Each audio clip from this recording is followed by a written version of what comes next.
Where do our laws come from? Society runs because of a combination of social norms that people follow without thinking about them and explicit rules set by the state. These laws come about ostensibly to preserve harmony in the world, and they are based on what the world is. But as the world changes, as technology evolves, as societies are turned inside out, some laws prove to be unnecessary, some can be counterproductive, some are inadequate. And when the world changes at the kind of warp speed it is changing at now, it's difficult for laws to keep up. Over the past couple of decades, technology has transformed the way we live our lives. A few centuries ago, for example, privacy was not considered a big deal. Then, as potentially invasive technologies like the printing press and portable cameras became widespread, it became something we need to think about. And today, with so much data generated by us and around us, technology knows us better than we can possibly know ourselves. Everything seems out there and up for grabs. And for the sake of human freedom and flourishing, it's become important to make sure that this doesn't get out of hand. How do we protect our privacy? How do we regulate technology which is already being used to hack our brains? How do we do this without giving too much power to an already oppressive state? This shit matters. And for our own sake, we need to engage. Welcome to The Seen and the Unseen, our weekly podcast on economics, politics, and behavioral science. Please welcome your host, Amit Varma.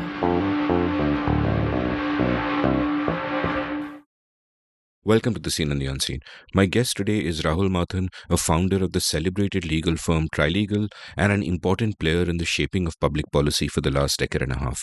Rahul's deep interest in tech and the fact that he became one of the leading technology lawyers in this country meant that he saw parts of the future before some of us did. For example, he realized long before it was in the public discourse that protecting our privacy would be one of the great challenges of the tech age.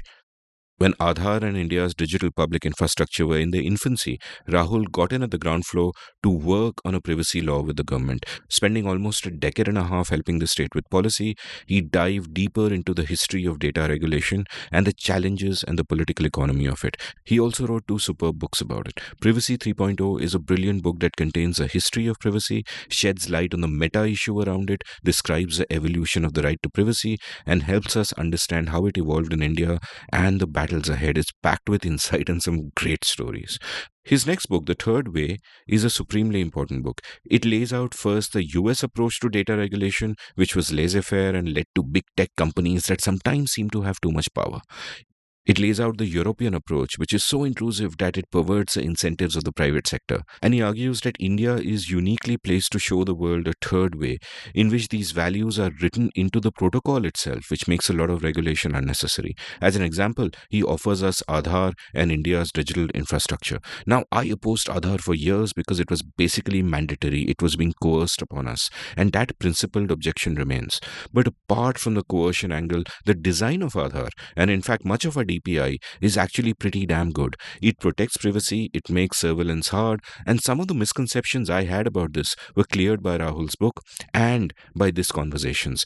I do have some objections, you'll hear me voice them in the next few hours, but I look at DPI differently now. And I'm also so glad that people like Rahul are part of the process. He's a big picture thinker who's also great at the small details, and both his books contain so much insight and so much to think about, as does this conversation. But before we get to it, let's take a quick commercial break. Hey, the music started and this sounds like a commercial, but it isn't. It's a plea from me to check out my latest labor of love, a YouTube show I am co-hosting with my good friend, the brilliant Ajay Shah. We've called it Everything is Everything. Every week, we'll speak for about an hour on things we care about, from the profound to the profane, from the exalted to the everyday. We range widely across subjects and we bring multiple frames with which we try to understand the world. Please join us on our journey and please support us by subscribing to our YouTube channel at youtube.com/Amit Varma, AMITVARMA. The show is called Everything is Everything. Please do check it out.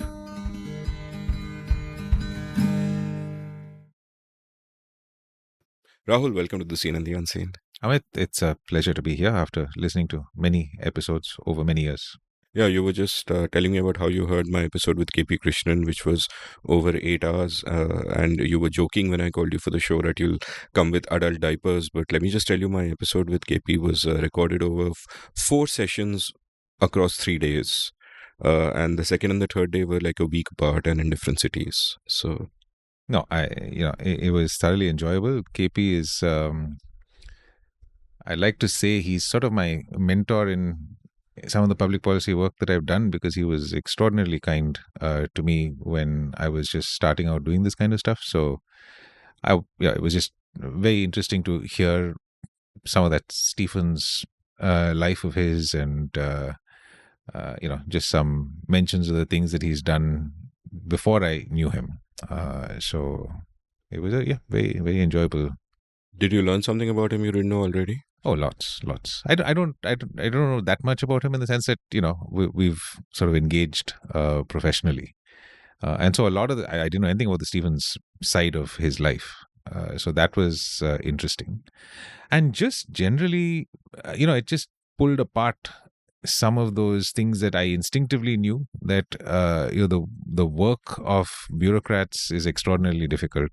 Many things that you have to do are not optimal, and so just hearing it from him. Of course, I knew all of these things, but just hearing it with examples and stuff like that was really interesting.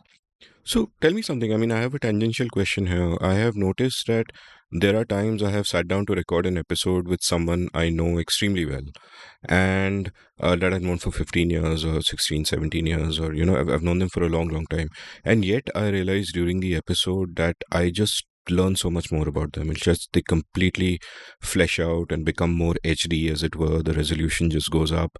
And then I realized that in the course of our normal friendship, sometimes there is a danger that you fall into these grooves where you don't really know the other person well. There might be a friend, you establish a certain comfort zone, and within the particular relationship you have, everything is smooth.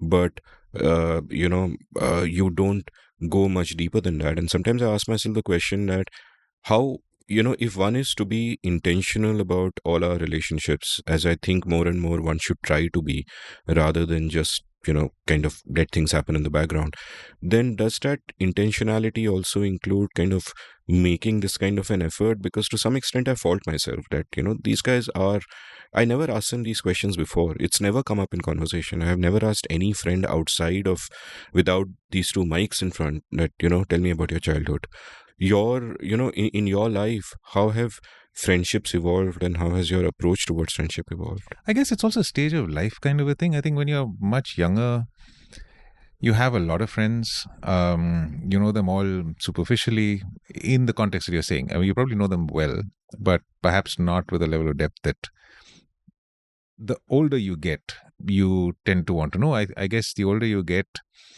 the less time you have.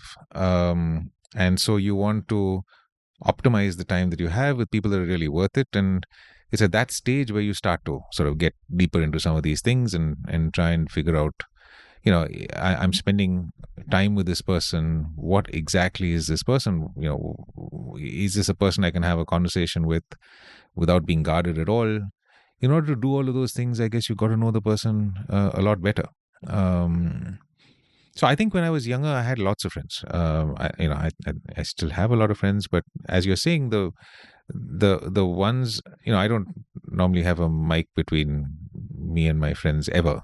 So I don't have that opportunity. But I take your point that there are some people who much better. I was part of an organization called the Entrepreneurial Organization, and we had a fairly unusual construct called the Forum, which is a group of members. So it's a largish organization. They've got chapters in various cities. I was in the Bangalore chapter, and you have this construct called a forum where you have no more than 10 people who commit to meet once a month, and they discuss work, personal, family, and they do it in a structured way, which encourages this sort of depth of understanding. I've left EO, but I've been in my forum for over 20 years. So for 20 years, this group of us has met once a month. And so these are people who I know better sometimes than their current partners know them, because we've been friends. We've been in the forum before we were married.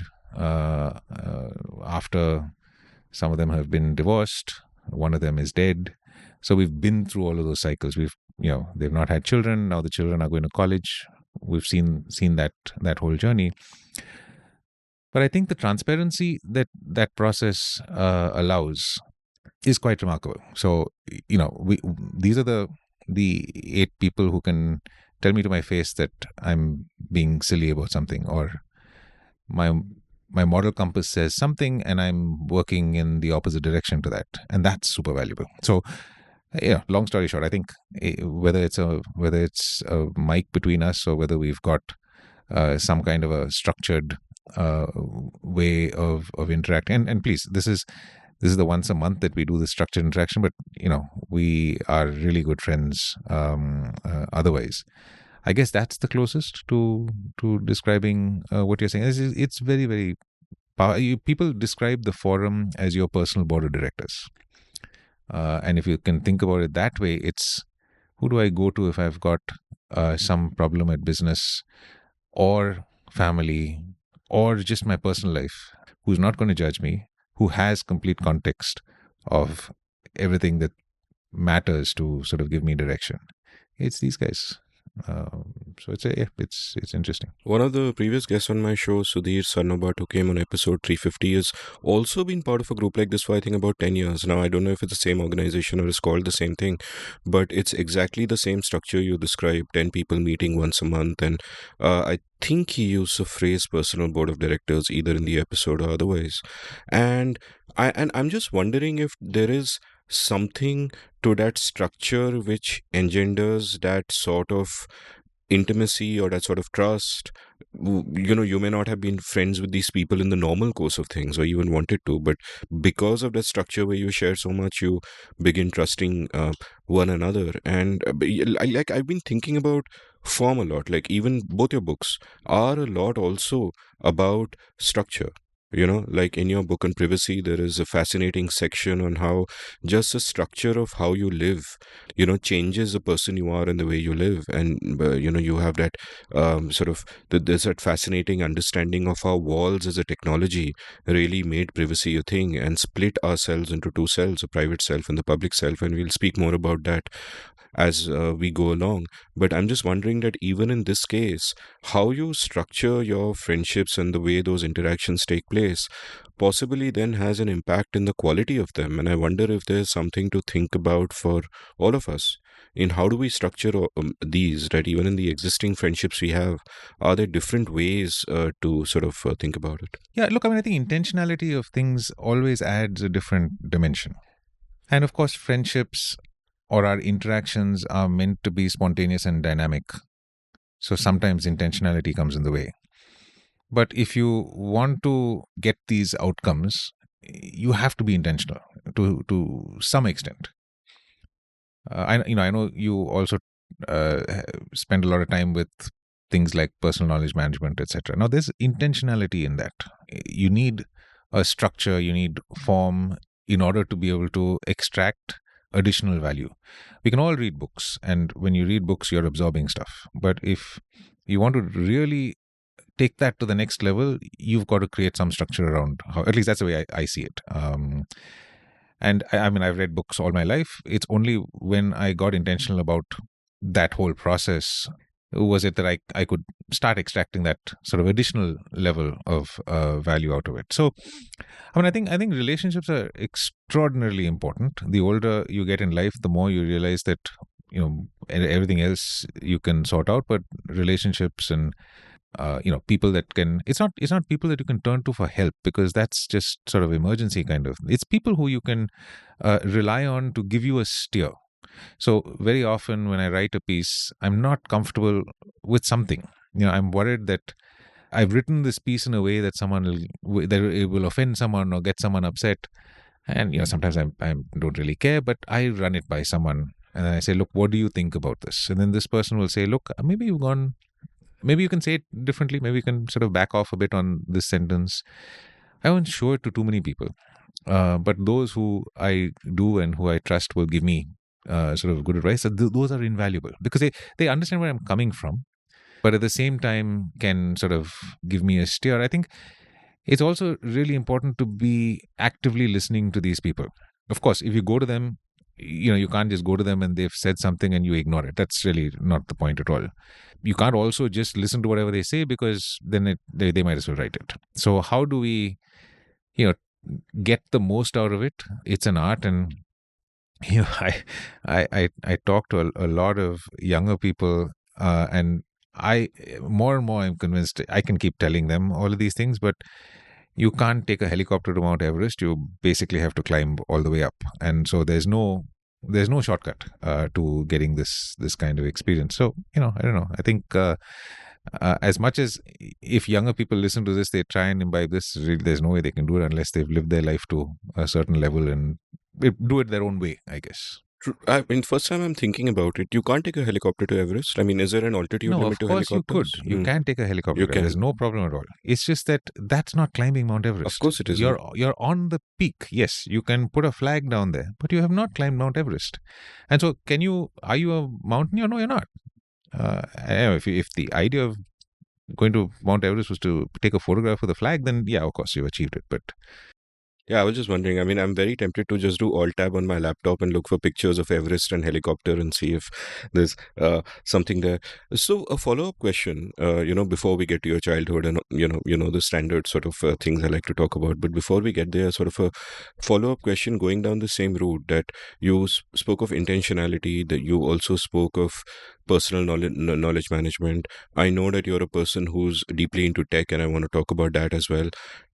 Give me a sense of the things that you're intentional about now, and how do you organize those things, whether it is reading or knowledge or whether it is your habits, and what is your tech stack right now with which you kind of organize your life. And not every piece of technology you have obviously has to be for an instrumental purpose. Some stuff you just have for pleasure, but kind of describe that for me. yeah, so I mean, I don't have a standard tech stack. I think I used to think that I would have a standard tech stack, and then I realized that tech keeps evolving, and so there are new things. So I have come to terms with the fact that there are certain things I want to do, and I will do it with the tools that I have learned. And then if a new tool comes up tomorrow, I will try the tool, see if it works for me. If it doesn't work for me, I'll go through. So, just to answer the question on intentionality, I guess I'm very focused around increasing my understanding and knowledge of the world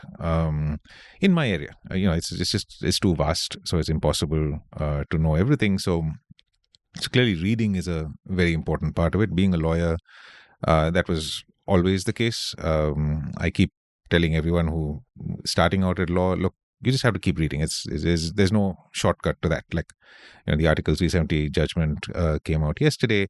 I had to read it. It's 450 pages. It's not in my area, but you just have to read it. So it's there. I've read the summaries and I have to read the whole thing. And of course, when the Aadhar judgment came out, I had to read that, and I read that 4 or 5 times because that's an important judgment, and it is in my area of work. But more importantly, in sort of tangential areas, I mean, history, for example. I think our past informs our future. So histories are extraordinarily important to understand the world we're in, and will give us some direction of the world we're going to. And I've never been a history student, and particularly histories of modern India have been fascinating for me. The post 1947 India.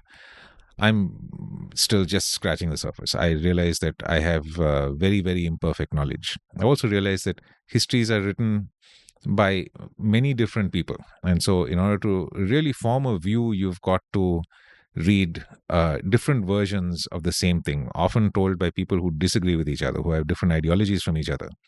And it's in the intersection that you'll find it. So if this is sort of part of the stack, then part of what I want to do, then the tech stack and just the habits are designed to optimize that.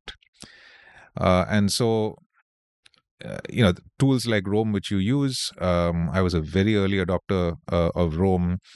And just the idea of being able to write notes that you could link to each other and then surface connections was extraordinarily interesting to me. But since then, I've moved to Tana. I've tried all the others. I've tried Logseek. I've tried Obsidian. I've tried everything. Spent a lot of time in Tana very recently. for a while loved the structure, and then the structure was too difficult for me. So I'm back to Rome, and I'm all into a very, very unstructured Rome. So, I sort of double square bracket all sorts of things. And now I am, because I've got a fairly large database. My Rome graph is quite big. I haven't looked at the graph for a while, but it must be quite big. If I click on anything, any sort of link, there are really bizarre connections that come up. Why is this useful? Because obviously it can't just be this, but because I've been writing this weekly column since 2016, I have to generate 950 words of thoughtful content every week. And sometimes these serendipitous connections that just pop up spark some idea, and it's not something new. It's just more a different way of looking at things, which now is starting to pay dividends. I think with a lot of these things, you've got to put in the time, put in the effort. It's not immediately evident, and then compounding kicks in. And once compounding kicks in, then you basically don't have to do anything. So that's the. I mean, we can get into all sorts of other elements of tech stack. I have a part of the stack to optimize my to-dos and getting things done. And what do you use for that? So I'm a getting things done freak. So ever since I read David Allen's book, that's the most gifted book. I've given it to everyone who comes up for partnership in the firm and comes to me. Their biggest problem is time management. So I just give them the book. I was like, read the first half of the book. The second half is for if you really want to nerd out on it. But the first half, it will change your life. Many people, it hasn't changed their lives, but the few who have, really get it. So for that, I use things on the Mac. It's a very simple to-do manager, but can get very deep. I've tried, once again, everything in the stack. I've tried OmniFocus, I've tried Todoist, I've tried the whole thing. So this is, you'll figure out this is the way I do it. I try almost everything that's recommended, and then I settle for that which works for me. And things works for me. That's the one that I've been with for the longest time. And it's actually, and I've tried using Rome for to-dos. It doesn't work for me. Rome is just for notes. I can't, and it's designed for all sorts of things. But I think I'm increasingly becoming a person who uses an app for one thing. I don't like to have a super app that does everything. I like to, so I have a physical Kindle. I don't read the Kindle on my phone because my phone is for my phone. And if I want to read a book, I want to do it without distraction.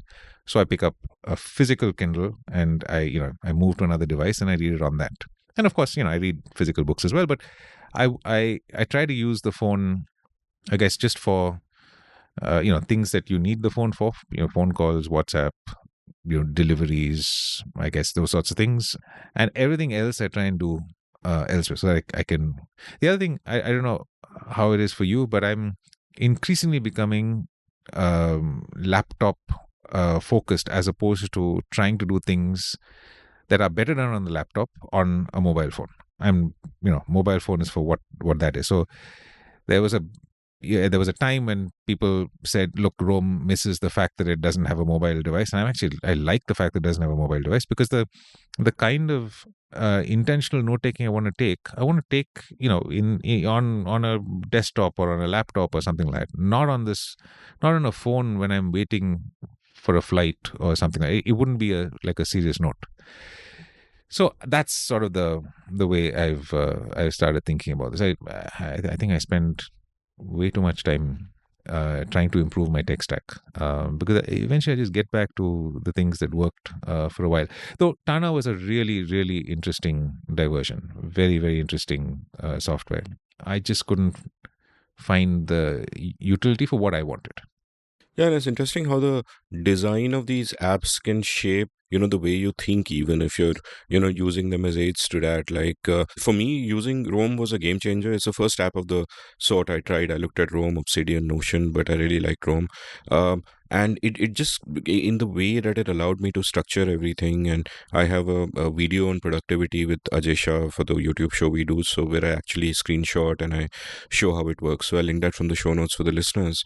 interesting how, like, earlier when I would take notes on Microsoft Word, it was just a massive linear mess. You have 60 pages of notes, and the guest you're with will mention something, and then you're frantically scrolling up and down, doing Control F, and Rome just makes it easier with the nested entries and all that. But also the sort of the distinction between, say, Rome and something like Notion is that Notion is great for productivity. Rome is just great for a kind of free association note taking. Like in writers will often talk about architects and gardeners, where architects will just plan everything, construct everything beautifully, and gardeners are just pottering around and things happen and things emerge out of there. And I think Rome is more for gardeners and Notion is more for architects. And I'm probably mixing up concepts from two completely different fields.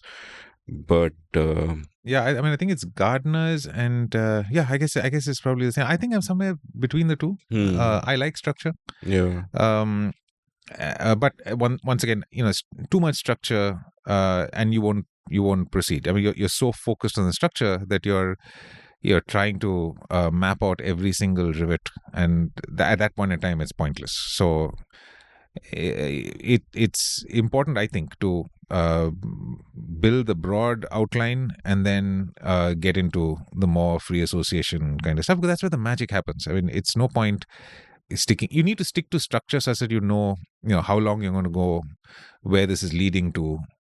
But beyond that, to craft every paragraph or to micromanage that, then at least it doesn't work for me. I think it works for some sort of. I think there was this lovely book about the process behind writing Alleluia, Leonard Cohen. Leonard Cohen's song.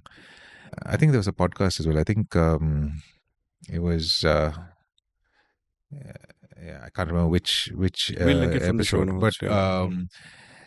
and it was just like you compare Leonard Cohen with Bob Dylan, and Bob Dylan will churn something out like overnight, and Leonard Cohen will just agonize over it, and he will just go on and on. And apparently, that's what happened with Alleluia.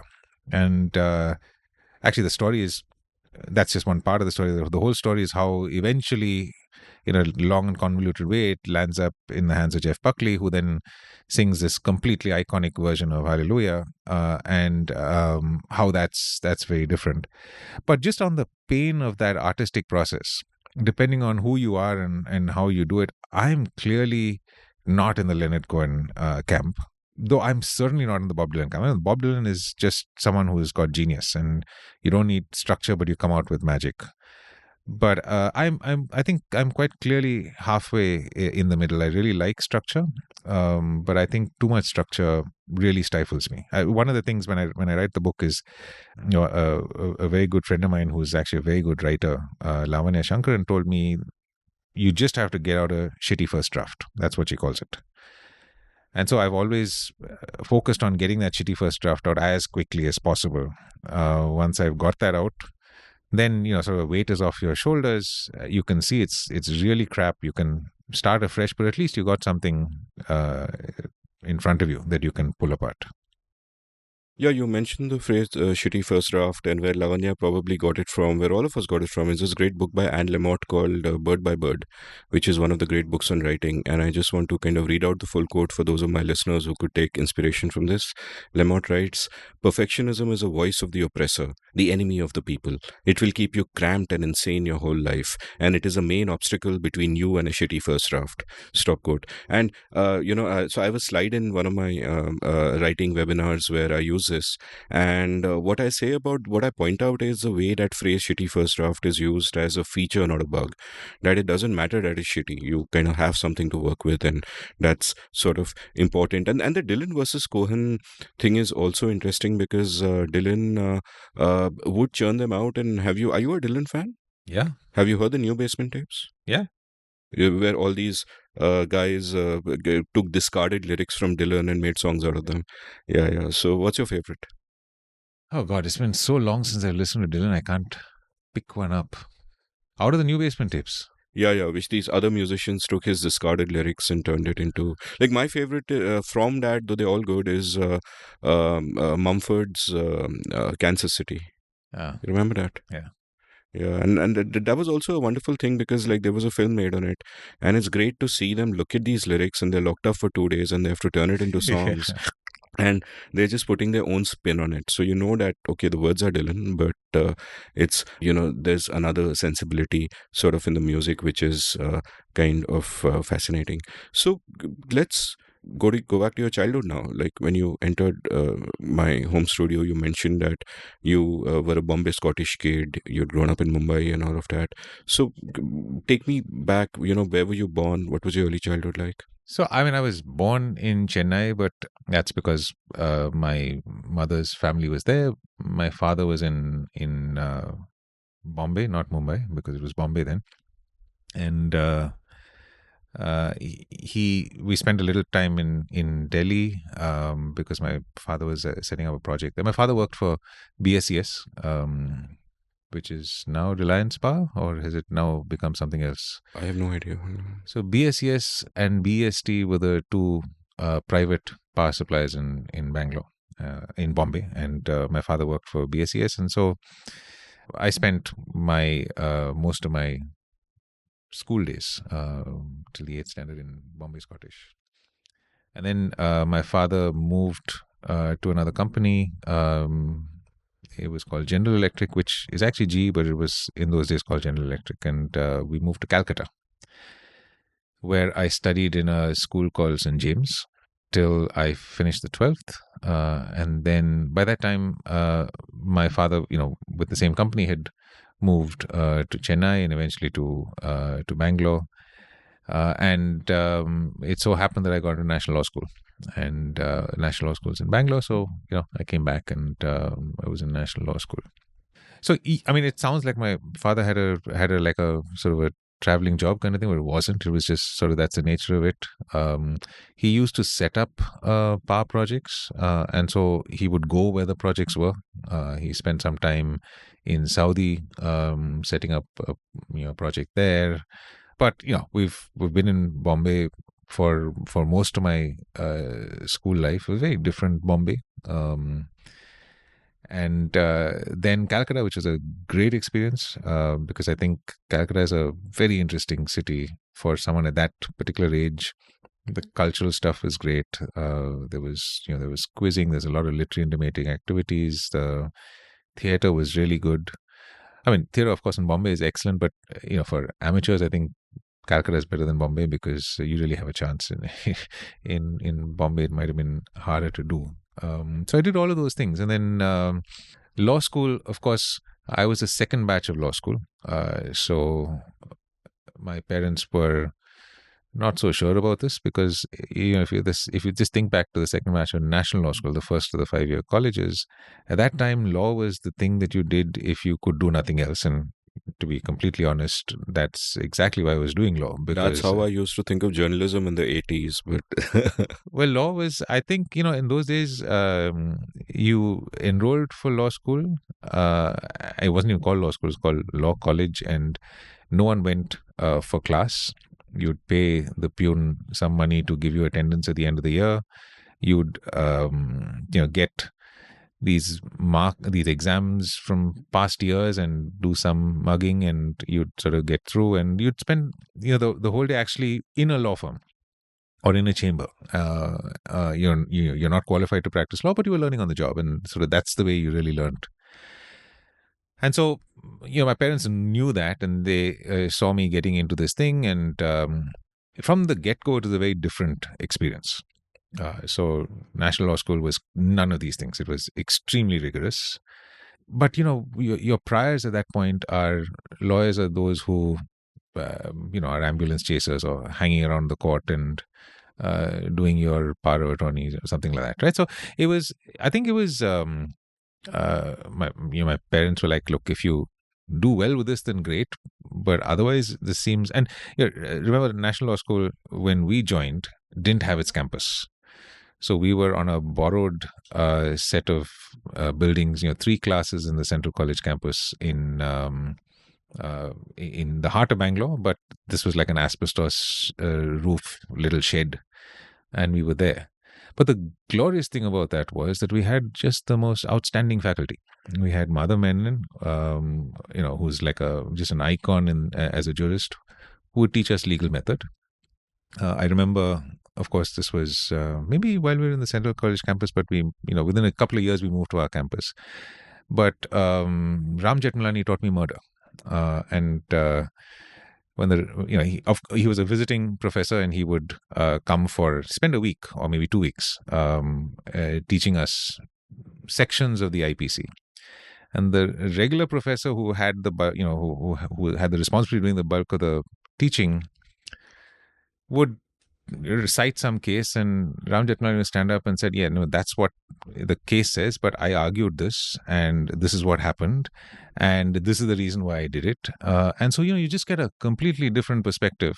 And we had so many visiting lecturers like this.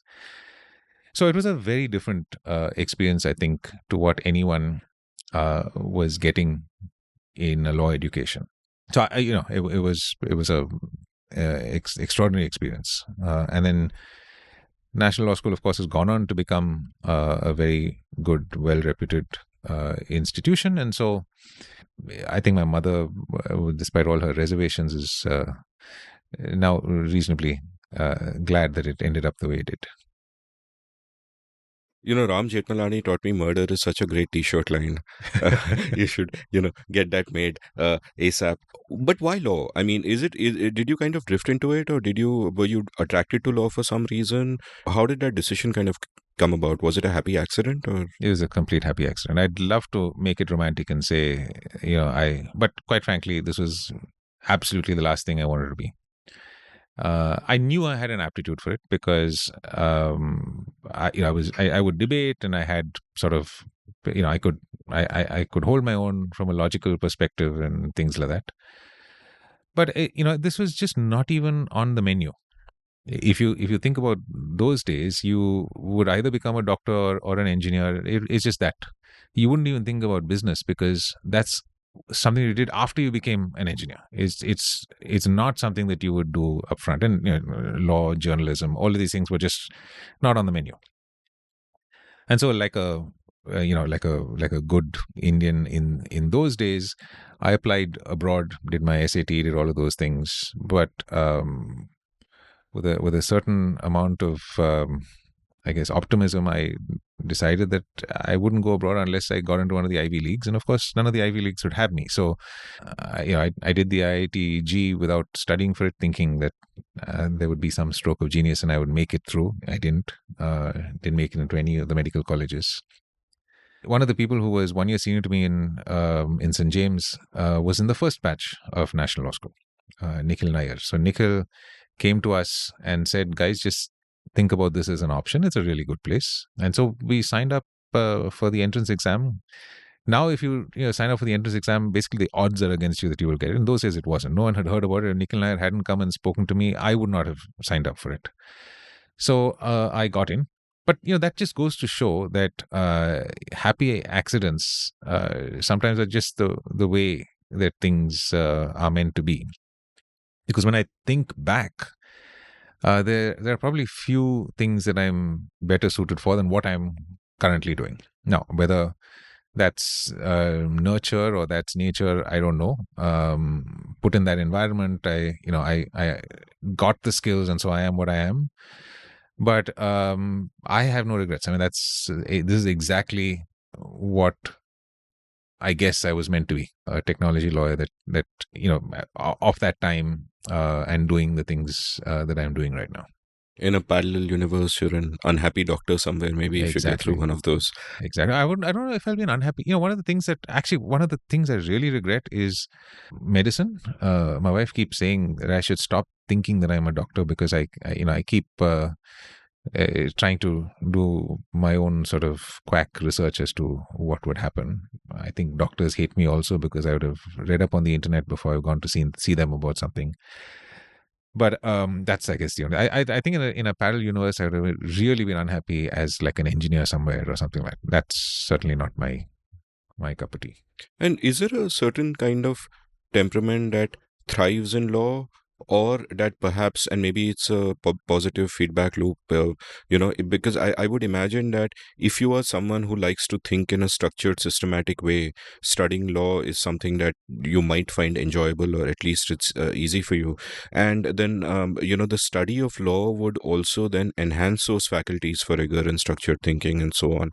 So is there something like that? Is it the case that you happen to be someone whose temperament and whose interests kind of matched what you were doing, and you were also in a good college, not a shitty law college, of course, that makes a difference?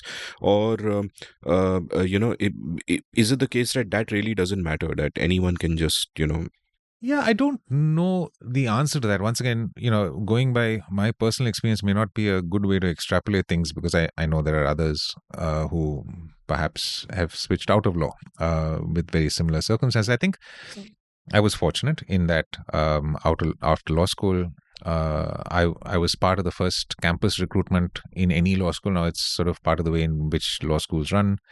And I was picked up by this law firm called Dua Associates that picked me up for the Bangalore office. There was no one in the Bangalore office other than the three of us National Law School graduates who were picked up. And so, we had extraordinary client access.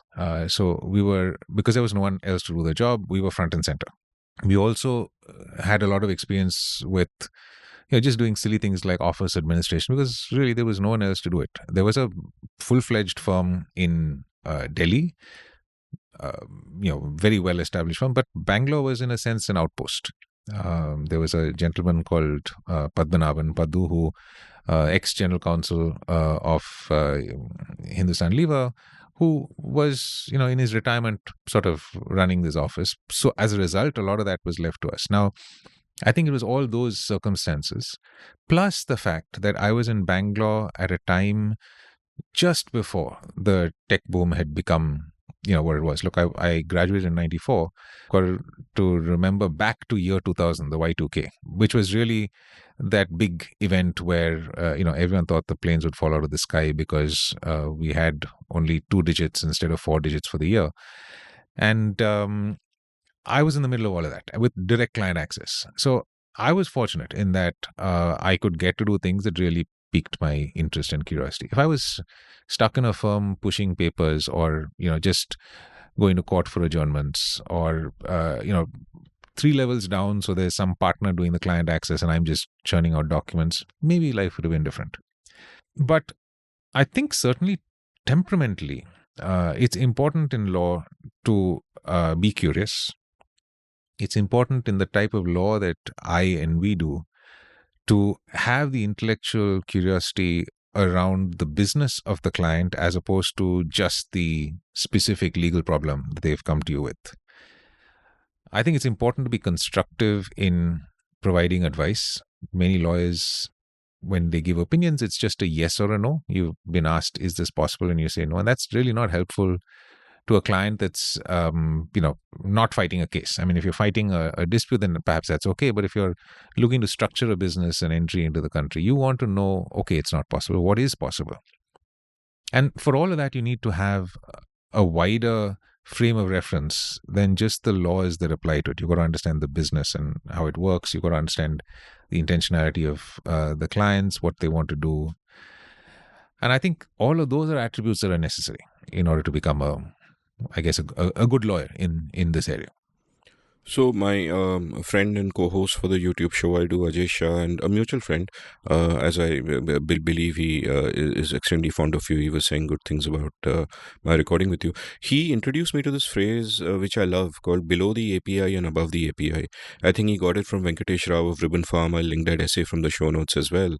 And Ajay's point is that most people live below the API, that there is a certain set of instructions that you have to do for your profession, and you follow them out at a very simple level. An Uber driver gets a message, go here, pick up this person, drop him there, collect this much money, and he'll do exactly that. And in every profession, I would imagine 90 to 95% of people are actually below the API, that they're doing what they have to do, they're following the routine, and there's maybe a small chunk of people who are thinking a little bigger, and so on. And I would imagine that that kind of approach of being a below API person or an above API person would extend to college as well.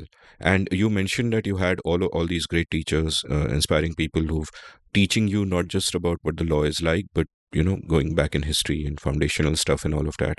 So were you always, in a sense, an above the API thinker? Because you clearly are now, obviously. But and your books are brilliant, above the API books for me, in the sense that there is so much original thinking. You're encapsulating all of the history of a particular sort of movement, where there is privacy with your first book and data governance with your second book, and then taking it forward and imagining the future. But was it sort of always like that? Do you think those are inherent traits in people, that some people, no matter in what profession they are or where they are taught or regardless of context, will always be satisfied with the minimum, stay below the API, build a respectable life? And some people who are just fucking curious, that they will never be satisfied with what is in the textbook or with pushing papers, as you said, but they're always thinking kind of one level ahead. A, what do what were you like? B, do you think that these are inherent traits in people? Like, in all the professions that I know somewhat, I look around and I realize to my dismay that 90% of the people are just going through the motions. Very few people are taking initiative and sort of being innovative. And C, as a tangential thought that just occurred to me, that does it perhaps have something to do with the good fortune of a background where you're not necessarily rich, that's irrelevant, but you're encouraged to read for leisure and surrounded by ideas and discourse? So, how would you think about that below the API, above the API thing? Like, by self selection, I would assume by now you're surrounded by people who are thinking like you. Above the API, you have to. But in general, what is your. Yeah, look, I mean, I clearly in college I was not above the API. Perhaps also because it was such a new type of education that no one knew where the API was, so we had no idea, what we were doing. As I said, I was the first campus a person was hired from campus through a formal campus recruitment. It was the only campus recruitment that was conducted by the faculty. Ever since then, there's been a recruitment committee run by students. So it was very difficult to know that this is what you optimized for. It was only when I got into the final year, my fifth year, that we even knew that there was going to be a campus recruitment. So up until then, the API, as it were, was to find a litigation chamber that you could associate with. I didn't even know there was such thing as law firms, because But what I also mean is, when I say API, I also mean is that you would be taught what's in the Constitution. This is how it's been interpreted. These are the cases. But above the API would be thinking back on why is this in the Constitution? Why is, say, the right to privacy not in the Constitution? Thinking about it philosophically. Why is the US Constitution like that? So were you doing that kind of thing? No, I That came mean, later. completely. I had none of that. I was just going through the motions because what I was trying to say was I had no idea that knowing all of this would be useful to me, because we just didn't have a path that someone else had walked to show us that. I was not interested in writing academic papers, and so to bring this larger body of knowledge to a simple question was not even within my frame of reference. I was quite frankly below the API, even though I didn't know what the API was. I would have been below it. I think this you're very kind to say that I'm above the API, but it's perhaps because of the special circumstance that I found myself in. I was in Bangalore at a time when tech was taking off. For some strange reason, I understood tech. I have never studied tech, but when I was in school, I was interested in computers. I remember I did a course during the summer where I putzed around with BASIC, the programming language, and it was just like a summer course, something to do during the summers for school students, and so it was very, very basic. But I understood the logic of computers.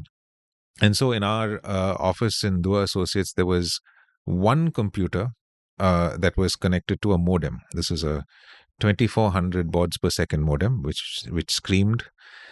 And this was before the internet. I remember those days, boss. Yeah. So it was there, and no one knew how it worked. It was basically like when the fax machine didn't work, they would send the stuff over this. And I don't know how I figured it out, but I learned that in Bangalore there was such a thing called a bulletin board service. and I figure out how to connect to it. And I don't know if you played around in those days, but there was this guy called Atul Chitnis who's no more. He used to run this bulletin board service called CIX. And it was essentially a telephone connected to Atul's computer. And if you, the way you used it was you dialed into that telephone, it would connect to his computer. You could set up an account there, and people could send you messages. You could download whatever games he had stored on his computer. But the etiquette was that you should do all this really quickly because there would be the entire, the entire group of people on that bulletin board service were waiting in line to actually call, and it was considered to be rude to hog the telephone line. Wow, one at a time, you kind of. It was one at a time. So you logged on, you would sort of download all the messages that were left for you, and you log off. Then at your leisure, you would read all the messages, you would answer to them, and once you're all ready, you log back on and upload your answers back. So this is true asynchronous email. That was my first sort of experience with the internet, as it were, which is this really asynchronous thing. Now, the reason I'm telling you all this is because it took a fair bit of putzing around to make all of this work. Look, I'm just a lawyer. I have no background in all of this. And this was very terminal line kind of programming. I somehow managed to get it to work. I remember for the rest of my colleagues at work, I downloaded a golf game and we used to play the golf game like an 8-bit kind of a golf game. And because of all of this, I was able to understand the technology side of the queries that my clients were asking. Now, is this about the API? Is it below the API? I don't know. I was just interested. This just was something that piqued my interest. And so.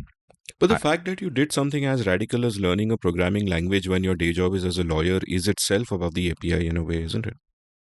It was, is that play? Is that work? This had no connection to work. So I don't know. So the way you described above the API is bringing to bear lots of things onto the simple task. And this was not that. This was play. So this is once again part of the serendipitous knowledge that has somehow, contributed to whatever it is. I didn't do this mindfully. It was just fun to do. But if you look back, and if you want to trace my interest in technology and some of my understanding, this is back to some of these things. The fact that the technology was not something I learned and I knew. I just tried various things, and that community is very helpful.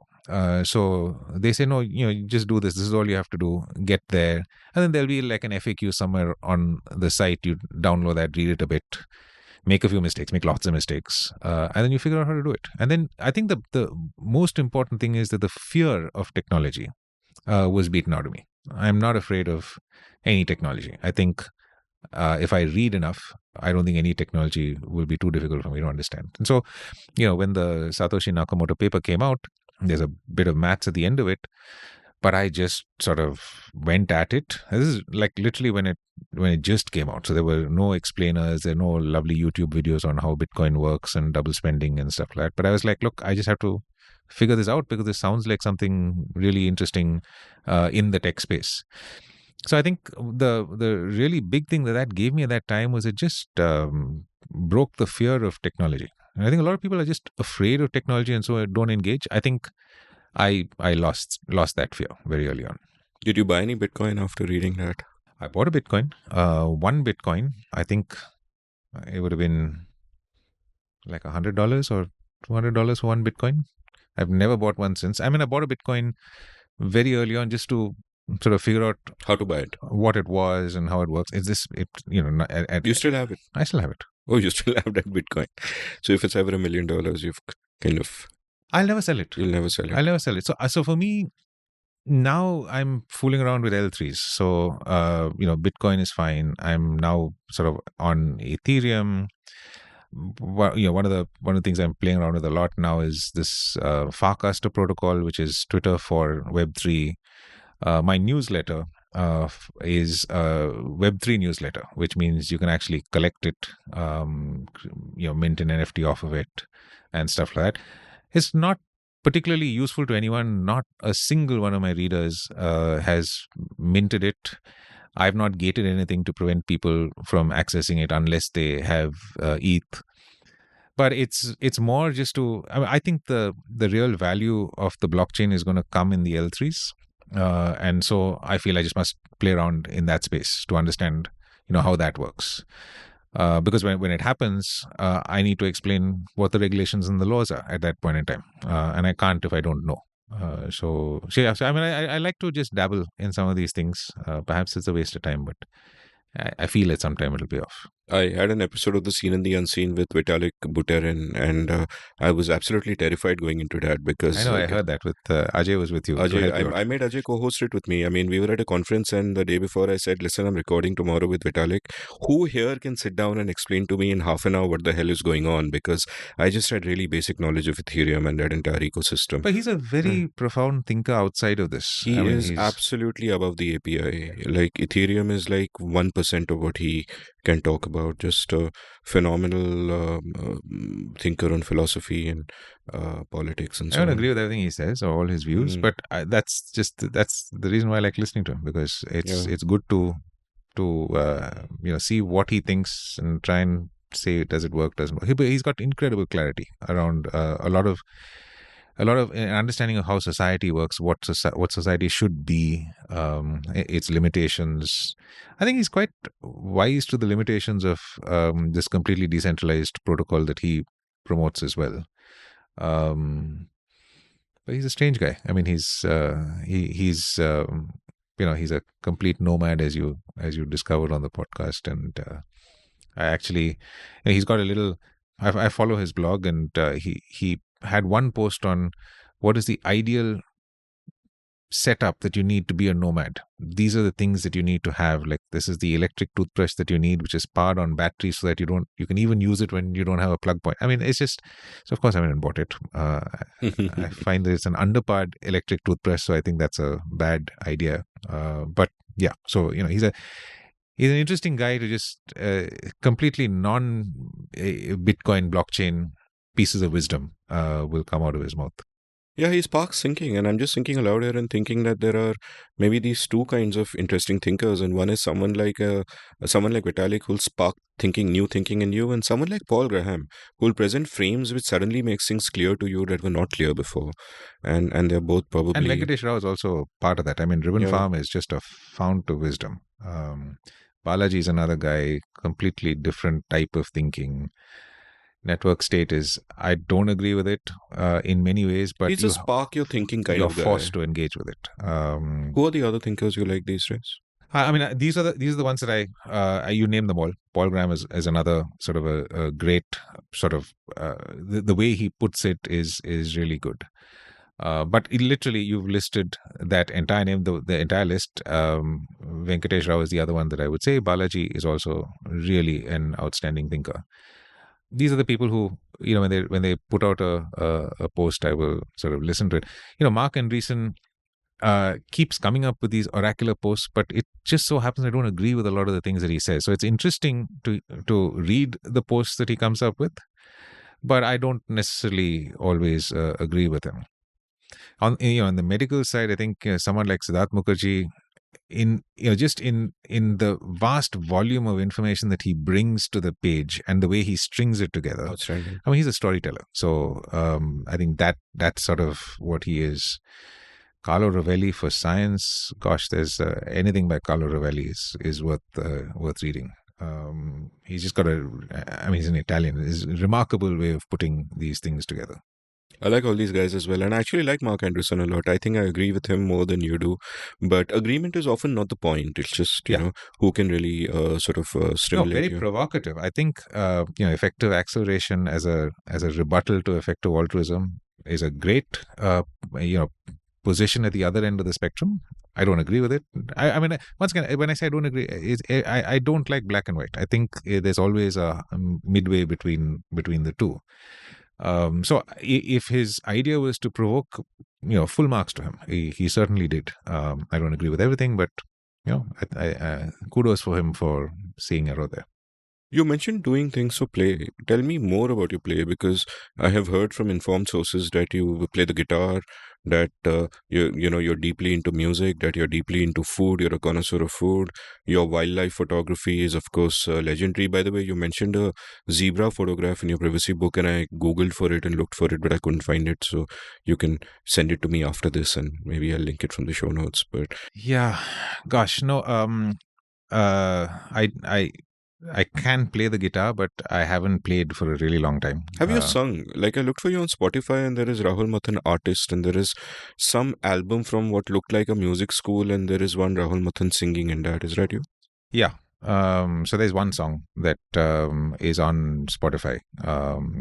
It was a song, and there's a video as well. So you'll probably be able to find that Are you somewhere on dancing YouTube. in that? No, not at all. So the song was a tribute to a friend of mine who I lost. I mentioned forum, and I mentioned that someone had died, and that was Ouch, I'm this sorry, I didn't know friend of that. mine. No, I mean it was a sort of a catharsis kind of a thing. Me and another friend who were very close to him, who also sings, put this together, and you should just take a look at the lyrics. I think it talks about a man who went early but lived a full life. And yeah, it was just one of those things. Just had to find some way to sort of it was a cathartic kind of a thing. And I had help. It's I came up with the words, came up with something of a tune, and had some help with the production of putting the song together. So the process of putting the song together is, once again, I just love the technical elements of this. So to get back to your question on play, I do all of these things, but I don't think I'm good at any of them. I understand technically what I have to do, but I think I lack that creative genius that people like Bob Dylan have, as we were discussing. It just comes out of you spontaneously. I really work at it. That for is me. hardly the person to compare yourself to, though. No, well, I mean, yeah. Well, if you on the other side, I don't think I'm anything like Leonard Cohen either. I mean, these are. But these are the like two giants. But I know the technical, and I know technically what needs to be done in music, but it takes a lot of practice. It takes a lot of work, and I think I haven't put enough of that in. And I think similar with photography. I know all the theory of photography. I thoroughly enjoy it. I love the gear. I'm a gearhead, so give me an excuse and I'll buy new gear. What's your favorite camera that you own? So I'm currently on the Sony A9. The one I think I'll upgrade to is the Sony A7R. 5 has just released. I just need to figure out whether it's the 4 or the 5, but I played with the 4 as well. But I now don't lift my camera if it's not wildlife photography. I think that's one of the more challenging types of photography. Once again, I can technically tell you all the things that you have to do, how you have to do it, but that visualizing a picture is still hard for me. I can get it like in focus, I can get it motion blur, I can do all of those things, but just visualizing the picture is what I'm really working at right now. And so I mean, I enjoy it. I enjoy going out. I enjoy the whole process of making a picture, because 99% of wildlife photography is waiting, but it's worth it for the 1%. I'm very lucky that my son also likes this, so it's a father-son thing to go out. We're also very fortunate that just down the road from me is down a long road is Kabini, which is one of the finest forests in South India. And we spent a lot of time, my son and I, tracking down the black leopard there. And we've got more than one very, very good photograph of that black leopard. So it's a lot of fun. I mean, it's very rewarding to do that. It's technically challenging, but it's also, just sitting out in nature and just waiting for this guy to come out for a few seconds is extremely rewarding. I think Sony just got this new camera out, the A9 III, which has this global shutter thing. Have you read about No, that? I haven't heard about Where that. No. basically, like typically, what happens is with every frame, all the pixels they don't sort of refresh at the same time. They do it in a sequential way, which is why you have the rolling shutter effect and all that if you're moving the camera. And here they all refresh at the same Ah, time. So that is according to my photographer friends. I'm not a photographer. I'm kind of more into video, but according to my photographer friends, that's like absolutely a radical change, especially for sports photographers. I don't. which would translate to wildlife because yeah, there's a lot of wildlife that's very slow, but the really exciting wildlife is very fast. Like if you want to get a cheetah on the run, you want to be able to use equipment that's performing in the same way that sports photographers' equipment performs. So yeah, I mean, it would be really interesting to see that. Yeah, yeah. And I'm also intrigued by what you said about how 99% of it is waiting. Yeah, and earlier, when you came here, you spoke about how you've been traveling so much and you need to travel less. How have you sort of found that balance? Because I guess in the kind of life that you do, where you're one of the people running Trilegal, you're also involved with policy at the government level. You're traveling all the time. You're going to conferences and blah blah blah. It's a constant blur of motion and etc. etc. And yet, like you pointed out, photography would be a certain kind of terror. Even playing music and so on would put you in a quiet zone where you're not trying to go ahead of time and meet a deadline or whatever, get to your next meeting. So how is that balance for you? I mean, has it been a conscious effort where at some point in your life you've said that, like earlier you mentioned your friend who passed away, that he didn't live long but he lived a full life. And for you, is that play, the photography, the music, or maybe just a quiet moments doing nothing, is that an essential component of that full life? Absolutely. And look, well, let me put it this way: I don't think there's any aspect of my life that I'm not enjoying. Even the travel. I mean, the travel is tiring, but it is with a goal and a purpose. I'm very fortunate in that. I think if I had to travel and I really didn't like it, I didn't like where I was going, I didn't like why I was going there, I would be a very different person. But at this stage of my life, all the various aspects of it, I thoroughly enjoy. But on the question around essentially doing photography, is it a break from a normal life? It absolutely is. It is just rewiring your brain to do something completely different at a completely different pace. I don't need it, but when I do that, it's extremely refreshing. But I could achieve the same thing, and I do achieve the same thing every day with 2 hours of reading. So in the morning, I wake up early if I'm at home. I try and go for a cycle ride in the morning. I take my dog for a walk, and then it's 2 hours of reading because I wake up at 5:30 in the morning, and so I have like 2 hours of reading, which would be ideally the newspaper and then whichever book it is that I'm reading right now. And I like to put 2-3 hours without sort of restraint, unless I've got a meeting, then you have to head out to it. But read until you're done. That's sort of satisfied. And it's not, don't look at emails. It's not like I don't look at emails. I wake up, I look at emails. I'm not particularly fussed about no screens and things like that. I'm not driven by it. I can put it aside.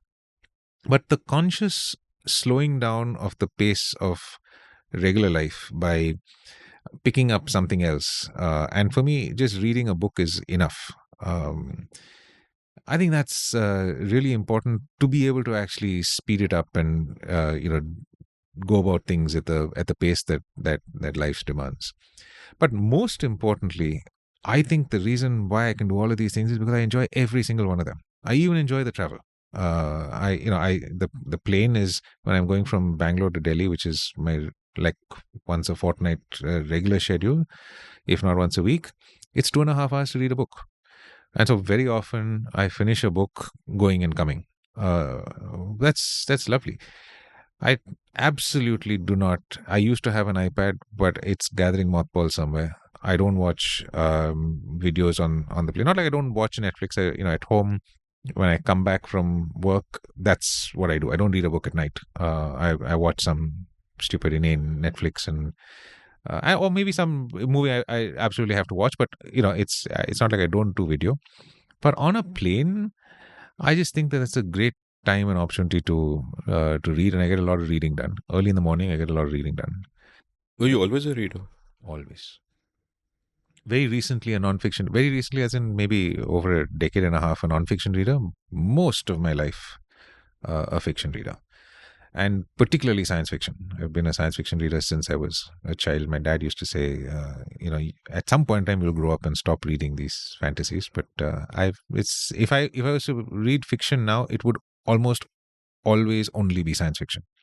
Actually, the non-fiction of today, like the world as it is today, is like what science fiction would have been 25 years ago. Yeah, Yeah. exactly. So a lot of science fiction has come true, essentially. So but I actually like the science fiction that really pushes the envelope, forces you to rethink a different sort of construct. like what are the big influences on you which really, made you sit up? I mean, look, so Isaac Asimov was someone I read a lot. I've read all his different categories of books, and towards the end, you start to see him stitching all the various worlds together. The robot world stitches into the Foundation world, and we're watching the Foundation on Apple TV Plus right now, and you already can see it stitched. But for someone who watched it being pieced together, as it were, it was phenomenal. And even just the concept of psychohistory. I wrote in an article some time back that the idea of psychohistory is essentially once you have enough data, you can predict the future, because patterns, societal population scale patterns, are not predictive unless the population is large enough. And his theory is that once you've got galactic size population, you can predict the future in a way that nothing an individual can do will change the future. Now, what are all our algorithms and social media guys doing right now other than that? I mean, they're not predicting the future, but they're in a microwave predicting your future, because they're predicting that you are now going to be interested in buying such and such thing. And more often than not, they get it right. So have we reached a kind of a mini psychohistory with the algorithms, and are we going to do a quantum leap in that with AI? I don't know, but it looks like that's another science fiction that may be coming true in a small way. So these are the things that I really find interesting, that I find worth thinking about. May not be true, may not be, but it's just like worth dallying with for a bit. Oh, and across your books, you've mentioned some of the insights that algorithms have into us. For example, women in their second trimester are likely to shift from scented lotions to unscented lotions, and marketers know this, and they start serving up ads accordingly. And you've also spoken about how whether a person types in all caps or what the average battery life on your phone is can give an insight into your credit worthiness. And like these are insane things, kind of that big data can tell us. Have you read the great book Everybody Lies by Seth Stephens-Davidowitz? Yeah. And I was really struck by that book because, and I thought of that book while reading your book on privacy, because I thought that our truest private self so far has really been on Google search. What are we searching for in the different places where we search? Because you assume that is completely private. And for my listeners, Everybody Lies is a book by Seth Stephens-Davidowitz where he took anonymized data from a bunch of platforms on what people are searching from, and came up with some incredible insights and some great TILs. For example, India and Bangladesh are like way ahead of the world in the obsession of adult men with breastfeeding. And I could never figure out the why of that. But just the fact of that is kind of so sort of mind blowing. But I mean, that's an aside. No, I think privacy, is something that I sort of stumbled into. I know it's not going to be popular when I say this, but in the book, I actually say that privacy is an abnormality. Human societies are the only places where privacy is tolerated. In the wild, it's not. And I think the whole premise of the book is that we're perhaps reverting back to a pre civilization kind of a space where it's becoming more and more, I mean, Mark Zuckerberg goes up and says, he went up at the beginning and said that privacy is overrated. And I mean, I think that that taken out of context sounds terrible, but as a matter of fact, it is not the norm. It is a luxury that some of us have and many of us do not. Should we give everyone the space for privacy? Absolutely. It allows you freedoms that otherwise would make you less of what you are. But let's completely understand that it is a privilege, and those who speak about it also speak about it from a place of privilege. We should do more to give other people that privilege, and sometimes it's not. They don't always have that choice. Since you brought it up, let's actually sort of double click on this aspect of privacy now. And obviously, when you say it's not the norm, it's something that created by technology. Essentially, it's not a normative thing you're saying. You're just describing the way things are. And I, love those early chapters of Privacy 3.0 where you write about how, if you look back in history, no animals have privacy. On the contrary, solitude is a bad thing. And of course, privacy arises out of solitude. And on the contrary, solitude is a bad thing because it is dangerous for you. Herds have to stick together and they always have to watch each other, and every bit of information helps them survive. And we have also evolved like this. And as an example, you speak of the Kalahari Bushmen or the Kung tribesmen, where you describe their huts where they rarely spent time alone. Their huts weren't habitable, and if seeking solitude is regarded as bizarre by them, why would you do something like that? And the huts were so close to each other, you could sort of you could hand utensils to someone in another house without getting up. That is what they were optimizing for, that kind of this thing. You speak about the Mehinaku of central Brazil, and there's just constant surveillance. Everybody's watching everybody else, and curiosity is a virtue, as you put it over there. And because life is so zero sum, these societies are egalitarian, and that means keeping an eye on everybody else to make sure that no one's breaking their part of the bargain, and it stays egalitarian. And you also give the example of the Semai of central Malaya, where the walls are deliberately designed to be thin. And then later what happens is that we stop moving around with herds. There is agriculture, there is domestication of animals, and walls are initially built not for privacy but for security, which seems so ironic, where you have these ancient cities with great walls around them to protect them from invaders. But eventually people start using it in their own homes, and they start optimizing for privacy.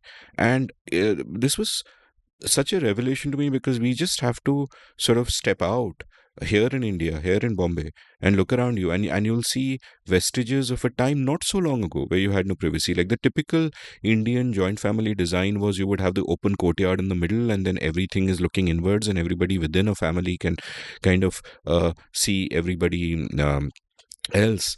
And and like you point out, it is a luxury because you do not have privacy in Dharavi or any of the slums of Bombay. Privacy relatively is much less, and it is a luxury. And there is no value judgment here on whether it is a good thing or a bad thing. But one theme that I often think about is how we are the only animal who can reprogram ourselves or fight the way we are wired. And I think that's a whole civilization process, right? We are wired in particular ways, some of them contradictory ways, but we can mitigate that. And in a sense, desiring privacy is a sign of that sort of the civilized us mitigating the animal us, because it is out of that privacy, it is out of solitude and introspection that art emerges, that reflection emerges, that science emerges, and all of that. What do you think about that larger sort of civilizational process? Because earlier you spoke about psychohistory and you can predict the future, and I was going to ask you if you believe in free will.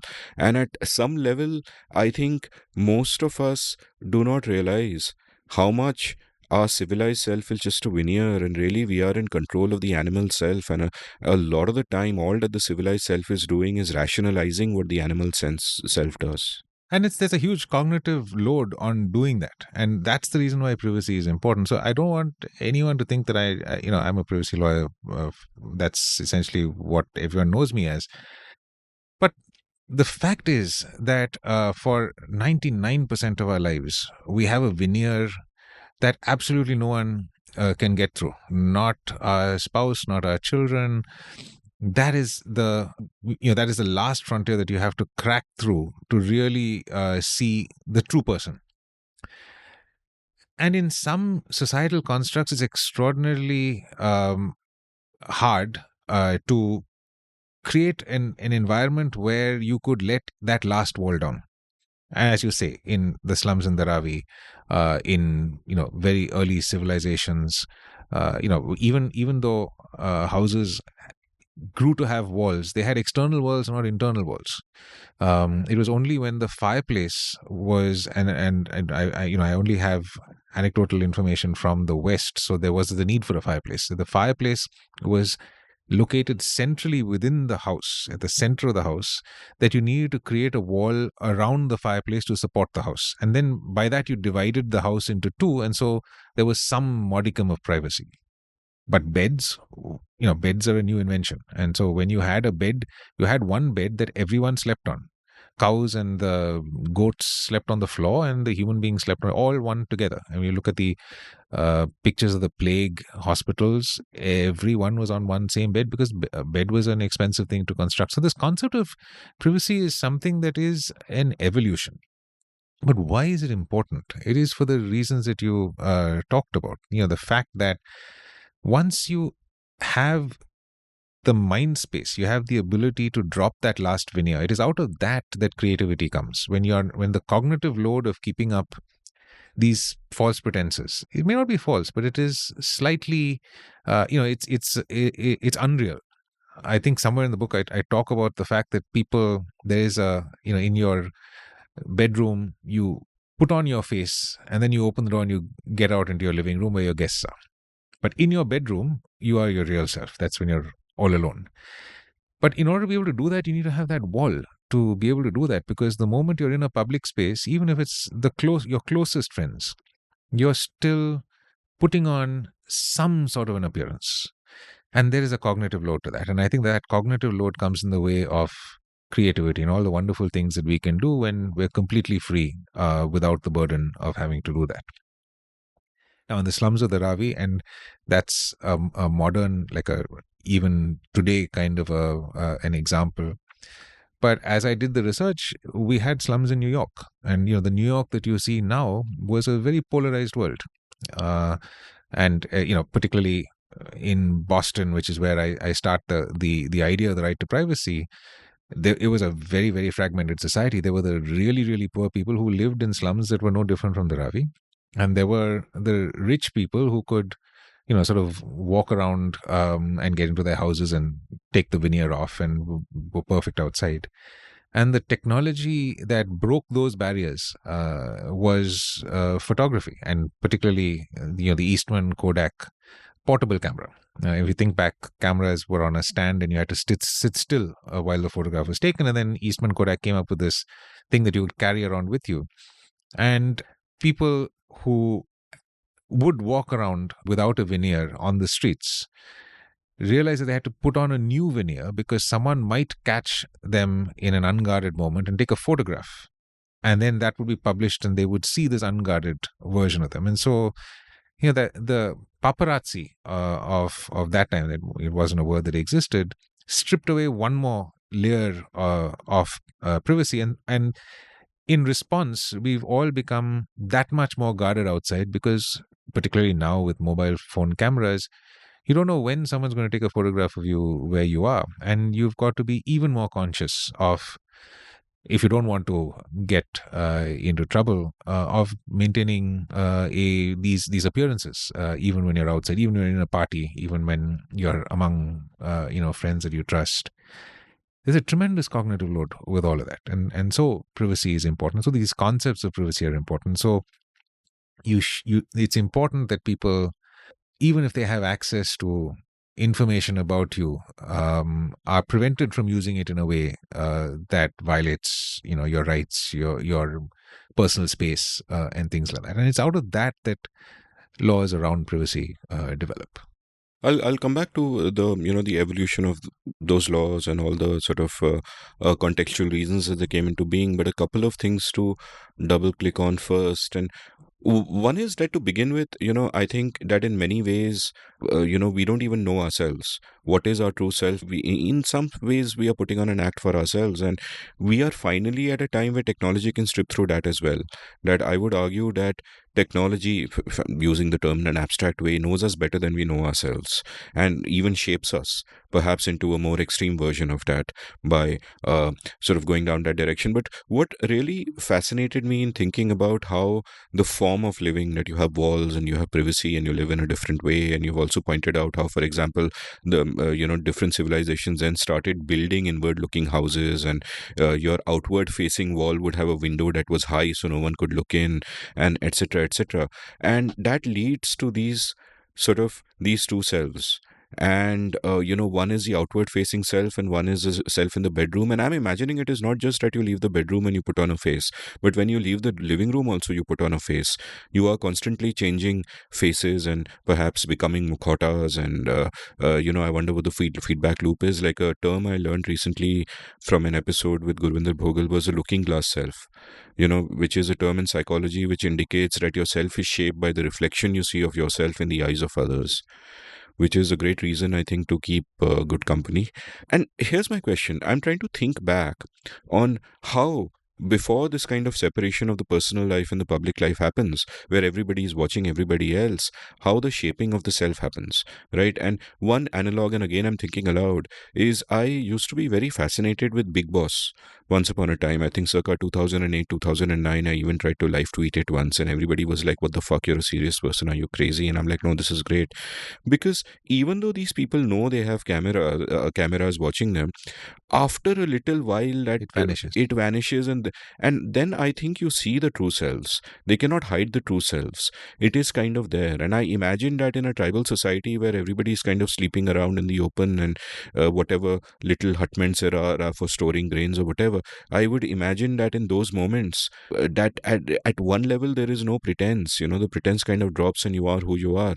But in contrast, I'm also fascinated by the experiment you've described where a panopticon was actually built.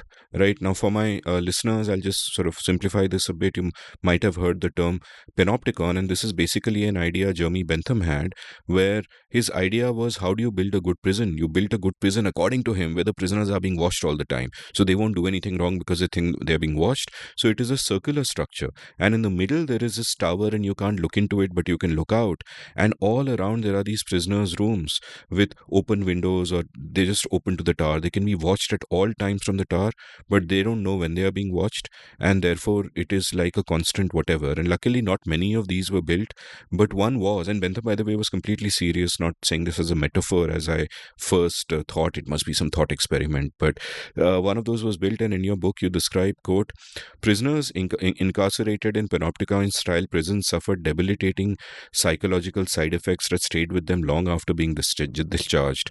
Rather than rehabilitating them as he had hoped they would, the panopticon ravaged the mental well-being of his inmates, in many instances driving them mad. Their loss of privacy led to chronic stress, depression, and mood disorders. The living arrangements fostered a sense of powerlessness and loss of autonomy. But above all, it stripped them of their individuality and dignity by reducing them to objects of observation in an inherently dehumanizing manner. Stop quote. And now it strikes to me as I read this out that this is what happens to a lot of people with social media as well. Jonathan Haidt speaks about the increased rise, especially among teenage girls, and mental illnesses. And part of it is the anxiety that they're always being watched, and they are comparing their real lives with with the projected lives of others on Instagram, and obviously they can never keep up. It's a race to an unattainable target. And so, and you've obviously thought about this lack of privacy, this feeling of always being watched and always being judged, much more than I have. So what is your... No, that was the reason why I actually made the comparison. I was struck by the fact that we are constantly being watched. Social media forces us to engage. That's sort of the attention economy. And when you engage, you're constantly on display. And it's not this. So there was actually Jeremy Bentham came up with the idea, and he could never build a panopticon in England, but all over Europe there were panopticons built. I understand that the cellular jail in Port Blair was also a panopticon. It was designed. I mean, the idea of a panopticon was to have cells. This is the prison cells, but the cells are arranged around a central thing, and whether the guard was watching or not, you would never know because you couldn't see into the guard. But just the thought that you are being watched changes your behavior. And as you read out that quote, it actually, over a period of time, severely affects your mental well-being. Just this thought that you're constantly being watched. And then when you think about the performative nature of social media right now, it is no different at all than that same thing. And if you can see the mental stress that people are going through just trying to keep up with social media, there's got to be some parallels.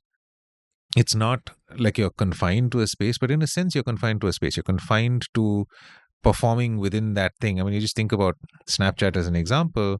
They have these streaks that you have to do. With every 24 hours, you've got to post something.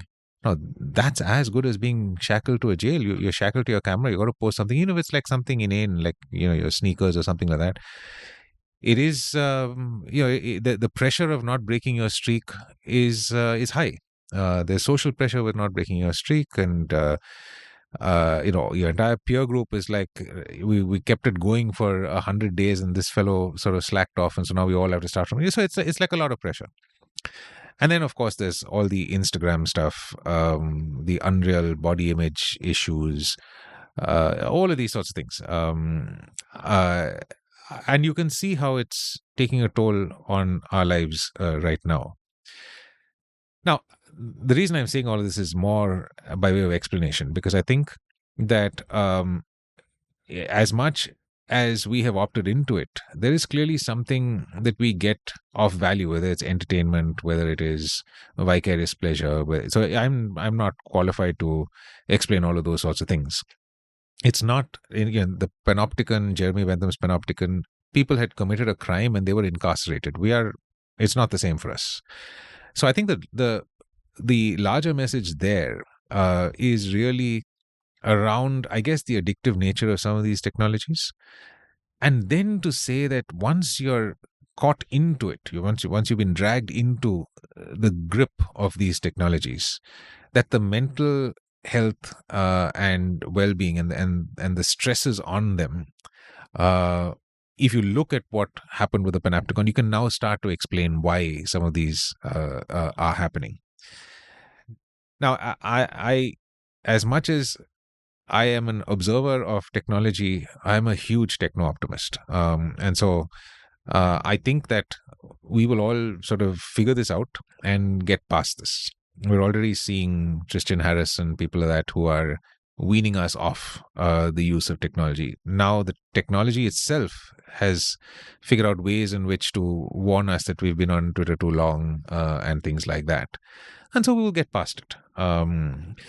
But I think part of what I wanted to do in that segment of the book is just to highlight the fact that these things happen for people who perhaps are not aware of it, to just shed some light on some of these explanations, trying to draw parallels with things that happened in the past. Not because I'm pessimistic at all. I think a lot of people have made the most out of this. Social media has allowed people to flourish in ways that they otherwise may not have been able to flourish. I mean, before TikTok was shut down, we had so many creators in the country, and that was wonderful to watch. I think you've spoken about it in previous podcasts as well. Just watching TikTok creators coming, making a lot of money, getting fame without having to go through any intermediaries, which would just defeat everyone else, was wonderful to watch. But along with that came the algorithm, and you had to master the algorithm. So you had to start doing weirder and weirder things in order to stay at the top of the interest of the algorithm.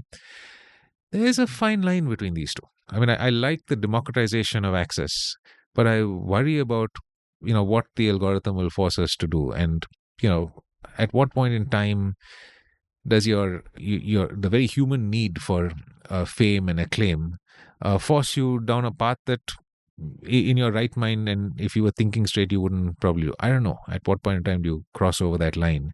Is this the way society needs to be ordered, that that we respond to these sorts of things? I don't know. I mean, I'm saying these are, I guess, questions. There are about 35 things I'm going to double click on. But after a short break, because much as we do need fame and acclaim, as you said, we also need food. So we'll take a short break, get a bite, and then we'll come back and continue. There was a time when Pune used to be called the Oxford of the East. It was a hub of social movements, of educational institutions, of intellectual ferment. But since the seat of government is in Delhi, all the policy making happens there. Well, Pune is back. This episode is sponsored by the Pune Public Policy Festival. The Pune Public Policy Festival is an important step towards re-establishing the city at the center of intellectual discourse. On the 19th and 20th of January 2024, Pune's brightest experts of business and policy will interact with some of the most eminent economists and thinkers of the country. This particular event is about the trade-offs that India will face in the next decade. Trade-offs between growth and equality, development and environment, convenience and technology and privacy. Professionals and bureaucrats, academics and students, insiders and outside experts will gather together to discuss the shaping of the world. For more details and to register, head on over to www.pppf.in. This will also be linked from the show notes. The Pune Public Policy Festival 2024, a historic city building towards a brave new world.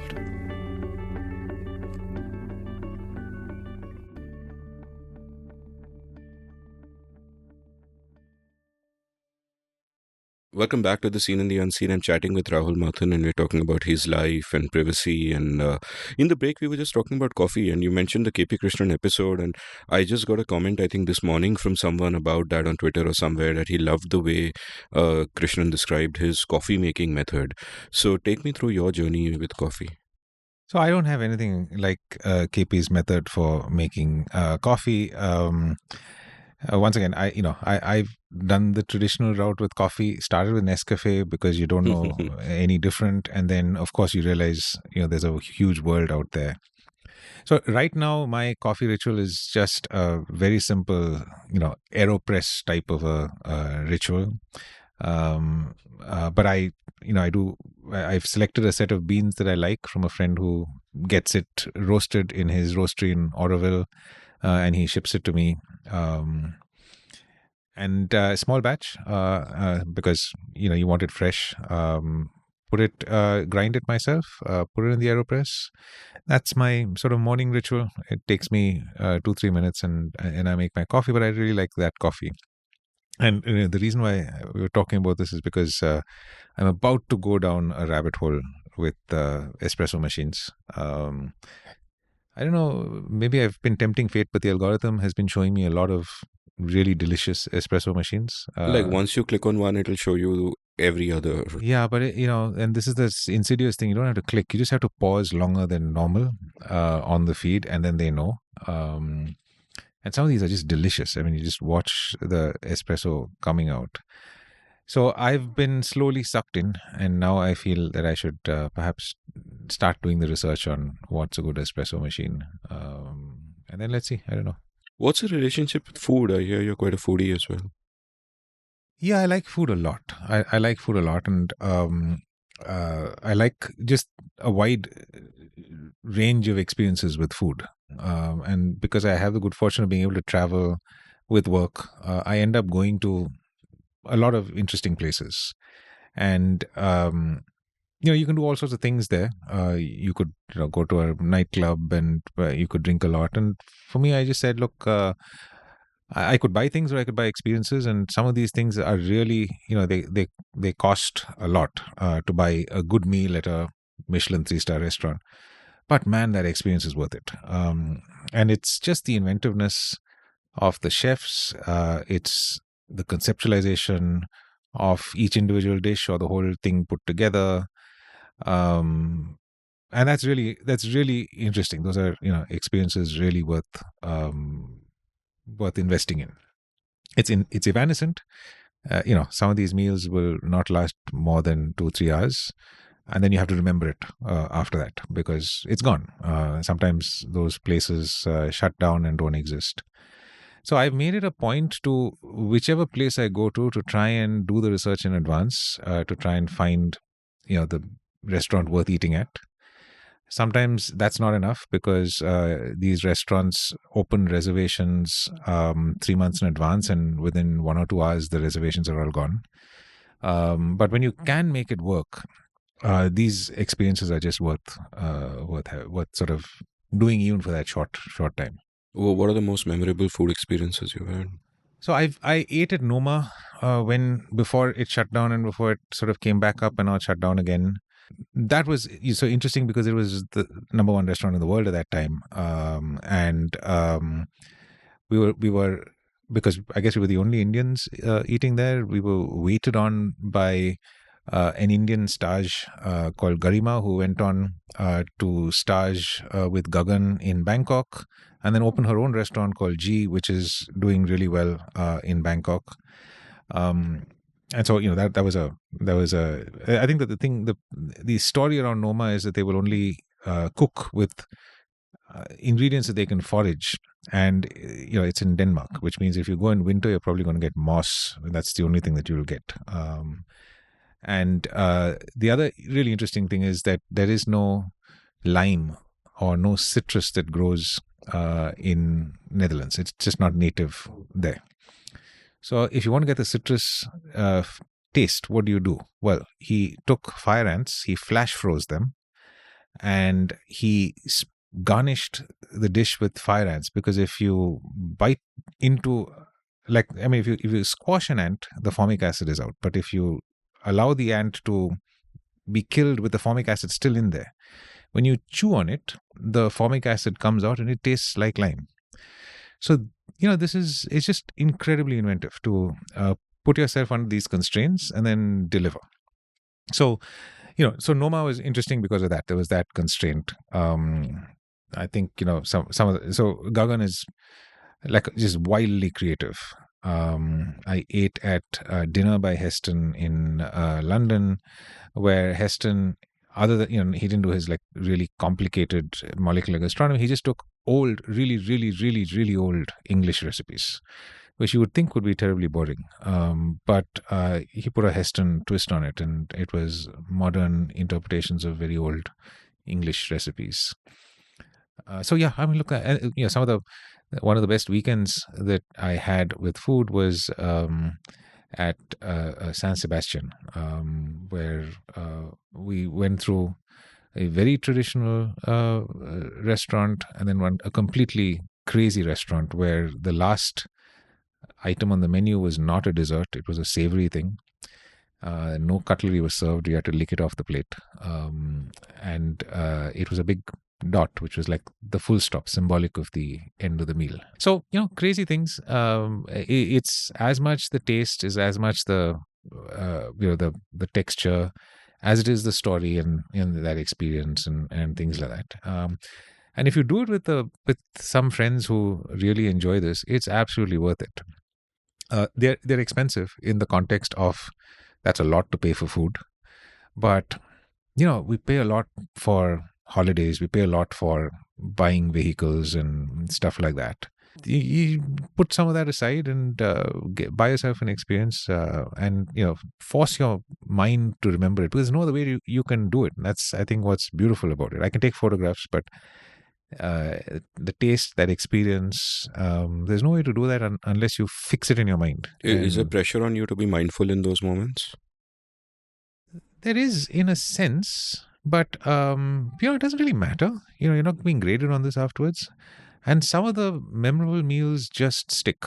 The fire ants on the steak in Noma. It just sticks. And there are little things like that. Binu in San Francisco, once again, one of the finest restaurants I've eaten at. They served something that looked like an eyeball, but it was the most delicious thing that I've ever had. That's another extremely memorable meal. And then, of course, there's really, really good street food. In San Sebastian, there's a place that's known only for its, risen souffles. And so you just go there and stacks of these things, and you just sort of eat it, off the wall. There's sort of street food around the world. And I've done all sorts of stuff. I've done the insects in Bangkok. I've done, whatever as long as I don't get an upset stomach, I'm happy to do anything. And it's the experience. I enjoy the experience, and there are a lot of very very good chefs in India who, if you just ask them, they're just begging for you to ask them to do something off the menu.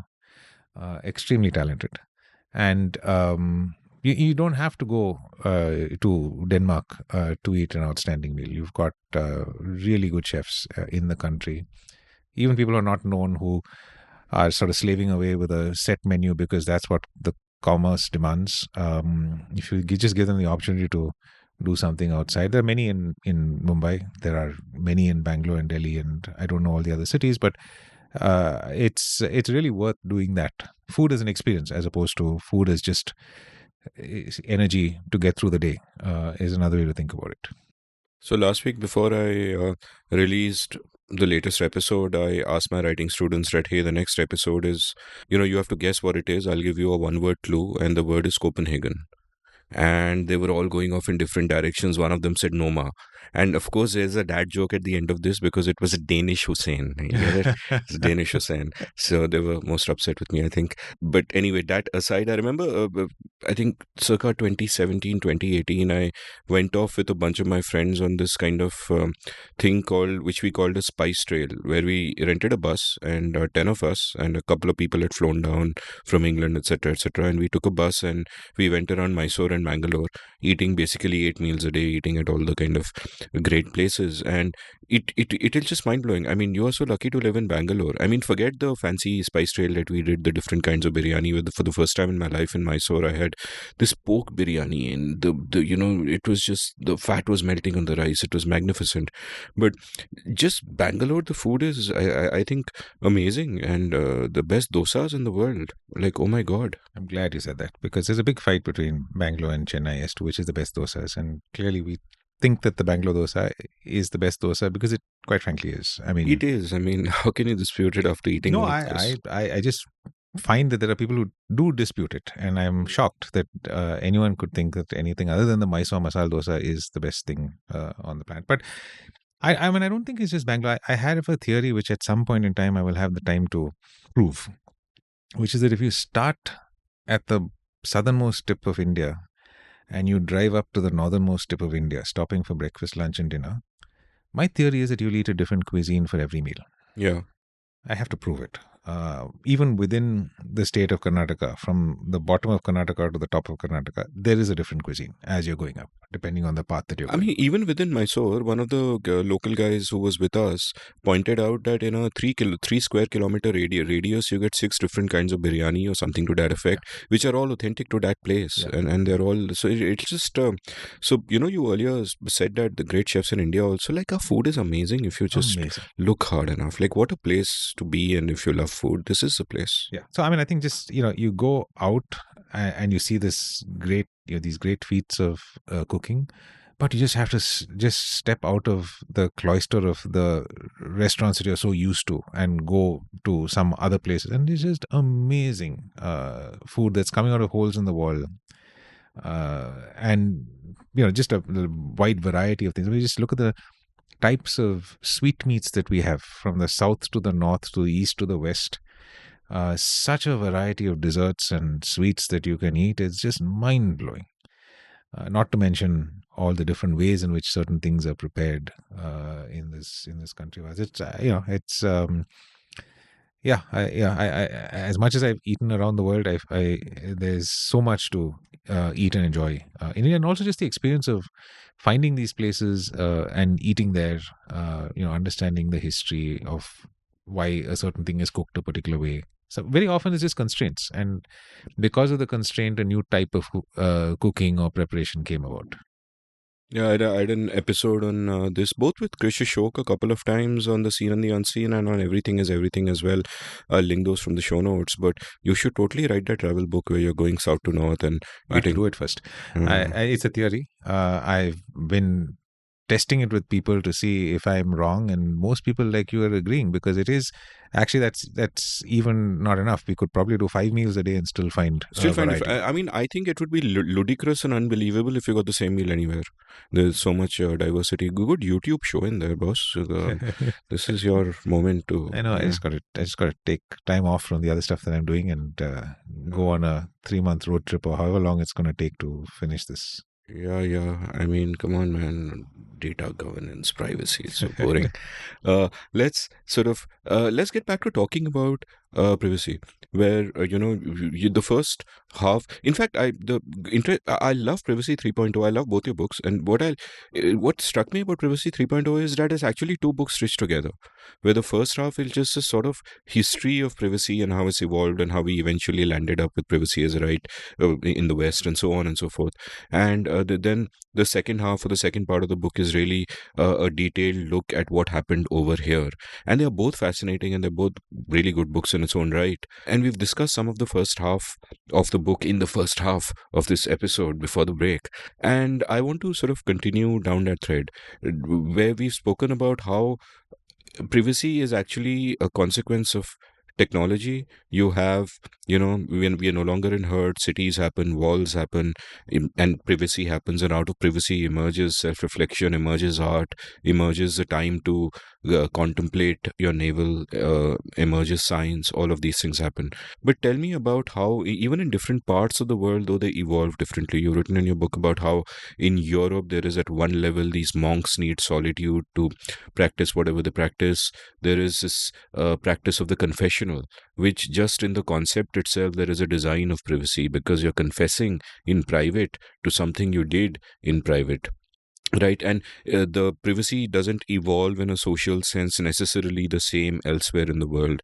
So take me through those sort of middle years of how people are looking at it. What are the consequences, and how societies are sort of evolving as a result? Yeah, look, I mean, I think the early thesis is, in nature you need no privacy. In fact, privacy is dangerous because your herd needs to rely on you, and then if you're keeping some secrets, the herd cannot rely on you, and so perforce you have to be completely open. But that's required when every element of the herd should be capable of performing the same function. But as we start to specialize, as societies start to rely on certain elements of society for certain specialized skills, you have that ability to now differentiate, specialize, differentiate, and that exacerbates in larger and larger societies and towns. Like you and I can't go out and hunt or even farm stuff to feed ourselves. We're completely helpless creatures if we're taken out of the society that we're in. And in order to preserve some of that, that's sort of where these constraints come up. The walls that we create, the space to think and contemplate. That's where science comes from. Science can't come when you're so bothered every day trying to figure out what to eat. Now that that's taken care of, you have the time to sit back, think, reflect on why the stars are moving through the sky, why stuff is falling from the top to the bottom, and then you start getting scientific thought, and that itself furthers greater specialization. And so society optimizes to encourage that, to give people the space to do all of those sorts of things.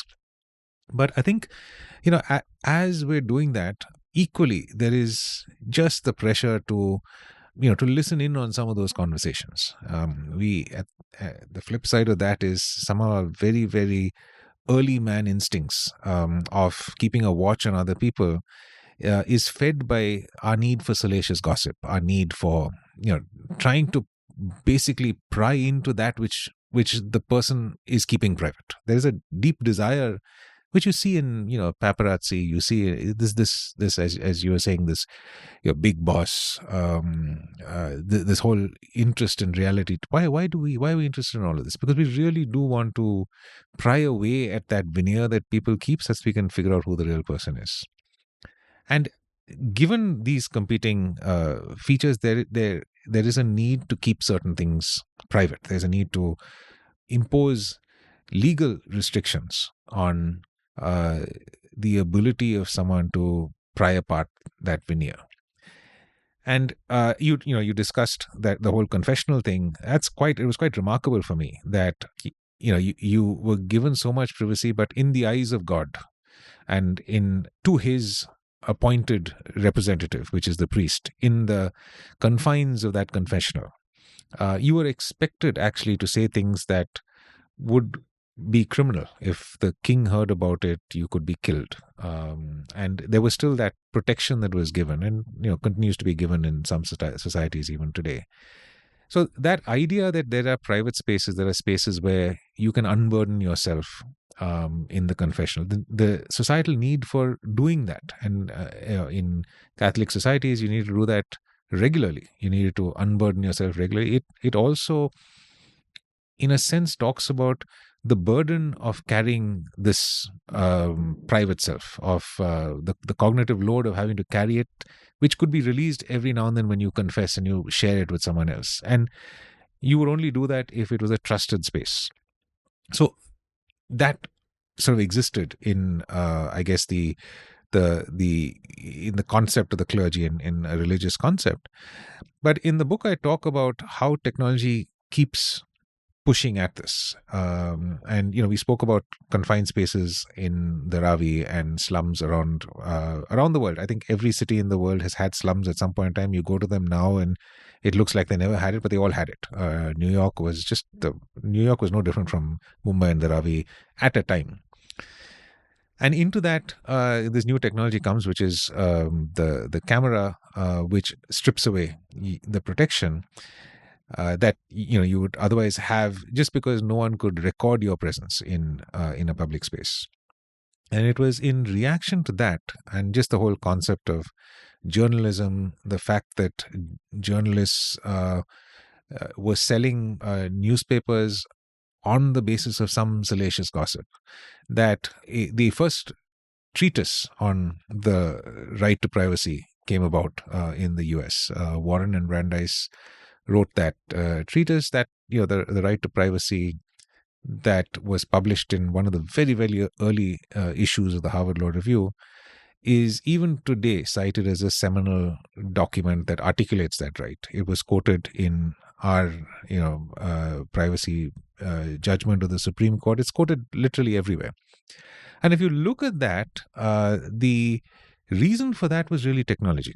It was really the camera, the portable camera, that Warren and Brandeis, and particularly Warren, as I write in the course of the research for the book, I found a very, very interesting anecdote about Warren, which is not part of the popular telling, which sort of talks about how he particularly was moved to write that piece because of a heightened sense of privacy that I think he felt, and I think very often laws come about like that. It's usually an extreme reaction to something that is felt, and that sort of sets a new norm or a new standard.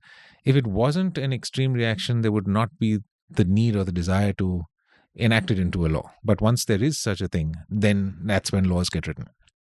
Yeah, and I found it really fascinating that, when those great technologies, the printing press and the portable camera were created, like at one level, people like us would say, hey, huge net positive. But at the same time, you had naysayers and saying privacy, privacy, privacy.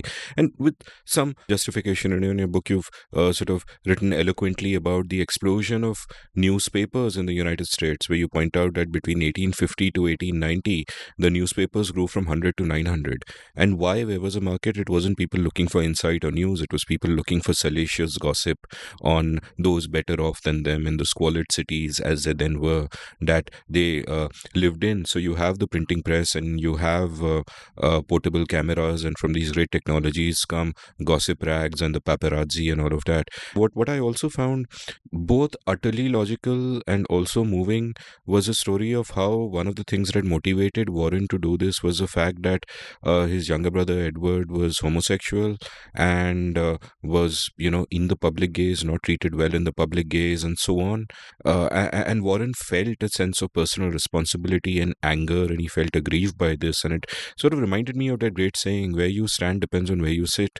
And, here he is personally affected by someone he loves being treated in this way. And of course, you're going to kind of crack down and maybe commit the hour, commit the man. It would have been sort of written anyway. But tell me a little bit about how sort of what we speak so glibly of in this phrase we take for granted, the right to privacy, actually, came about so late in the day. I think 1890, I think Brandeis and Warren, as you mentioned, right, wrote their essay, and then it took a few years to get into recognized jurisprudence, because firstly, there was a problem of what the hell is privacy even? Like, how do you have a right to privacy? How does it follow from whatever liberties you may have?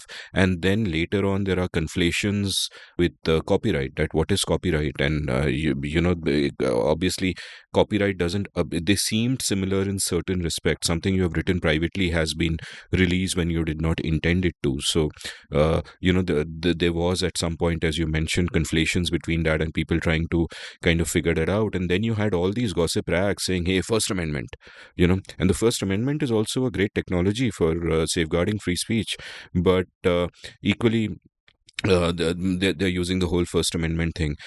So tell me about conceptually the journey that the right to privacy takes, and also how you think about rights per se, because at one point you've sort of referred to all of these rights as, in a sense, property rights. And like, my understanding of rights really, I think, comes from that whole Lockean sense of the right to self-ownership, right? So you have the right to self-ownership, and you own yourself because that's logical. Otherwise, and from that emerge all other rights, like the right to free speech, because then of course you own your thoughts and the ability to express them, and the right to life, and you mix your labor with something, the right to property, etc., etc. So how does one arrive from there to something that seems sort of nebulous when it comes to fitting? Like, intuitively I feel it is a fit, but it's hard for me to explain why. And indeed, for 300 years people tried to do just that. So tell me about how you think of rights, how contemporary judges and jurists of that time thought about rights, and how it gradually became a natural thing to use the phrase the right to privacy. And look, I think this is really the tension. All of us think of rights in a very Lockean kind of a way. That's just sort of the easiest, because for the longest time, ownership, property, and the rights that come out of that is the natural fit for all of these things. But as you're saying, privacy doesn't fit perfectly into this. Copyright is is a right in an intangible property. That itself is an extension, right? So what we understand in a Lockean context is the tangible property, either immovable or movable, that you can hold and no one else can have. But intellectual property abstracts it one level up, because I can't remember who it was. One of the founders of the Constitution said that it's intellectual property is like the light from a taper, like candlelight, that I can give you the light from my taper, it can light your taper, and you will have light and I will continue to have light. The whole idea that intellectual property is non-rivalrous. Your consumption of it does not diminish my ability to consume it, and infinitely so. We write a book. Of course, you need to hold the physical paper in which it is written, or the Kindle in which it is pressed, or whichever way you want to manifest. But the fact that you own a book and I own a book in no way diminishes my enjoyment or your enjoyment. Unlike with property, if I sit on the property, you can't sit on the property. That's just the fundamental nature of it. And so intellectual property stretches that Lockean idea by creating this non-rivalrous nature. And privacy stretches it even further, because it's not even like an ownership of anything. It is the right to be left alone. And if you think about Warren and Brandeis, the way they articulated it was very much that. So the right to privacy in that treatise is articulated in the frame of, I must have space where I can not be bothered. And that is privacy. Now, that has got nothing to do with the Lockean concept of property. It's not like you want a particular place where you can go and lock yourself up. It is just, if I want, you should not pry into my personal affairs. And as you said, Ned, his younger brother, he just wanted Ned to have the space to be homosexual, or to do what it is he wanted to do without society judging him. This can't be expressed in terms of property in the way that Locke. I mean, we could really try and find a Lockean explanation for this, but that would be stretching things way too far. And so I think, the conclusion I've come to really is that rights need to be expressed in terms of what you want to achieve by establishing them. Either what are the protections you need, or what are the spaces you want to create. Even when we say spaces you want to create, you go back to a very property kind of a construct, but it's also a space in the mind. It's also freedom to do things. And by their very nature, the construction of a new right, like the right to property, will need to carve space out for itself among other competing rights. And as you mentioned, the competing right at that point in time, particularly with journalists and newspapers, was the right to free speech. And we've always had this construct as we think about rights, that my right ends when your right begins. So my fist stops where your nose begins. I think it's right. So that's the famous sort of saying. And I think if you think about privacy in that context, your right to free speech ends where my right to privacy begins. You can't claim a right to free speech if in doing so you're violating my privacy. Now, where that line is drawn depends on who you are. And there's much jurisprudence on the fact that if you're a celebrity or a public figure, that line is drawn very differently from if you're a private person. But even so, where do you draw that line? If you draw that line incorrectly, you result in celebrities like Lady Diana meeting her death. And so society's got to navigate that line carefully. And I think that's sort of part of the tussle of rights in society, trying to find out where that line is. I think you can't claim privacy where to do so would harm the interests of society. So the government can't claim that it has a right to privacy over what it does when it is doing things in the public interest. And that's why you have the right to information. But the right to information can't extend to collecting private information that the government holds. Is part of the exercise of its governance function. So these are the sort of difficult things, and we are talking about this in sort of binary terms, but it is absolutely never binary. It is always, in every instance, contextual. And so I struggle to say any of these things in absolute terms, because we need to take a look at what it is, and we need to use our best judgment at that point in time to see which best interest is served, the interest of shining a light or actually drawing the curtain over this to protect someone's privacy. It was Thomas Jefferson, in fact, who said, quote, "He who receives an idea from me receives instruction himself without lessening mine, as he who lights his taper at mine receives light without darkening me." Stop quote. And you're right that the right to intellectual property cannot really arise coherently from the right to self-ownership. And the only way to arrive at it, and I'm thinking aloud, obviously, you're the scholar and I'm just thinking aloud, but it would seem to arrive from this consequentialist sort of argument where you look at incentives and say that creators need incentives to keep creating, and therefore intellectual property is important for that flourishing of creativity to happen. But then the moment you move into a consequentialist argument, my issues with consequentialism always are that you can never know the consequences of anything, and therefore you can make an argument for any damn thing and come at a view of the world and a normative view of the world that way. So I find like when I was much younger, I used to look at the Lockean view and think of natural rights, and I would look at everything just through that lens. Now obviously at this point I don't believe that natural rights are coherent in any way. Obviously they are a human construct. If society is to function, we need some framework within which we organize how we behave.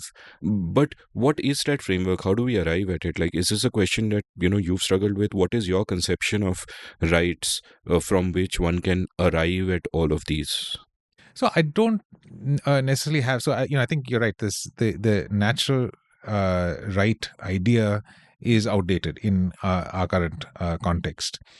I tend once again to resist trying to form very clear binaries around these sorts of things. I like to take a more Bayesian approach to constantly revalidate my priors based on new information. And that's why I mentioned in my last intervention that it's a it's contextual. So many of these things are contextual. I think it's important to gather appropriate context of all the various elements at play. That would include an understanding of the rights of all the parties at play, the rights of society, the larger rights of sections of society, and trying to find a answer or navigate a path through all of this that affects the least number of people, but and at the same time achieves the greatest larger good. That's sort of the only way to think about this. I think you can take a particular situation. You will at any one point in time have several competing rights. You have to now find a path where a significant percentage of people will find that their rights are infringed upon in the baldest way of saying it. It is incumbent upon you to find the path which is, I guess, in a sense, in a very utilitarian sense, the greatest good. Now, do you think about the greatest good in this point in time? Do you think about the greatest good a century from now? Gosh, these are such complicated things to think about, and we often don't have that kind of luxury of hindsight as we're making these decisions, these snap decisions. But I think as we think about this, we probably have to cut ourselves some slack, cut the people who take decisions some slack, given all of those things, and try and find a way through this that affects the least people and puts us sort of on a upward trajectory at all times. And I guess, the practical way to look at it is that all of it is a political negotiation, and not political in a pejorative sense, but a political negotiation between interests and values. And you just kind of try to cope with each moment the best you can as it comes. And, the kind of ethical dilemmas we are facing today with AI, for example, are something that doesn't fit into any pre-existing framework. You got to kind of throw it all out and start. Doesn't. I think that this is the other thing that I've learned. I know you like to talk about podcasts and things that have influenced you. One, I don't know if you've listened to, is called Pessimist Archive, which is now called Built for Tomorrow. Essentially, it is the best archive of techno mania, where new technologies come and people have just gone completely bonkers about how it's going to affect society. And he goes through this whole. He talks about all of these technologies, and you find the technologies he's talking about are like the bicycle or the telegraph or things that are completely benign with the benefit of hindsight, but at the time was so completely revolutionary that people thought that all of society is going to come crashing down because this new technology was coming. And the reason I mention that is that we, if you say that the ethical issues with AI are such that we can't even think of, I argue with that. I would say that we've been here before. We just need to find the parallels, and at least we may not find the answers because, of course, AI is capable in ways that previous technologies were not. But our fears, we tend to repeat our fears, and if anything, knowing that we've been through this before, we felt these fears before, and we've survived as a species, will at least give us the comfort to be able to plod through this one and be sure that at the end of this, there's going to be, the world is not going to end.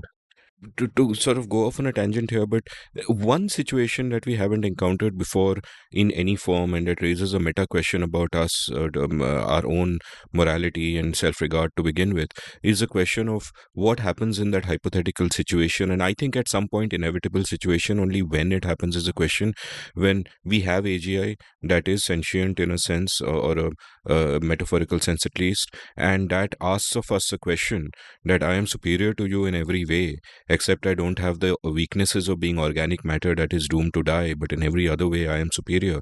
Why should I be your slave and not the other way around? Why should I not be of equal moral consideration at the very least? And the meta question that raises is that what the hell is so special about us?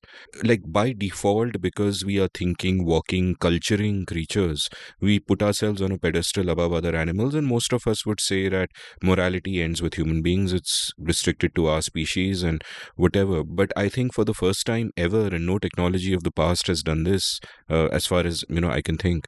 That is coming into question the very nature of humanity. Like, I think a lot of the people who express skepticism or fear about AI are actually overestimating both the intelligence and the ability and the value of human beings.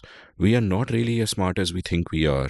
And, I mean, you and I are having this conversation after being trained on much smaller LLMs than, what the latest generative AI has. And we have not even the smallest, the tiniest fraction of processing power of that much smaller LLM, and yet we underestimate them and we overestimate us.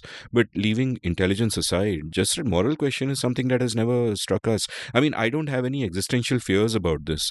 I don't even think our species is so great that it's worth saving if anything was to happen. I mean, and law of truly large numbers is one day we will be extinct.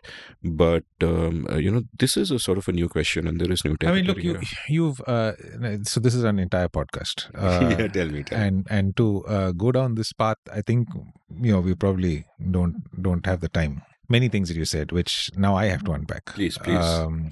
One is that so yes, of course, it is certainly possible that we could create sentience in silicon, as it were, which could ask these questions. It's possible, but the thing we have to ask ourselves, is it likely? And are we not anthropomorphizing these constructs? That I'm not going for a moment into whether LLMs are capable of having sentience. I will answer that separately, but just to assume that there is a form of artificial intelligence, or there is a form, or something that we know where it started. In a sense, we have created it, and now it gets to the point where it has a morality, where it starts to ask these sorts of questions. You have to understand that is unprecedented in our knowledge. And by the way, there is a film that deals with exactly this question, which has the same name as your podcast. Did you name your podcast after Ex Machina? I did. Oh, wow. So I was sitting with Sukumar from who's now editor-in-chief of Hindustan Times, and we're thinking of a name for the column, and I said Lex Machina, and he said, "Oh, Ex Machina, lovely movie." I said, "Yeah, I wanted to call it Ex Machina, but I didn't think you'd go with it, so I tried to put this law Lex kind of a thing." But he loved it, and it's been called Ex Machina ever since. So yes, in fact, that is a movie which talks about a robot, an android that develops sentience. But you've got to understand that there are many directions in which this could go, and I don't think there is any need for the intelligence that we create to actually become us. There's that movie called Contact. Is it the Carl Sagan? No, then it's not Contact. It's Arrival. Sorry, Arrival. Right, great film. Denis Villeneuve. Yeah. Now, if you think about Arrival, the whole premise of that movie is communication. We communicate in a particular linear kind of a way, but they have a completely different form of communication, which is the same thing all at once at the same time. I like to think of artificial intelligence along those lines. We are worried that it'll become us, and so it will displace us. I'm more worried that it'll become something that we can't comprehend. It has we are as insignificant as a fly to them. They go on a completely different path. They don't need to destroy us. They don't need to. Why would they want to do all of those kinds of things if if they're thinking at all points in time at the same time? That's sort of the way in which the aliens in Arrival communicate. So, yes, we always worry about all sorts of things. And if there's one thing that history has shown us about technology, it is that the thing we worry about is very often not the thing that actually happens. I wrote a piece some time back called The Great Manure Crisis of 1891, where I talk about the fact that in 1891, the big worry of people was that the streets of the metropolitan cities of the time would be so filled with cow dung that people would have to evacuate to the first floor, because that was the reality. The streets were becoming busier and busier, and the only way in which people were getting around was on horse carriage. And so much dung was being left on the streets that they used to be giving it to farmers outside the city, and the farmers refused to take it because they said we can't use your cow dung anymore, your horse dung anymore. And of course, turn of the century, that didn't happen because automobiles came, and immediately no one used horse-drawn carriages. So the thing that we fear as the evil consequence of technology almost always is not the thing that actually happens. There is another even worse consequence that happens. And of course, the cars came, and now we've got the climate crisis, and we would really love to go back to horse-drawn carriages, and I'm sure we would find inventive ways in which to get rid of the manure. My firm belief is a climate crisis will end as a manure crisis did, but carry on. That is exactly the point of that article, which I wrote a long time back. But with with sort of the disappointing news from COP28, I feel that we'll have to probably wait another few years to figure out. But I strongly believe that is the way in which the climate crisis will end. Please don't tell my partner Akshay Jaitley, because he's invested a lot in getting the energy transition sorted out. But I believe it'll happen in with some technology that we haven't fully seen or that exists now, but which will suddenly assume a shape that is very, very different.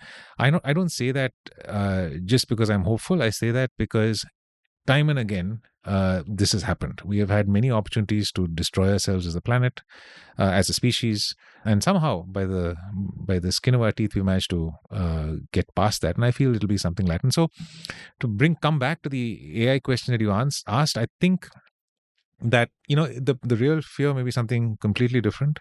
And just to sort of close the loop on that, I don't think the LLMs that we're dealing with now are anything close to what we need from AGI. I think this is... I agree. I think, judging AI by the LLMs today is like judging computing by those mainframe computers of 1954, which filled a room and had like 2 MB memory. Exactly. And more importantly, that were not networked.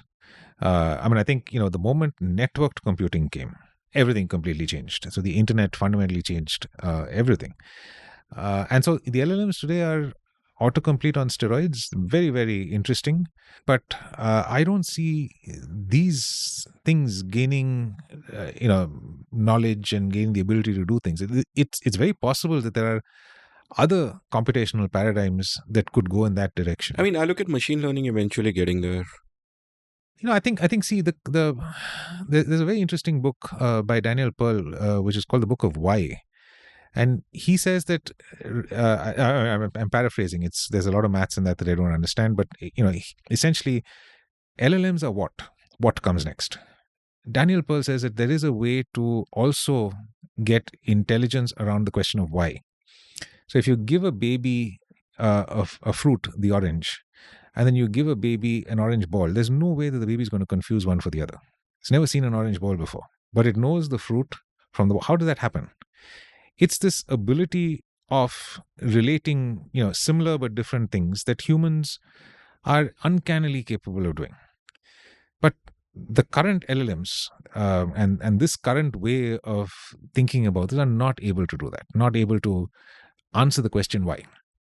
I agree with that, but machine learning goes in a different direction. Like what we saw AlphaZero do in chess, for example, though that's obviously a limited purpose game, much easier to solve and all of that. But it's essentially a machine teaching itself how to play, asking the whys much better than any human could, and doing things where we can't understand why it did them, but we know that it's right and we are learning it from them. And that works in the extremely constrained environment in which AlphaGo is operating. The rules of Go are extraordinarily simple. It's a very, very complex game. The permutations are more than, I guess, the whatever grains of sand in the universe or something like that. But it is a very simple game. In your book itself, you've written about the miracles of medical diagnosis that are coming from AI. And like one startling fact I remember, which is again a machine learning fact in the medical field. I produce a podcast for my friend Vasandhar called Brave New World. And I think he did an episode early on with Eric Topol, if I'm not mistaken. It was Was a Eric who great said guy this, for medical. who is Yeah. a great guy. And he spoke about this medical thing. It could have been some other guest, so apologies, but I'll link it from the show notes, where that apparently now AI can look at your eye's retina and tell you whether you're male or female. And humans haven't figured out how the hell it's doing that. Humans can't do that. We don't know how it's even possible, but a machine can do that. And And absolutely, and I've heard that. I think human radiologists as a job. That job is I wouldn't say it's gone, but I think it's fundamentally changed because AI can look at scans, radiology scans, and can spot malignancies in a way that far exceeds the capability of a human radiologist. Now, there's still a role for human radiologists because that it's not just spotting, it's also sort of figuring out what you have to do. But in the act of spotting, because it has the ability to identify shades of difference in an image that are beyond the ability of a human eye to see, it far exceeds our capability. So, yeah, absolutely. I mean, I think there's incredible things that that AI can do. But just to stick with this example, this radiology scan, the AI that is able to identify a malignant lesion on your skin is not able to reason that that malignant that sort of dot is actually a grease stain and not something that is on the skin.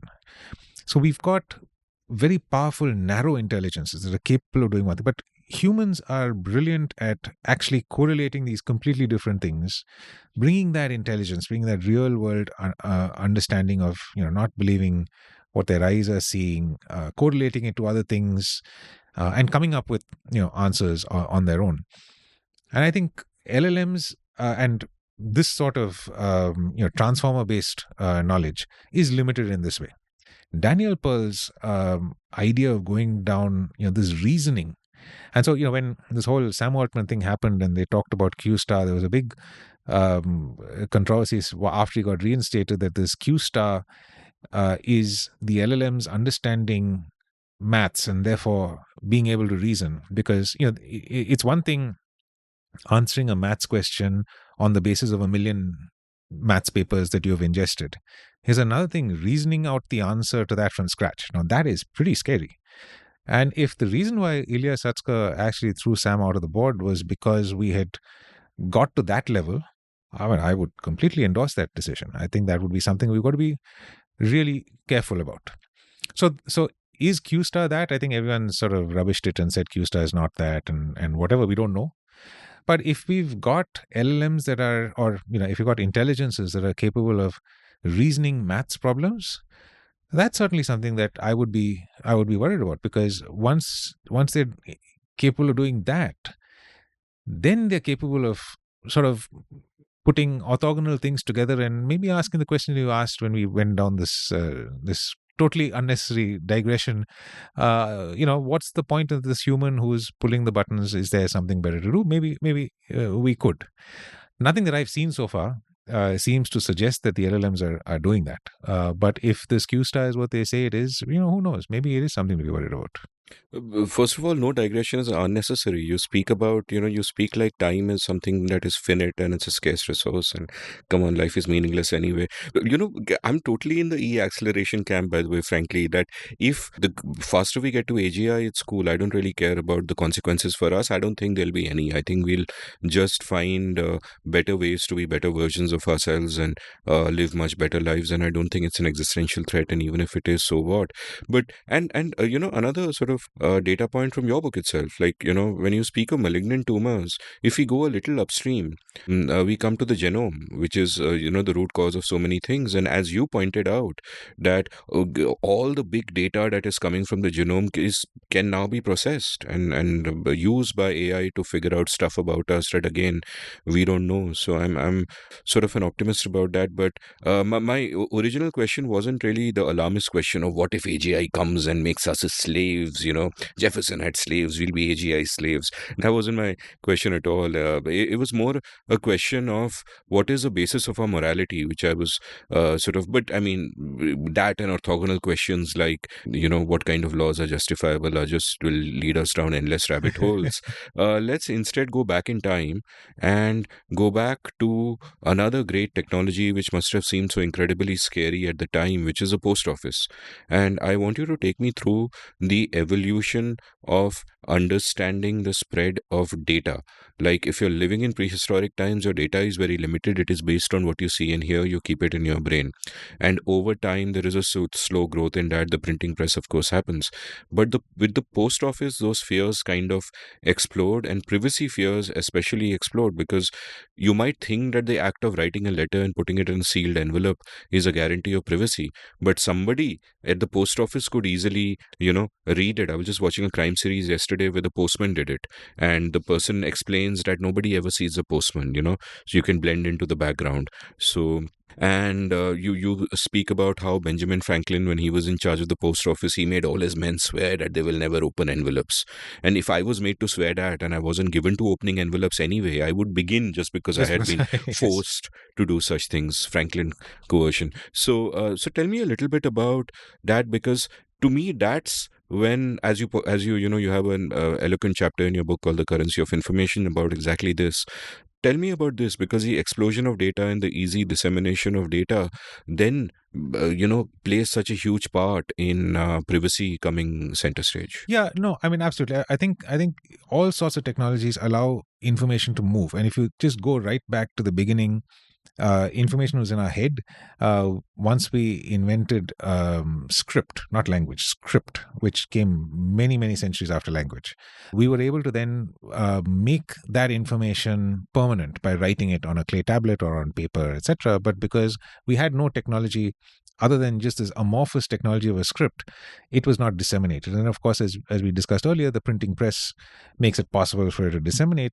But that allows us to make many copies. The invention of the postal service actually allows information to travel great distances. And of course, just to stick with the evolution of technology, after that comes telegraph. So you can get wires, which means you don't have to wait for the pony to reach that place. You can actually send it virtually immediately through the wire. Then you have radio, where even without wires you can get it, and that's just the voice. And then you have television, where you can get it, voice and image. So you can see how with each evolution of technology, there is greater fidelity in the information that is being transmitted. It's happening much quicker. There was an arbitrage when you had the post office. The person who had a telegraph had an arbitrage over the person who depended on the Pony Express, and you could make money out of it. And now that very same arbitrage we're seeing at the stock exchange, where you've got these co-located servers with brokers in like milliseconds, making trades completely algorithmically to take advantage.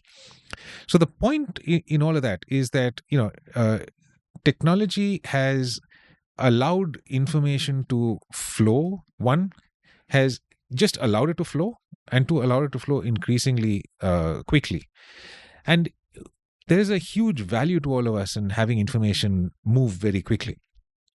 And in the pursuit of that, we sell ourselves to these technologies. And sometimes we don't realize that as we're doing that, we're exposing ourselves to privacy harms that never existed in the past. You would never think of sealing something because you'd hand it over to the person. Why would you worry about sealing it?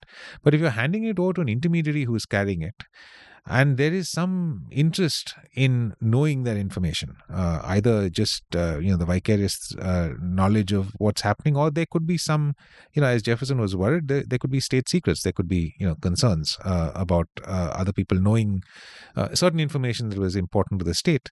You have to then find other bells and braces to prevent this from happening.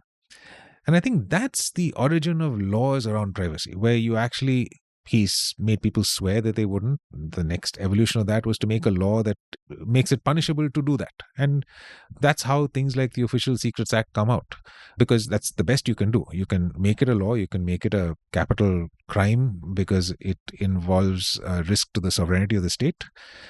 but people will still do it. They will push to that point. And I think in a lot of the book, I actually talk about this tussle. There's the great benefit that we can get with evolutions of technology that allow us to access information in greater fidelity. But with each evolution of technology, there is a compromise that we being forced to make, that we don't fully realize at the time that we buy into the technology, but that a decade or so in, or whatever the time frame is, we start to discover. And if you think about the internet, the early days of the internet, we loved it because the encyclopedia I had was the new book of knowledge that my mother bought for me, and that's the source of knowledge. But it seems so like trivial compared to Wikipedia. And forget about Wikipedia now. All of the internet is available because Google has indexed the whole internet, and you just ask a question and it will magically find you the top 10 results, and you never go beyond page 1 because the top 10 results are so good and so accurate that you basically have any information that you want. But with all of that, that Google search, the reason why it's giving you the top 10 results is because it knows when you say a particular word in connection, along with another word, you mean this. As in, you, Amit Verma, means this, which is different from what I, Rahul Matthan, means, and you and I will get different pages for the exact same question that we pose. Now, we are getting what we want, which is the information that we need. But do we realize that in order to get that, we have exposed to the algorithm personal information about us that allows it to serve this to us in this, fine-tuned way. And in that process, we've sacrificed our privacy. Do we really care? No, we don't, because we get really good information. At some point in time, we will care, because if that's monetized against us, allowed to, manipulate some decisions that we make, we may not like it so much. But this is the nature of technology. We're constantly making these trade-offs. You said you like e-acceleration. This is the negative side to e-acceleration. Some of us are okay with it. Others are not. And, I think that's sort of I think we should all be aware of it. If you're aware of the consequences and then you buy into e-acceleration, then fine. But it would be terrible if you thought e-acceleration was something and actually it violated your privacy in a way that you would be uncomfortable with. I mean, I'm optimistic in the sense that I see the trade-offs, but I'm confident we'll figure it out. We always kind of have. Of course, it's often taken decades and centuries to fix stuff out, as, your whole narrative around privacy sort of shows.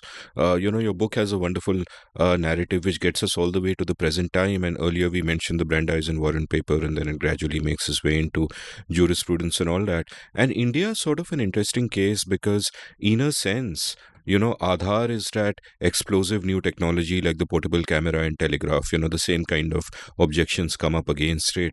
And we have never really deeply thought about privacy because, like you said, it wasn't an issue. We had bigger battles to fight. You've got great details on how it was almost there in the Constitution, and some people wanted it, some people didn't, but eventually they left it out because it would get in the way of the state maintaining law and order and all of that. I think, was it B.N. Rao who made the argument that if the police gets information that something is hidden in a particular house, they should be able to enter it and search it immediately. If they apply for a warrant, that moment can go. So but eventually the right to privacy ended up being in a draft of the Constitution, but not actually in the Constitution. It was kind of taken off, and we eventually reach the last decade without there being a right to privacy.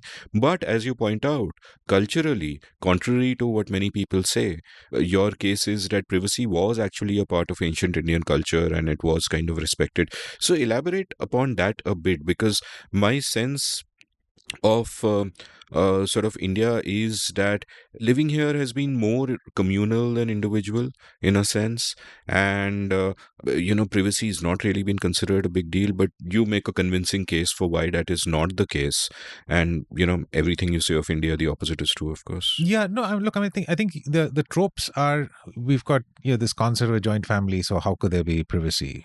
Everyone lives with each other, but even within the joint family construct, there is the notions of privacy, of it's not like a nuclear family, obviously, because it's a joint family, but even within those constructs you have private spaces that the sons and their wives and daughters, etc., can occupy.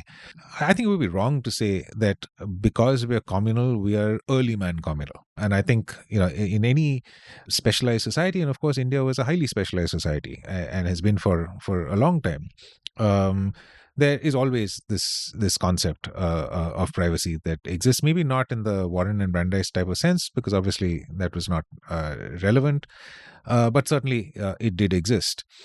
And just to talk through the constitutional history of some of these things, I think the interesting thing that I found as I was reading through and thinking about this is, and I've seen this repeated in different contexts in other histories of modern India.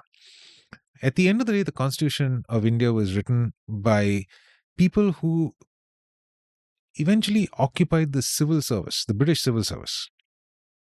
And they were writing, about writing a constitution to govern this country, that, obviously wanted to rid the country of the bad parts of British rule.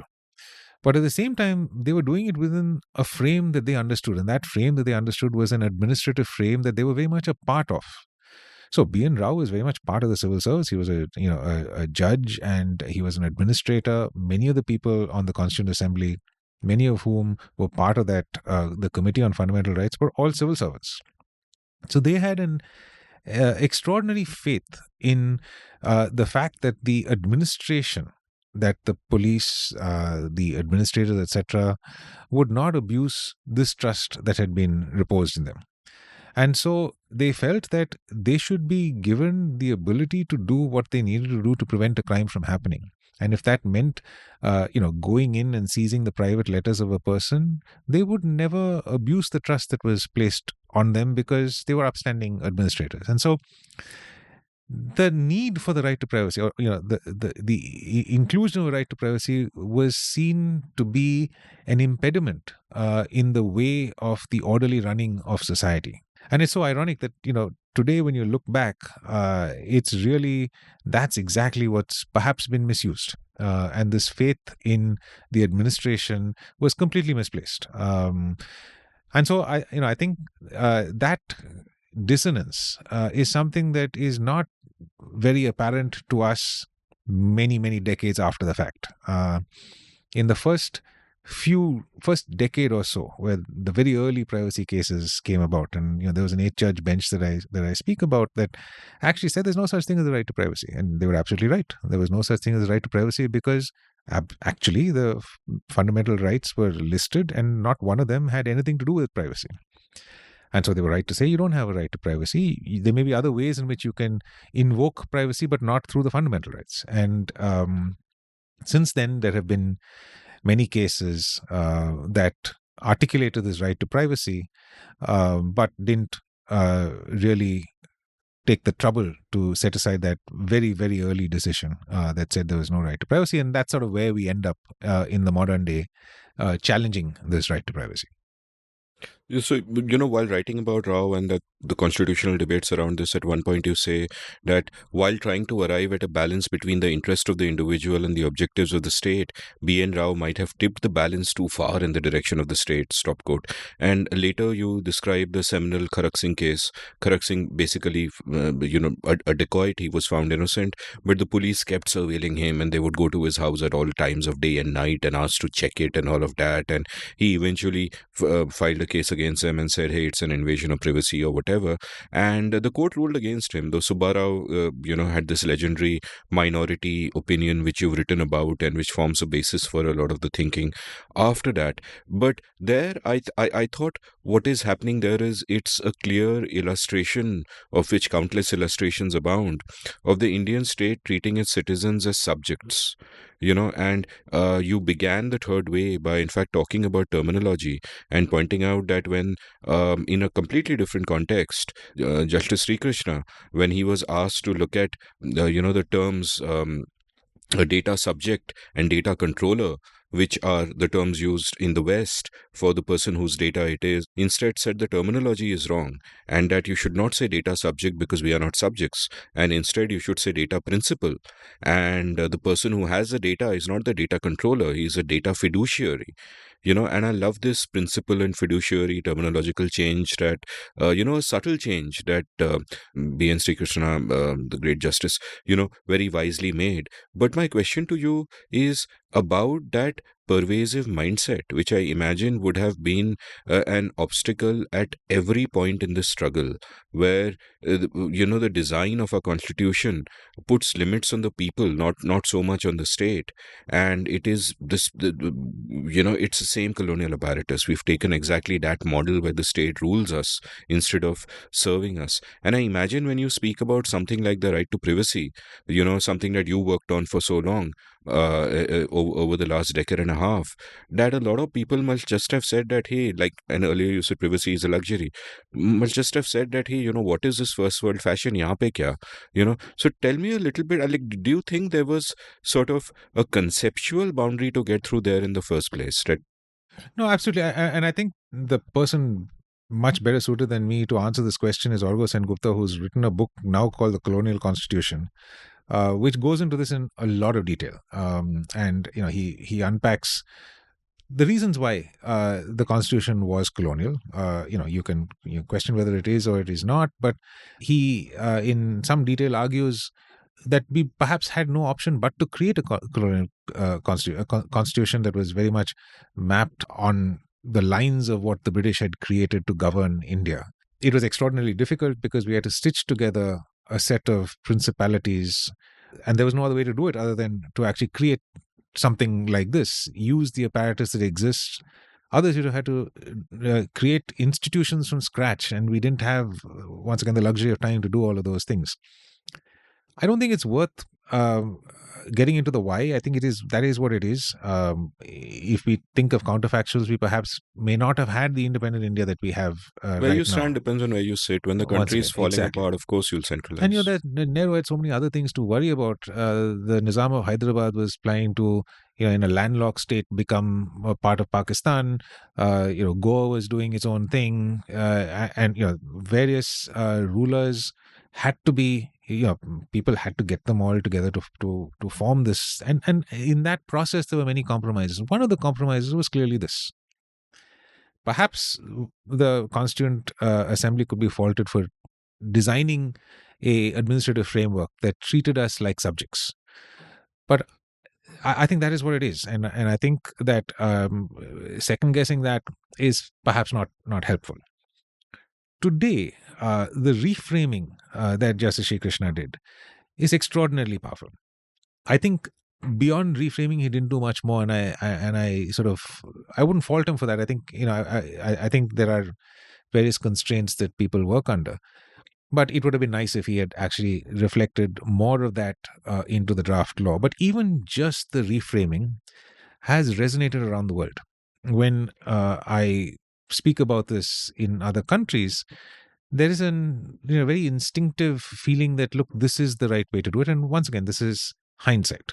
Data subject, the terminology is, this is the subject of the protection that we are creating. This is not a subject from the context of a ruler and its subject. This is more like, but it does have that pejorative context, much more so today when we see how the algorithm has truly made us a subject of these people that manipulate us. So in that context, India coming up with a new terminology is extremely refreshing. And so I really like the fact that despite the many iterations that we've had on the law, we are now very firmly data principal, data fiduciary. I also like fiduciary because the fiduciary, just the word means I'm giving something to you in trust. It's not yours. I'm entrusting it to you, trusting that you will behave well with it. That's a very nice kind of a context to put on why you have my data. Because you've collected, you have no right over it. I have just allowed you on sufferance to keep the data. If I feel you're misbehaving with the data or you're not treating my data in trust, I should have the ability to take it away from you. No, that's not the context within which the vast databases and data sets have been collected and are currently being used. It's very much, I've taken the money, the time, the effort to collect the data, organize it, run algorithms over it, so I should be able to do everything with it. Justice Sri Krishna turns that on its head and says, no, this is a fiduciary relationship, and so I can revoke it at any point in time. So tell me about then how your journey begins in this, because you are, suddenly we've been showing a film and the main character hasn't come yet. And you, of course, are the main character. And at one point you are on a flight and you're sitting there in the flight, and on the seat beside you is your acquaintance Nandan Nilekani.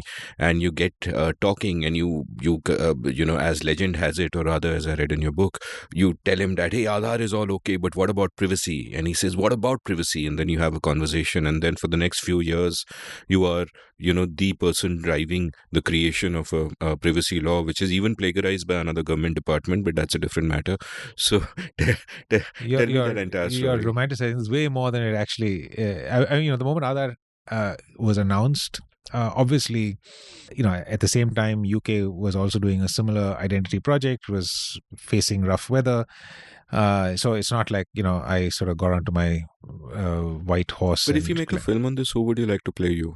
No one. I'm a bit character in this whole thing. It's not even important. At least a good character actor, not a bit role, but I'm like one of those extras who holds a cup of tea and that's it. So it's not. Lord. Okay, fine. It's not relevant at all. But I think the point was that this was, I think Nandan and Manmohan Singh and everyone who came up with this were looking at this from a developmental perspective. And I think if you think about it, it's the responsibility of the government to serve its people. Now, you can't serve someone who you don't know. And there's a lot of experience in the Indian context of food not reaching the people it's supposed to reach in the ration system, funds not reaching the people they're supposed to reach, and all of those sorts of things. And so the ability to actually identify the recipient of a service so accurately that person consistently gets what he or she is entitled to is certainly something that the state should work towards. And the conceptualization of Aadhar and the Identity Project was very much from that perspective.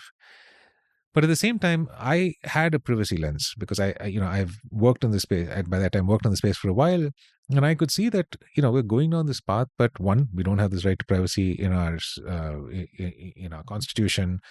There are a lot of cases that talk about the right to privacy, but not sort of properly articulated. I was concerned. And even this project was going down without, with a very developmental focus, but without thinking through what would happen if this goes wrong. And on that flight, it was a sort of Bangalore to Delhi flight, so 2.5 hours. It was not exactly the 2-minute elevator pitch. I had a little longer to make the pitch, and so Nandan got it. And I think he worked to try and move whatever the machinery of the state was to start them to think about this. And I was fortunate to be able to work with the DOPT, Department of Personnel and Training, which for some reason had been given the responsibility of doing this. We came up with a law, a draft law. There's a workshop that was conducted. In a sense, before the requirement for pre-legislative consultation, there was this consultation that took place. I remember representatives from RBI and Ministry of Home Affairs, various government departments, as well as the private sector, were in the room where they discussed sort of the contours of this. It was a very simple law. It was not intended to be very... You got to understand that this is in the 2011-2012 timeframe, well before big data and big algorithms and stuff like that. The iPhone had just come out, so we didn't even know about all of these things. We had a draft. The draft went through a few iterations, and for various reasons, it didn't see the light of day. We had the AP Shah committee. The AP Shah committee came up with a few principles. I remember we then reflected those principles in the draft. But then the government fell, and then it sort of just it didn't take off. But yeah, so that was my very early encounter with actually coming up with a privacy law. Even though none of that is there in this current draft that we're or the current law that we have. So, tell me how you're thinking on how to bring about privacy in the face of all the new technology that was happening and the challenge of making it future-proof to for future technologies. How you began to think about that, because the intuitive way of thinking about it is through the lens of consent. That if and when people ask that why do you have a problem with the government taking your data when Google takes your data, Amazon takes my data, and my obvious answer to that is consent. I consent to giving Google and Amazon my data. That can only be part of the answer, as you point out, that there are really three problems with this, with just talking about consent as being the basis of how our data should be used. Yeah, consent. One, there's consent fatigue. You're all the time downloading apps, going on websites. Forms will have like hazard small print, which even for a lawyer is difficult to read. So the tendency is to scroll to the bottom and you click, yeah, I agree to all conditions, and therefore you're never actually going to read any of that stuff. So what does that consent mean? Then you talk about how consent can't cover all the interconnections that are happening between all of the data, and etc etc. And you also speak about the transformation of data through this process. And so consent isn't enough of a lens. So how did your thinking through this process evolve, that if consent isn't enough, if I consent to giving Amazon my data, that is not enough, and you need to regulate Amazon at the same time to do something about that, that can become a double-edged sword, because the moment you accept the principle of the government regulating what a private company does with the data, then there is a great chance of misuse, because then the oppressive state, once it has that power, can use it instead of protecting your privacy to gather your information and suppress dissenters and stifle speech and all of that. So how does one then think about all of these complicated trade-offs that are involved here? Yeah, to be completely clear, when I worked on the 2011-2012 draft, I wasn't so enlightened. That draft was very much a consent-based draft, but this thinking evolved more recently. I would say in the 2016 timeframe. By that time, GDPR was already a thing. It had not come into force, but we were looking at Europe with a very sophisticated privacy regime, and this new GDPR about to come into force in a couple of years. And it was already obvious to me that consent is not going to be useful. By that time, just as you said, people will sort of say I agree, but no one. One of the favorite things for me to do when I'm at a conference on privacy is I say, raise your hands, all of you who've read all the privacy policies on all the apps on your phone. And literally, usually there's one smart aleck will raise his hand, and I'll say, did you? Are you talking about that app that you built yourself when you wrote the privacy policy? Usually something like that. So it's all of these things. It's the fact that consent is given for personal data, but non-personal data can become personal once you layer it on top of other things. There are other nuances, which is, consent has to be informed, but and this is what they call the privacy paradox. In order to be fully informed, you need to get all the information that would be relevant to your decision. But if you are to be given all the information, that's too much information for you to comprehend. And so, neither can you process all the information needed to provide informed consent, nor can you give consent unless it's informed. And so that's the ultimate paradox for consent today. So, yes, I think that's the fundamental tension. And as more and more data comes into the world, that's going to be the persistent tension as we go through our lives. I think for these large applications of a consent-based approach, we're going to need to find a different alternative. And for Takshashila Institute, I actually wrote a paper called Beyond Consent, where I argued exactly these things. I said that, look, increasingly we're finding that consent is not very useful to what we want out of it. And we've got to think beyond consent to another way of regulating the collection and the use processing of personal data. And I had proposed an accountability framework. The worry I had was that companies were providing us these very, very long privacy policies, asking us to sign it. We would sign it, and then if they did anything wrong with our data, they would just point to the privacy policy and say, but you signed it. That's what happened with Cambridge Analytica. At that time, it was possible for us to see friends of friends, for us to share information with friends of friends. Why did we agree to that? Because it was really cool. Because, on Facebook, I would suddenly be able to access someone who I'd never met for a long time because a friend of mine had him or her listed on his friends. And so, that was like a really valuable thing. But of course, it allowed companies like Cambridge Analytica to exponentially increase the size of people that they could collect data about. And you see what happens with that downside. And of course, there's no way when I agree to allow friends of friends and I consent to friends of friends, can ever even imagine this consequence. So, how is it that that consent is really helping me protect my privacy?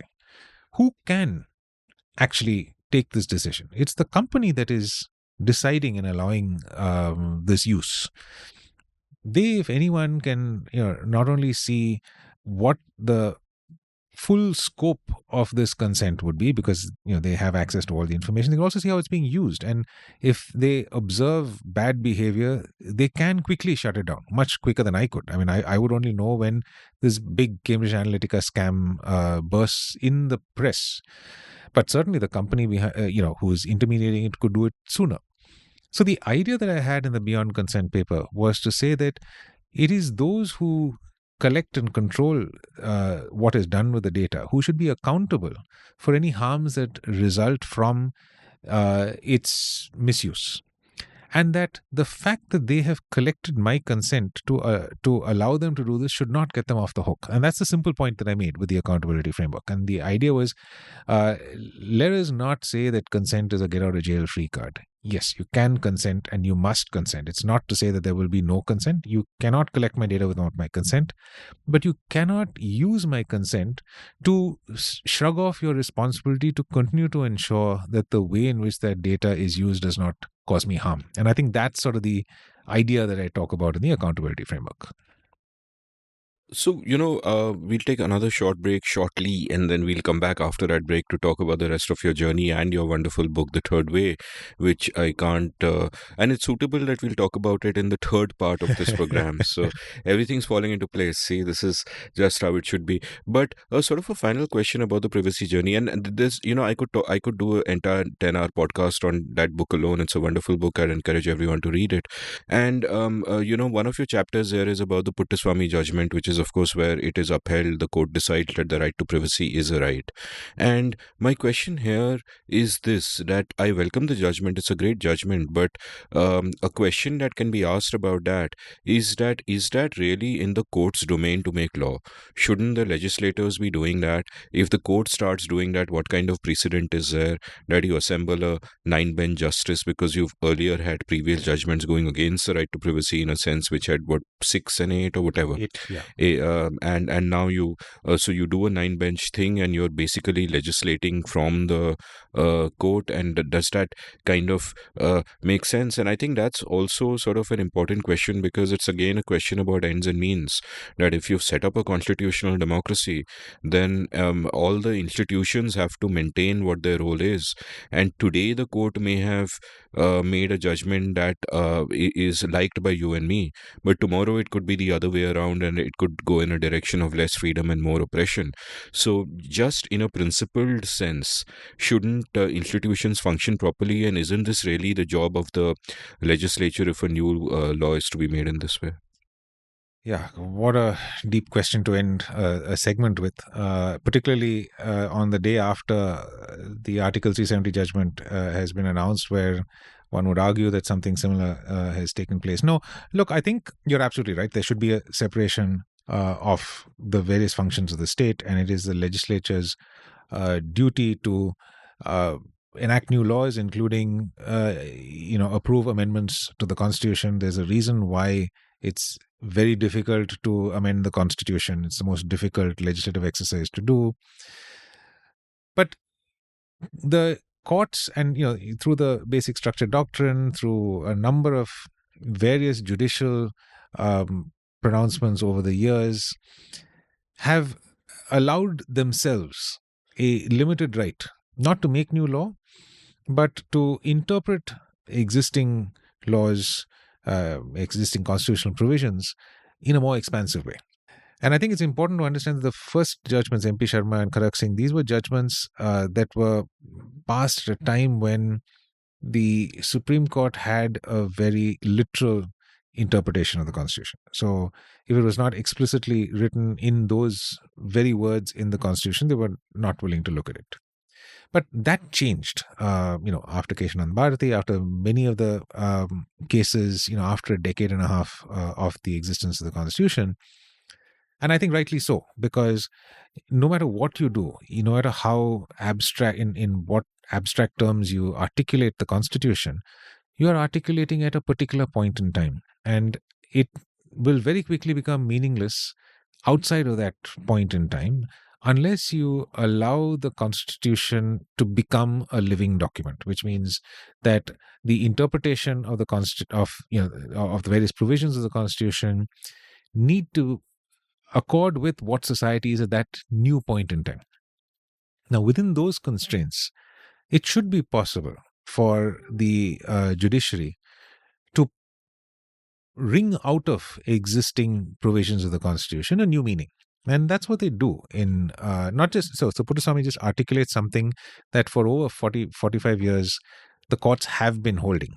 All that Puttaswamy does is, by constituting a 9-judge bench, it unequivocally revokes the precedent set in MP Sharma, which was an 8-judge bench. And this is just a numerical thing.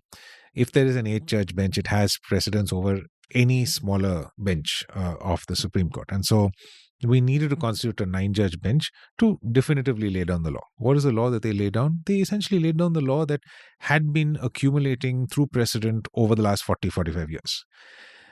And they did that by saying that the right to privacy is implicit in the fundamental right to life and liberty, which I think is perfectly acceptable.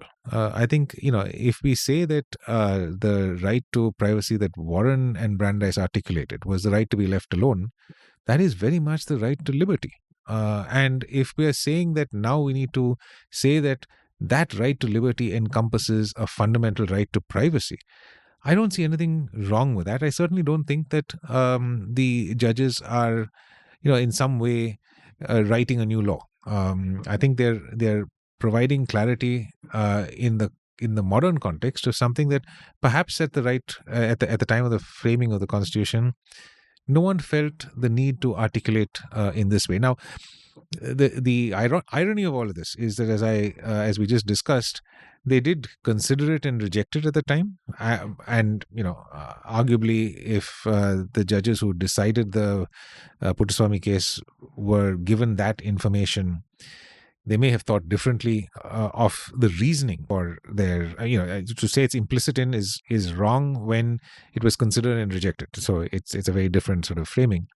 But nevertheless, I think it's perfectly within the authority of the judiciary to interpret, to give existing provisions of the law a more expansive interpretation to better comport with the requirements of society in the current time. That's what we need as a living constitution. And just one final point on that: if you look at what's happening in the U.S. Supreme Court right now, we're seeing the Supreme Court, given its current composition, revert to a more literal interpretation of the Supreme Court of the U.S. Constitution. We're seeing it in the overturning of Roe versus Wade, and we're seeing it particularly in the right to bear arms, which in the modern context seems completely bizarre. It was introduced in the U.S. Constitution because absolutely we needed to have private militia to be called upon to defend the state. That's not necessarily the case anymore. So you're seeing these ideas play out in constitutional democracies around the world. And I think, it'll expand and contract. We're going to keep finding these people swinging between allowing the Constitution to be a living document, having very literal interpretations, fitting what society needs from time to time. I think, as spectators, we're not in the judiciary. As spectators, we can merely give context and understand why it's happening. So I have a quiz question for you before the break, which is that in India, you can't go sleeveless, but in the US, you can. Why? Gosh, is this a riddle? It sounds like a riddle. It's a dad joke, actually, because they have the right to bear arms. Oh We don't. God.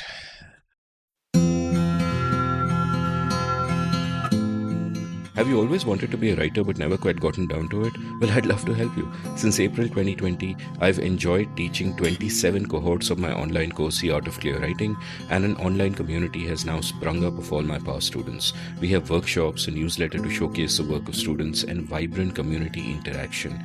In the course itself, through 4 webinars spread over 4 weekends, I share all I know about the craft and practice of clear writing. There are many exercises, much interaction, and a lovely and lively community at the end of it. The course costs rupees 10,000 plus GST, or about $150. If you're interested, head on over to register at indiauncut.com/clearwriting. That's indiauncut.com/clearwriting. Being a good writer doesn't require God-given talent, just a willingness to work hard and a clear idea of what you need to do to refine your skills. I can help you. Welcome back to the Scene and the Unseen. I'm still with Rahul Matthan. See the man's patience. And, we're going to get into a little bit more of your personal journey now. I realized that we got sidetracked by your first book. I won't say sidetracked because I meant to talk about both your books in some detail. And The Third Way is next. But before that, I'm sort of more interested in, no, not interested. I'm not more interested. I'm interested in more of your personal journey. From the time you were a lawyer to the time you decided to be a young entrepreneur. Like, as you pointed out, circumstance had a little bit to do with it, in the sense that you were in Bangalore, where you were doing a lot of things independently, which you may not have been doing in any other city. How big a role did that play in building your confidence and in thinking that, hey, I can be an entrepreneur, I can do all this myself, I don't need to do the grind and wait 15 years, etc., etc.? I guess it must have, but it was more a push factor than a pull factor.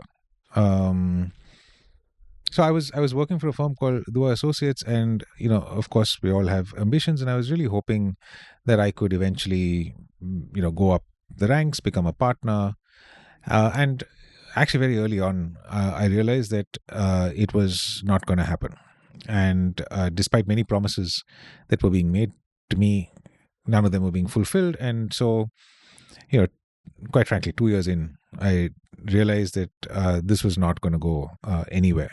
And so, if I wanted to really make something for myself, I was going to have to find an alternative. There was no other firm to work for, so I had the gumption to think that I could do it on my own. And so I started planning to set up on my own. And 4 years after I graduated from law school, I set it up with none. The way you asked the question, it seems to think that I was sort of nurtured into this life of entrepreneurship. I had no experience of it. There was no reason why I should have succeeded. I just did it because it was one of those things where it seemed that there was no future in the path that I was on. I could have continued to earn a living, but not commensurate with what my ambitions were. And so there was no option but to set up. And so did I have the training required to do? Absolutely not. I had, my family is not a family of entrepreneurs. Not a family of lawyers. We had none of there were no reasons why this should have been successful. And so I just jumped into it. The fact that I was in Bangalore, the fact that I spent the time doing, as I said at the beginning of this conversation, some administrative things, because quite frankly there was no one else to do it, did give me something of an insight into what it would take, more than perhaps I would have had if I was in a much larger office where there were many people to take care of it. But I don't think that's enough to set up an organization like this. So yeah, I think it's a lot of good luck that we are where we are, and I don't think I was trained or had any aptitude for it whatsoever. Tell me about what that early journey was in the early days of Trilegal, because you're doing something completely different.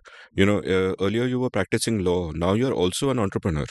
right? And there is, earlier you have the manageable dynamic of being friendly with people in your workplace and making the boss like you, but here you have the dynamic of partnering with other brilliant people. I mean, I'm assuming you chose to partner with them because there's mutual respect there, but at the same time interpersonal dynamics come into play.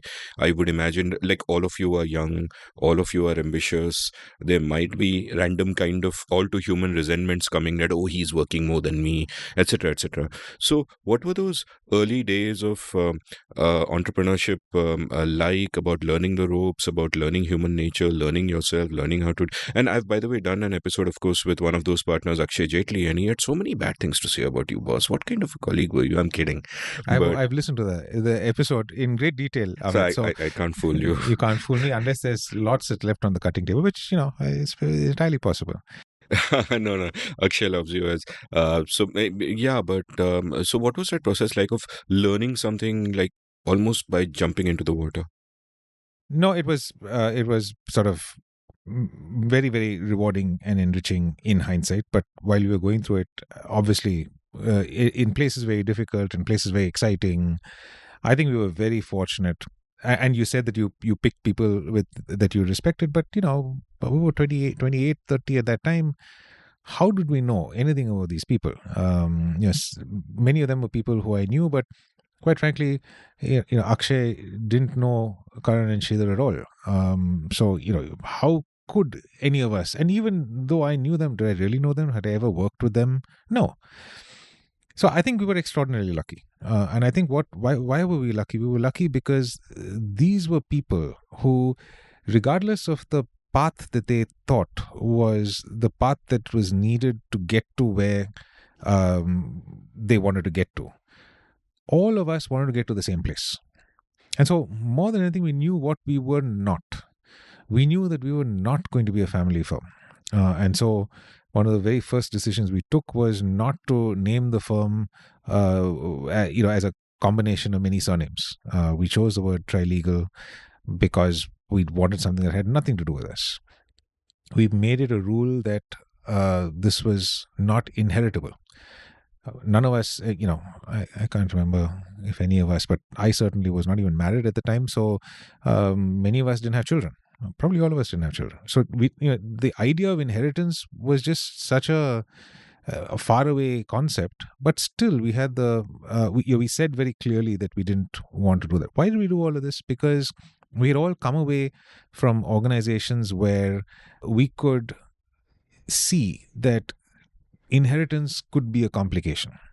It could be something that comes in the way of allowing merit to bubble up to the front. And having been burnt by it, we were almost allergic to it. And we wanted to create structures that would prevent that from happening, even if those structures were designed to bind us. So I think it's with that understanding. And then, of course, there was this idea that we wanted to be compared not to the best in India, but the best in the world. And we'd all had the experience of working as lawyers in India with lawyers around the world. Akshay, as you know, was working at the time for a UK law firm, but he sort of spent a year in India. And so we all had a sense of what Indian law firms were, what the practice of law was in India, and how the practice of law in the US and the UK and all of Europe was different. We liked the way it was different in that it was a more professional setup elsewhere in the world. And that aligned with this idea of not making the firm something that our children could inherit. So how do we just make it into a more professional organization? How do we double down on merit? How do we double down on quality? How do we make sure that we're responsive so clients can get the answers to their questions really quickly? I remember in my previous law firm, sometimes I would get the question 2 weeks after it was due to the client. So I would only receive the assignment 2 weeks after the client was expecting to get the answer. And of course, then I had to turn it around in 24 hours. And it sort of felt to me, I'm turning around in 24 hours anyway. If you had given it to me 2 weeks ago, I would have got it to him on time. Why are you not doing it, in that way? And so that sort of became a principle that we started to follow. Not 24 hours I'm just saying it. You need to give the work the amount of time that it needs. But once you've told the client that you will give the work in 24 hours or 48 hours or 2 weeks, you jolly well give it in that time frame. And you should have a very good reason why you're even like an hour late. And I think that was these were the sorts of things that we realized that we wanted to create in the law firm that we are creating. So it's not like we knew any of the more important things of entrepreneurship, like what the balance sheet should be like, how to ensure cash flow, thinking about all sorts of other things that I guess entrepreneurs know. We just knew these are the things we were quite clear we were not, and somehow or the other we're going to build a firm that would not be those things. We started with that common belief, and then all the other stuff we learned along the way. So a two-part question. One, and I'll ask them, I think, sequentially because they're both kind of big questions. One, tell me about what it is to practice law in India. Like, I've done episodes with the previous people, Alok Prasanna Kumar and some other guest whose name I forget, Chitranshul Sinha, who wrote the book on sedition, I think. And I forget which of them told me this. Both of them may have mentioned it. But the impression I got is that if you do law in India, a very small sliver of people really make a respectable profession out of it. And the rest are doing what you earlier described as ambulance chasing or hanging around outside the court doing, writing small affidavits or whatever. But there's really not much in it at all. And that kind of surprises me because I would think of something, a top-down structure like that, where all the cream goes to the top and the rest are just struggling, as something that is more true of the creative professions like filmmaking or acting or writing or whatever. Whereas I would have thought of law as something more like engineering or medical, where you can be mediocre and make a living and it's fine. It's not kind of a big deal. So my first question is really about that and whether that has changed. Like, what was, the ecosystem for law in general at the time? Like the way you've described your college again, it's quite clear that it was really different. Other law colleges were just about, you don't go to class, you bribe the peon to mark attendance, etc., etc. So the state of law education at that time seems pretty dismal. I would imagine it is much better now. What was the ecosystem then like, and how has it changed now? Yeah, so I think what the litigating lawyers would have told you about, and I think both of them. Certainly, Alok, I know, perhaps does not have a law firm background, is probably accurate. I think, and perhaps not completely accurate. Let me say that the top 1% of lawyers are staggeringly wealthy. They can literally command whatever they want to show up and speak for 2 minutes and go. But that is a very, very small number of lawyers. And I think that in every domain, you're going to find that creamy layer right on the top that is unmatched, that you can't hope to come close to. Think about sports, think about elite actors, you think about elite athletes. There's that upper creamy layer that always exists. Podcasting. Indeed. What's it like? I say that with a sense of irony, but anyway, continue. Well, I mean, if you measure by the amount of downloads, yeah, I think certainly there is a certain elite number of people who get heard much more than everyone else. No, but I'm sure Joe Rogan and Lex Fridman and all do really well, and they deserve. And of course, and there's always, if you look from the vantage point of your garden, there's always a bigger garden. But remember, there's people down the road looking at your garden and saying that's pretty big. So, I would do nothing else. Certainly not laws, but carry on. So I think it's true to that extent. I think it's probably true that there's a vast number of lawyers that are actually making a pretty decent living. I don't think it's that they're sort of poverty stricken. So it is more like engineering, medical in a sense, you're saying? In that sense, yes. But I think, and this is where I think the difference is, I think that modern Indian law firm has radically democratized that difference as well. And I think the point is that the average salary of a lawyer in a law firm, starting salary of a lawyer in a law firm, far exceeds what you would get at a similar place when you're not in a law firm in the professional law. And I think I don't know if you've had as a guest on your show, had them as a guest. Shweta Balakrishnan has written a lovely book called Accidental Feminism, which is essentially the thesis that they make in the book is that the Indian elite law firms without intending to be, are actually a very feminist place, and it's thoroughly worth reading the I will argument. seek it out and read it right away. I mean, I have questions with the methodology because they focus on, I guess, Bombay and maybe a little bit of Delhi as a sort of a microcosm, not so much Delhi, but largely Bombay. And that may not be a complete analysis, but it's a very compelling, just because it's such a counterintuitive statement. So the point I'm trying to make is that particularly the flourishing of the law firms over the last 20 years has allowed graduates from law school, now once again, typically the elite law schools, a very, very lucrative career option. And since there are only so many law schools, almost all of them can get placed. So now, the starting salary is comparable in some instances, obviously not to the upper end of the spectrum, to what people get out of an IIM. That's saying something for law. How does this happen? I think it's because of the structure of law firms today. There is, the way in which law firms are structured. It's a partnership, and I can't speak for all the law firms. I can certainly speak for mine. Partners are sort of a cost center. They have targets, they have revenue targets, and they have a certain team that they need to manage in order to deliver on those revenue targets. And so they are incentivized actually to train people to perform at a high level, because the greater performance they can extract from the team, the greater the revenue for the least amount of cost. And so by actually accumulating and finding a construct, a commercial construct by which you can accumulate, say, 100 partners, each of whom has a team of, say, 10 people to generate revenue, the more profitable you can be. Of course, then now the dynamics come into it. How do we keep 100 people from not like competing with each other? How do we keep these 100 people from all operating with the same values? These are all difficult challenges that the modern law firms need to contend with. But because of this premise that we can accumulate 100 people, because we have 100 people, we can specialize. Because we specialize, clients are very happy to come to this group of 100 people as opposed to that group of 100 people which is not so specialized. All of these dynamics allow for law firms to offer a much more compelling value proposition to clients that are looking for legal services than any of the other constructs.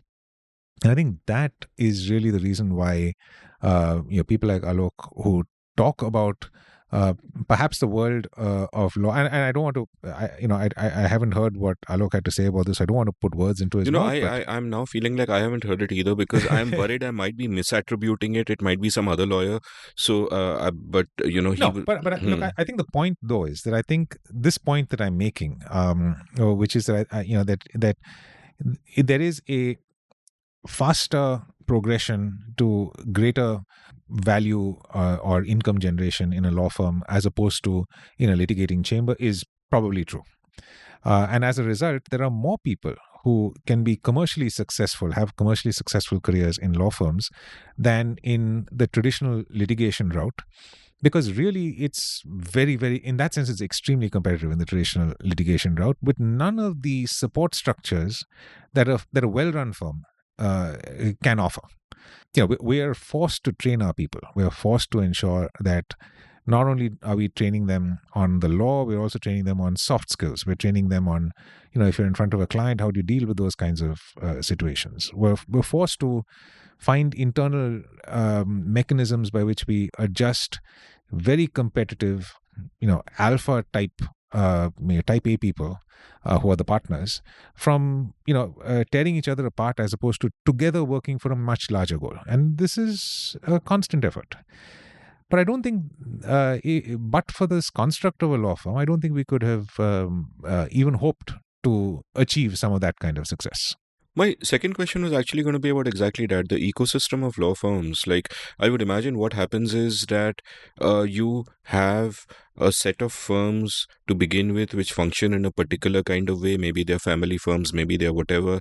Those practices are normalized, then they are ossified, and we all know what tends to happen to big companies anyway in terms of the bureaucracies that built in and how they lose their nimbleness and they move slowly, and the dynamics and the politics within them. When I hear about the 80s and the 90s, and it seems that there's a little bit of that over there, different kinds of old boys clubs happening, and then there is a new wave of firms, and from whatever I hear, again, Trilegal very much at the forefront of that, which upends that and changes that way of working and creates new kind of incentives. So I want you to tell me both about what the ecosystem of firms back then was like, and are you just an outlier, or is there a larger change that has happened in terms of the way that firms set themselves up? Because the way that you describe it almost seems like you thought of the structure of your firm as an economist would, in terms of incentives, and and in a sense, what you describe as having 100 partners with 100 different teams, and each of them whatever, almost seems like the sort of enlightened policy Google followed at one point, where they would, they'd be happy to have all kinds of little projects happening within them and not think of controlling everything in a central top-down kind of way. So, like, first tell me what the ecosystem of firms was like, and then tell me your learnings about creating this, and tell me the landscape now. Like, has it changed to a substantial extent, or were you the path breakers or the trailblazers or whatever the glorious term might be? But what were the learnings there in terms of how you structure a firm, and do those apply to a legal firm alone, or are they generalizable outwards? No, so extremely deep, difficult questions to answer in a short period of time. But as you say, who said I mean, time I is have finite? all day. So like bit by bit, right? So I think at the time, let's just split it into the world in India and the world around, what the law firms were like around the world. I think this concept of this sort of a professional firm with all these principles of management, non hierarchical, non testamentary, so you don't inherit anything, was well established in the West. By that time, already US firms, European firms, and to be completely clear, not so long ago, in those jurisdictions also, there were exactly the same problems. The firm Allen and Overy, Mr. Allen and Mr. Overy were the founders of the firm. And, it took an effort to actually ensure that it was not their children who inherited it. And so that there would only ever be partners whose surnames were Allen or Overy, right? So they went through that. But they had gone through that before I came on the scene. And so I had an exemplar from outside. I, as in all of us in the firm, had exemplars from outside. Within the country, however, it was not the same. And I think it's just a function of time. When we set up the firm, Indian liberalization had happened some time back, but the legal function was not the way it is right now. Right now, it's a highly specialized, highly demanding legal function. Those days, it wasn't. And so I think it's all a question of a function of time. What the market demands, the market will deliver. At that point in time, the market didn't really demand to have this. And so, in a sense, I wouldn't say that we were outliers or we were trailblazers or anything like that, because quite frankly, there were firms outside who were already doing it. It's not like we invented this But whole thing. in India, In a sense, in India, and I think, as I said when we started, it was more what we personally, the founders of the firm, decided that we would not be. And that was more a question of values than something that the market demanded. In a sense, when we went down that path, we perhaps were leaving money on the table because of these weird values that we were bringing, that we would do it in this way. We could have become much richer, much quicker if we had not stuck to these values. But I think that thanks to the fact that we brought those values to the table right in the beginning, we were able to create an institution in the way that we have, in the time frame that we have. So, in a sense, we deferred value creation from the early stage to a later stage. We measured the value both in economic terms as well as in importance, influence, just a design of a law firm that is different from other law firms. These are all things that were, I mean, if there's any credit that I would, in all modesty, like to that I would like to should accrue to us is the fact that even when it was not obvious, these were values that for some strange reason we set out and were willing to commit to. I think today, almost 25 years after the founding of the firm, if you look back, you can see that it paid off. But 25 years ago, and even 10 years ago, maybe 15 years ago, it was not obvious that it was going to pay off.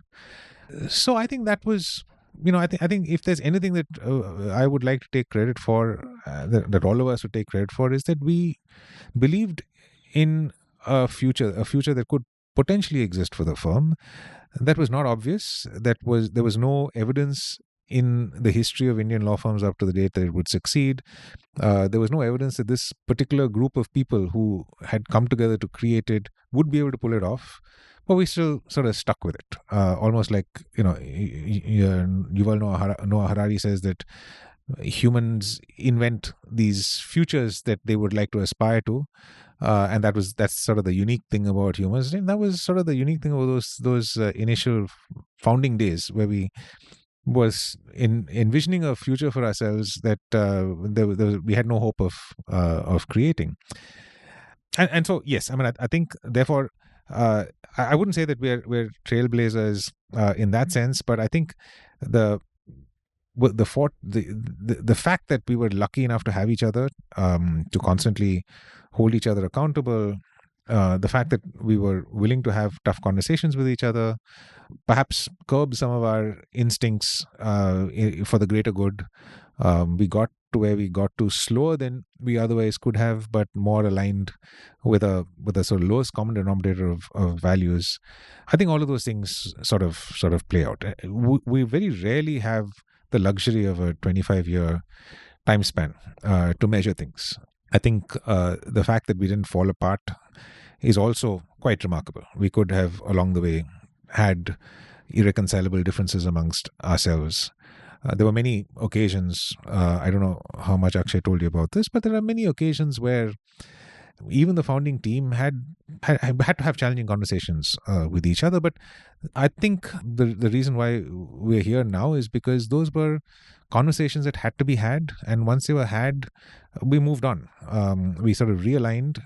We took on board, what happened, but we weren't shaken from that common vision. I think that as I said in the beginning, the path to achieve it may have been different. We may have had disagreements on that path, but the destination and the direction was never in doubt or never contested among the founders, and I think that's the reason why we managed to get here. I imagine when you embark upon the kind of journey that you did, that you're starting a firm of a sort that hasn't existed in that country, at least, with similar young people. It takes a great deal of self-confidence and even one might say arrogance and self-belief. No, I think it's But arrogance. it's arrogance. I think we shouldn't sugarcoat it. I mean, it was just completely arrogant to think. And to be completely honest, in 2000 when we signed the deed, not one of the people who signed the deed could have envisioned what Trilegal has become now. I mean, we were arrogant, but even in our arrogance, we could never have conceptualized the future that currently exists. So yes, it was complete arrogance to think that we could get here. And I think arrogance is a really strong word, but there's nothing else to. I mean, it was just daft to think that we could build a firm like this. If you ask me again, I'd say yes. It's crazy to think that you could build a firm like this from where we were. No, and then that arrogance is a feature, not a bug, in the sense that it got you past that first step. And what I want to ask, what I'm curious about is, how does that process of managing the business, trying to grow it, and managing the people, then change you as a person? Because instantly, I would imagine that arrogance perforce by events is forced to turn to a certain kind of humility, a certain kind of willingness to bend, a certain necessity to admit that you are wrong sometimes, and to be open to learning. What was that process like? Like, I imagine that then accelerates the process of growing up drastically. No, and absolutely. And you hit the nail on the head. I think the problem with arrogance is that arrogance is necessary to build a successful firm, but it is absolutely fatal to build a culture of human beings who can work well together. And so it must be tempered with humility. And how do the two sit together in the same human being?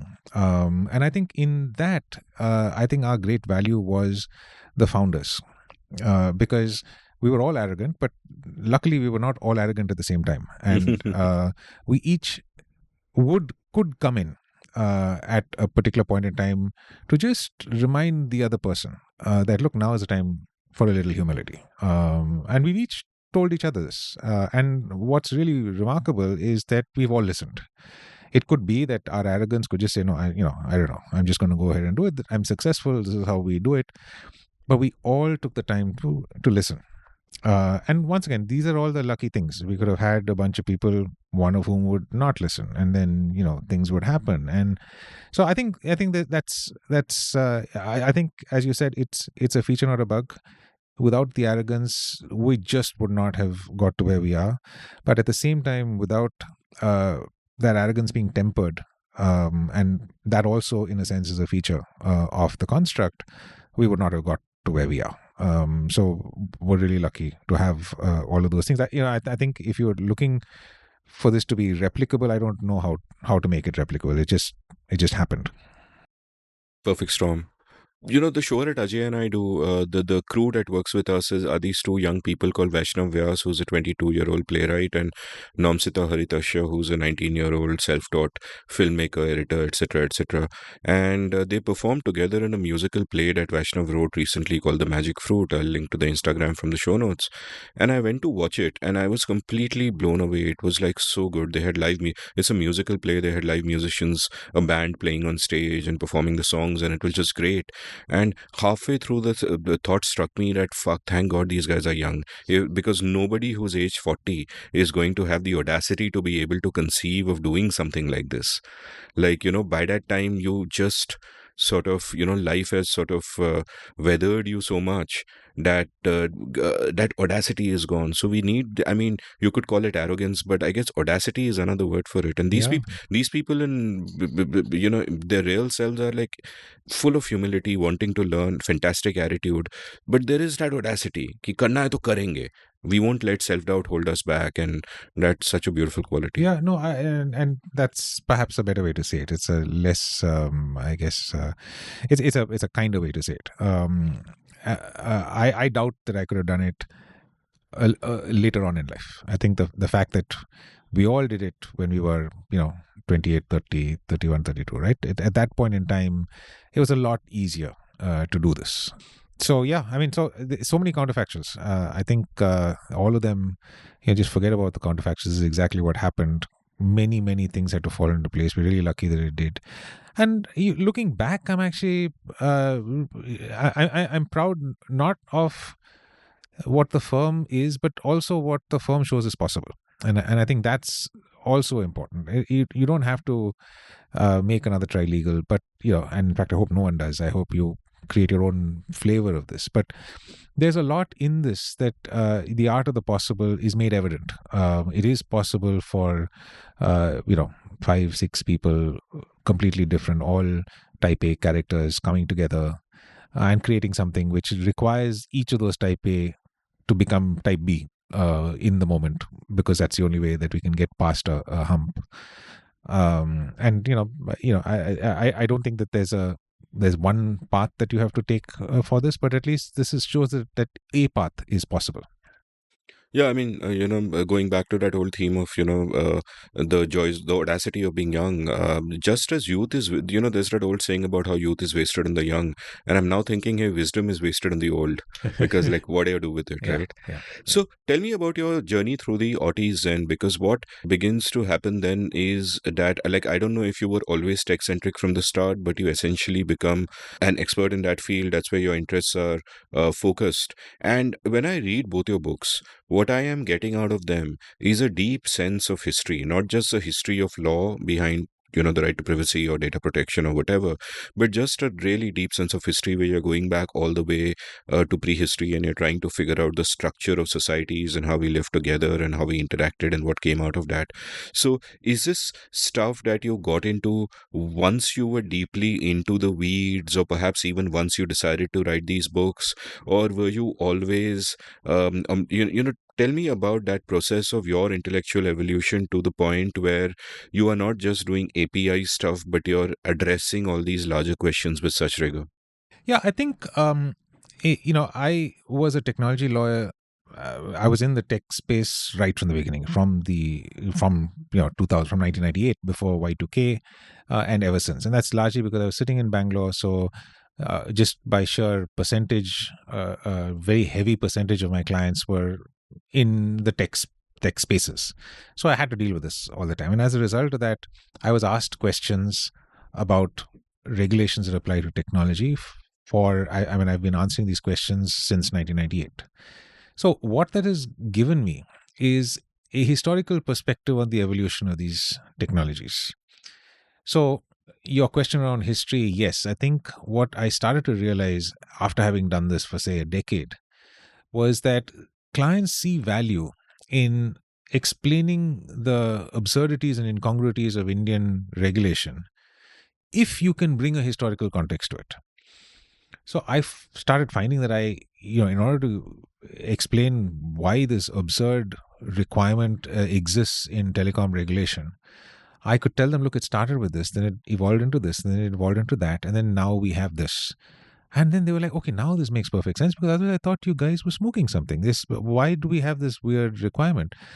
And like a happy, peaceful client is like a much better client than an irritated, I don't know what's happening kind of a client. And that became the modus operandi. And so the use of history almost as a tool to explain and to contextualize regulations, law, and even technology was something that I learned through this process. And then in both the books, I try to use those.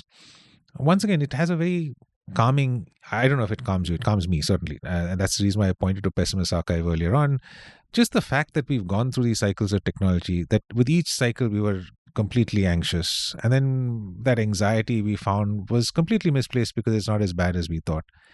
Actually makes you feel a little better, because we're in a very challenging time now. As you pointed out, there is an artificial intelligence lurking behind the scenes that's going to come and destroy all of mankind. Of course, that existential worry is something that we could keep us up at night.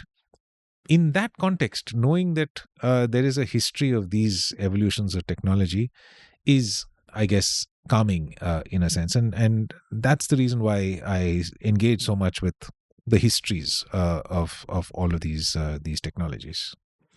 So let's sort of talk about the third way now. And again, I love the historical aspects of this, but just to set the stage for that, earlier you said that from the year 2000, who would have known that we are going to progress so much more in 20 years than we did in, aeons before that. And that's what I keep marveling at, that the pace of change has been so fast, and we've actually lived through this. Another 10 years and we'll probably be going back in time. We'll be young again. Who knows where it's going to take us. And you've, among the stats that you've shared in your book, you point out that from 400 million people on the internet in 2000, there are 5 billion today, or at the time of writing the book, probably 6 billion by now. Who knows? And in 2018, 33 zettabytes of data. Google that, people. What is zettabytes? 33 zettabytes of data were produced, and that is now projected to be, I think, 175 in 2025, right? So just exponential amounts of growth in data. YouTube accounts for 25% of global traffic, you've pointed out, and 2.6 billion people worldwide use YouTube every month. 467 million of them are in India, and this makes me very sad. Why aren't they watching Everything is Everything? So Indian users are almost double the number of users from the second largest market, which is the US, at 246 million. And at the same time as the data has exploded, so has the power of technology to parse this data and to use algorithms to make sense of it and give us wonders, like we've seen in navigation, like we've seen in transport, where, like navigation. I remember a friend of mine, in fact, you might know him. He's a Bangalore-based entrepreneur, Uday Shankar. And Uday once mentioned that people in this generation will never know what it is to be lost. And we normalize these miraculous things so fast. Arthur C. Clarke once said, any sufficiently advanced technology is like magic. GPS is magic, that we will never get lost. Uber is magic. Mujhe kahin jana hai, I tap a few buttons in this black box in front of me and a car comes, picks me up, drops me. It's magic. Wearables are magic. Smart devices around us are magic. Everything is magic. The fact that, like, my Spotify Wrapped came out recently, and it told me that my most listened to genre is permanent wave. I didn't even know that was a genre. What I does didn't it mean? even. That's the first time I heard that fucking phrase was when I saw it on Spotify Wrapped, and it's my favorite genre. And it turns out that while listening to music, I have allowed Spotify to make recommendations to me. Ah, And when I have picked stuff I like from there and gone deeper into those, it's picked more. And some of them just happen to be this thing called Permanent Wave. I think the bands it must be referring to are Hermanos Gutierrez, and there's one called Arc de Soleil. And it's just, and you you know, like them? I love them. Okay, so then the Yeah. algorithm knows you better than you know The yourself. algorithm knows me better than I know myself. I did not know what permanent wave was, but I fucking love permanent wave. That is what I have been told, and I absolutely believe it. So tell me a little bit about this, because it has come up in such a bewilderingly fast way. The things that algorithms are kind of doing to us, and the way the incentives are. Like, I sometimes think about, if a lot of these sites were paid for, if somehow that model became the common model where the user pays, I think the world would be a better place, because then we would not be the product. Then, we would be the paying customers, and the product would have to be whatever gave us satisfaction, which might have ended up being the same thing. But because advertising is your model and all of these are free, then it becomes, a race to see who can grab my attention more, who can hack my brain better. And that has led us all these paths where algorithms end up, in trying to maximize engagement for a noble cause, they end up sort of amplifying the worst instincts of our nature, take us into these filter bubbles and make us more tribal and more polarized and so on and so forth. So tell me about how your understanding of this landscape evolved through these years, because you were a tech a lawyer. The field was evolving really fast. I'm sure all your clients would have to deal with many of these questions, and beyond a certain point it then becomes a question of what do we do for this. Regulation seems an obvious answer, etc., etc. So I'm just interested in your personal evolution in thinking about all of these issues. Yeah, so I mean, I think one is to be aware of what's happening around you, and you're absolutely right. This happens so bewilderingly fast that it's not possible to predict in real time, or even to explain in real time what exactly is happening.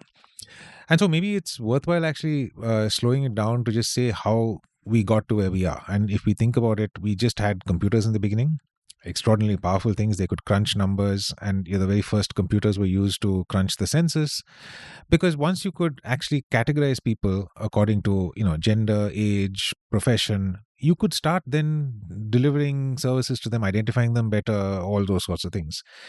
And the next evolution was to network them, because an individual computer is only good if you could access the computer. But if you could network the computer, you can access it from anywhere. Plus, you could multiply what is in that computer with all the computers connected, and that's sort of the internet. And then you accelerated one level further, because all of these are fixed things that you have to go to a room or a lab to see. You could make it a laptop, which makes it mobile, but then mobile computing. Essentially, the very early mobile computers were the Trio. I don't know if you ever used the Trio smartphone. Yeah, so I'm an early adopter on all these technologies. So this is, well, the really earliest handheld computational device was invented in India. It was called the Simputer. It was the Time Device of the Year in 2000.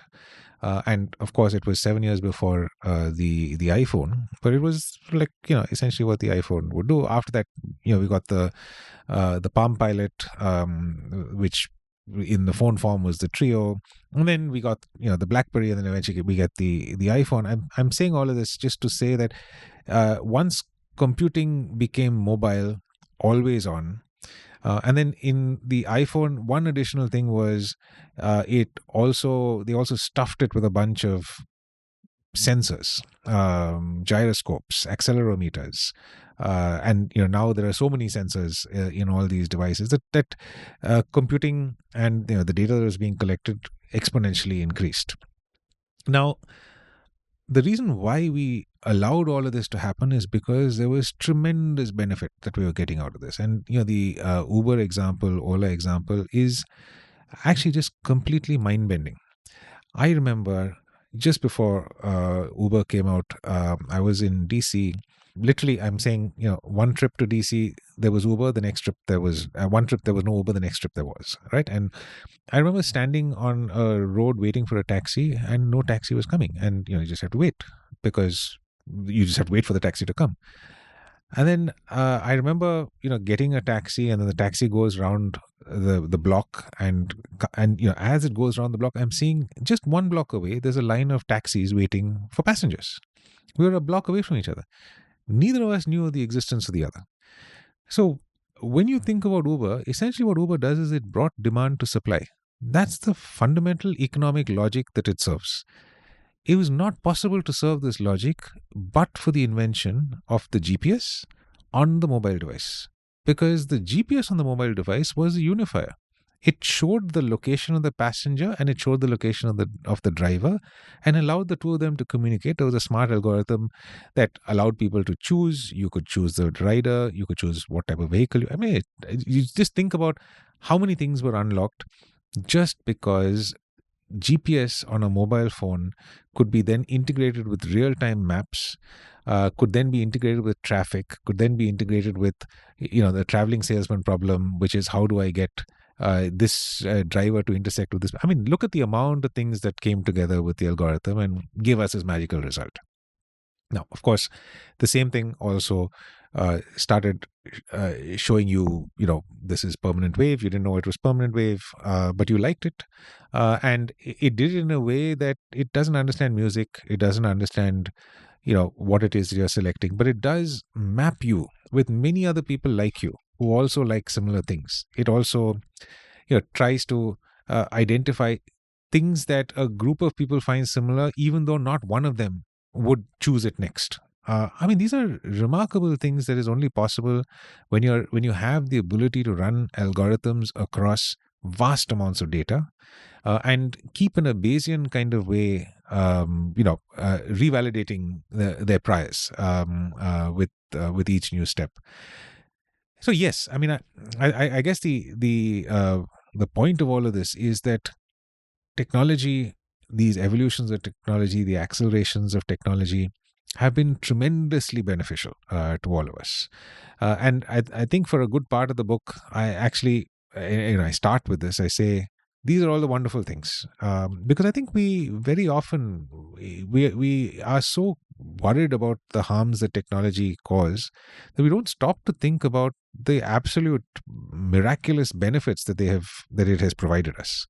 And I think it's important to, because the next part of the book, I actually talk about all the harms and all the ways it goes wrong.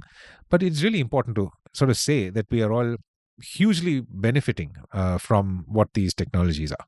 So I want to read out a couple of passages from your book to underscore this because they blew my mind. Like, I think technology is wonderful and I, know all the myriad ways in which it is wonderful, but these blew my mind. And there's one here, quote, an AI platform in Hangzhou called the City Brain augments governance in various ways. By optimizing traffic signals in real time, traffic congestion can dynamically be managed to allow first responders to get to the source of an accident faster than anywhere else on the planet.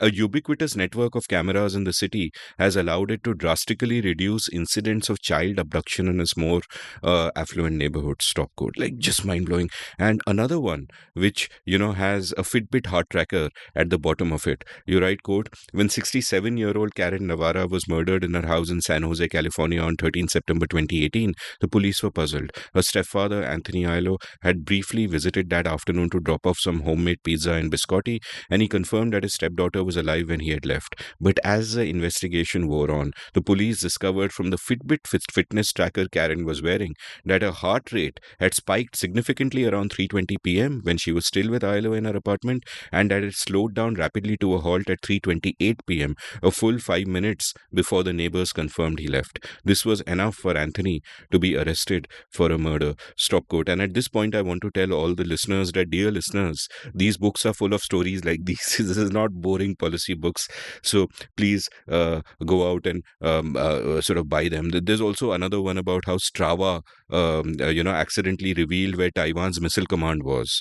So these are mind-blowing stories. But also, like you said, there is a cautionary tale here, because if technology can be used by us to empower ourselves and help ourselves, it can also be used by the state in malevolent ways, even when the intention is good, like, with China's social credit system and so on and so forth.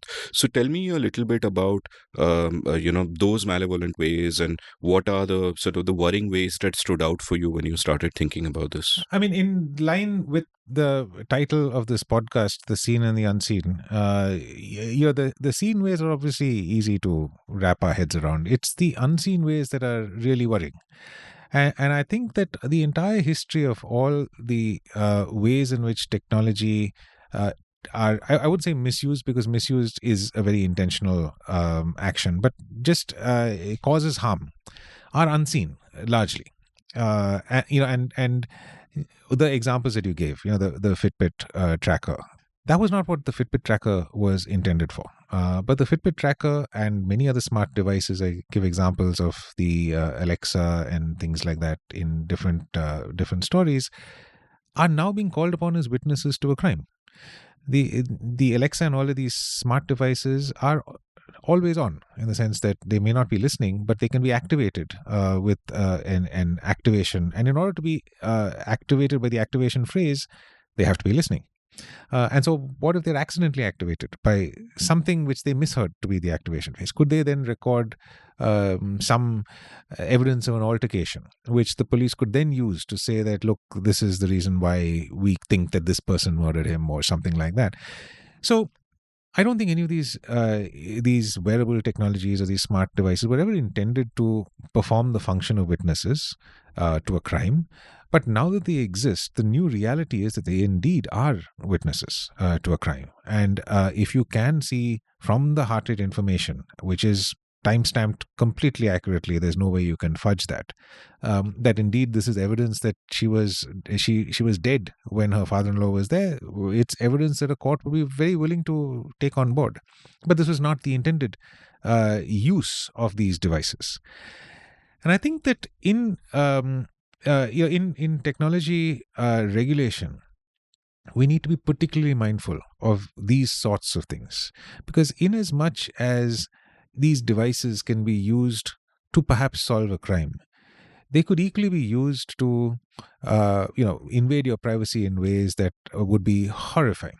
If the wrong person got access to it. You have a sex example where I think one of these watches was posting in public, so and so had sex, and there were 3 categories. I think mild sex, moderate sex, and some whatever. And early so I mean, days. and the bizarre thing was one of these these Fitbits or these devices that are activity monitors. So now sex is an activity which would spike your heart rate, and it was for some reason the setting for what sort of sex you're having was turned on by default, that it could be broadcast to the group of people who were your the friends that you competed with on your marathon or something like. You had a small group of friends that you would post your thing just to motivate each other, and you were also posting this sort of information without your knowledge. And if your spouse was one of them and she wasn't the one you were having fun with. Indeed. So I mean, look, now I'm not getting into those sorts of moral questions, but even the fact that this was being broadcast, and the fact that it could decipher this out of, I guess, just very simple data points. What is your heart rate? What is the direction in which the accelerometer is recording movement? And so it translates into such and such thing.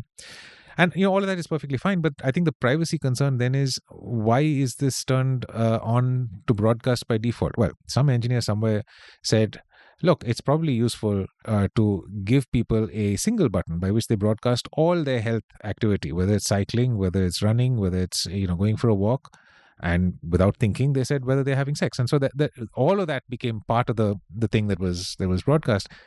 This is the sort of unseen thing that as we sit here in hindsight, think about the consequences. Of course, we think it should not have been done. That guy was just saying, I'm just making people's life easy. I'm just, I don't want them to press a whole bunch of buttons and just turn it all on.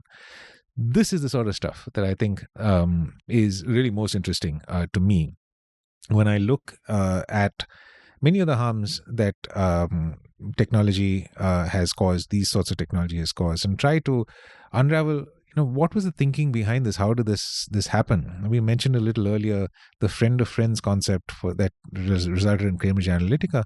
It was a perfectly acceptable. In fact, I would have loved some of the friends, long lost friends that I was in touch with because this was enabled. But see the sort of the downside, the unseen consequence of it. And so I think that is really at the root of technology policy, technology design. At the early stages of these technologies, none of us were aware of it, which is why you saw so many of these incidents happening.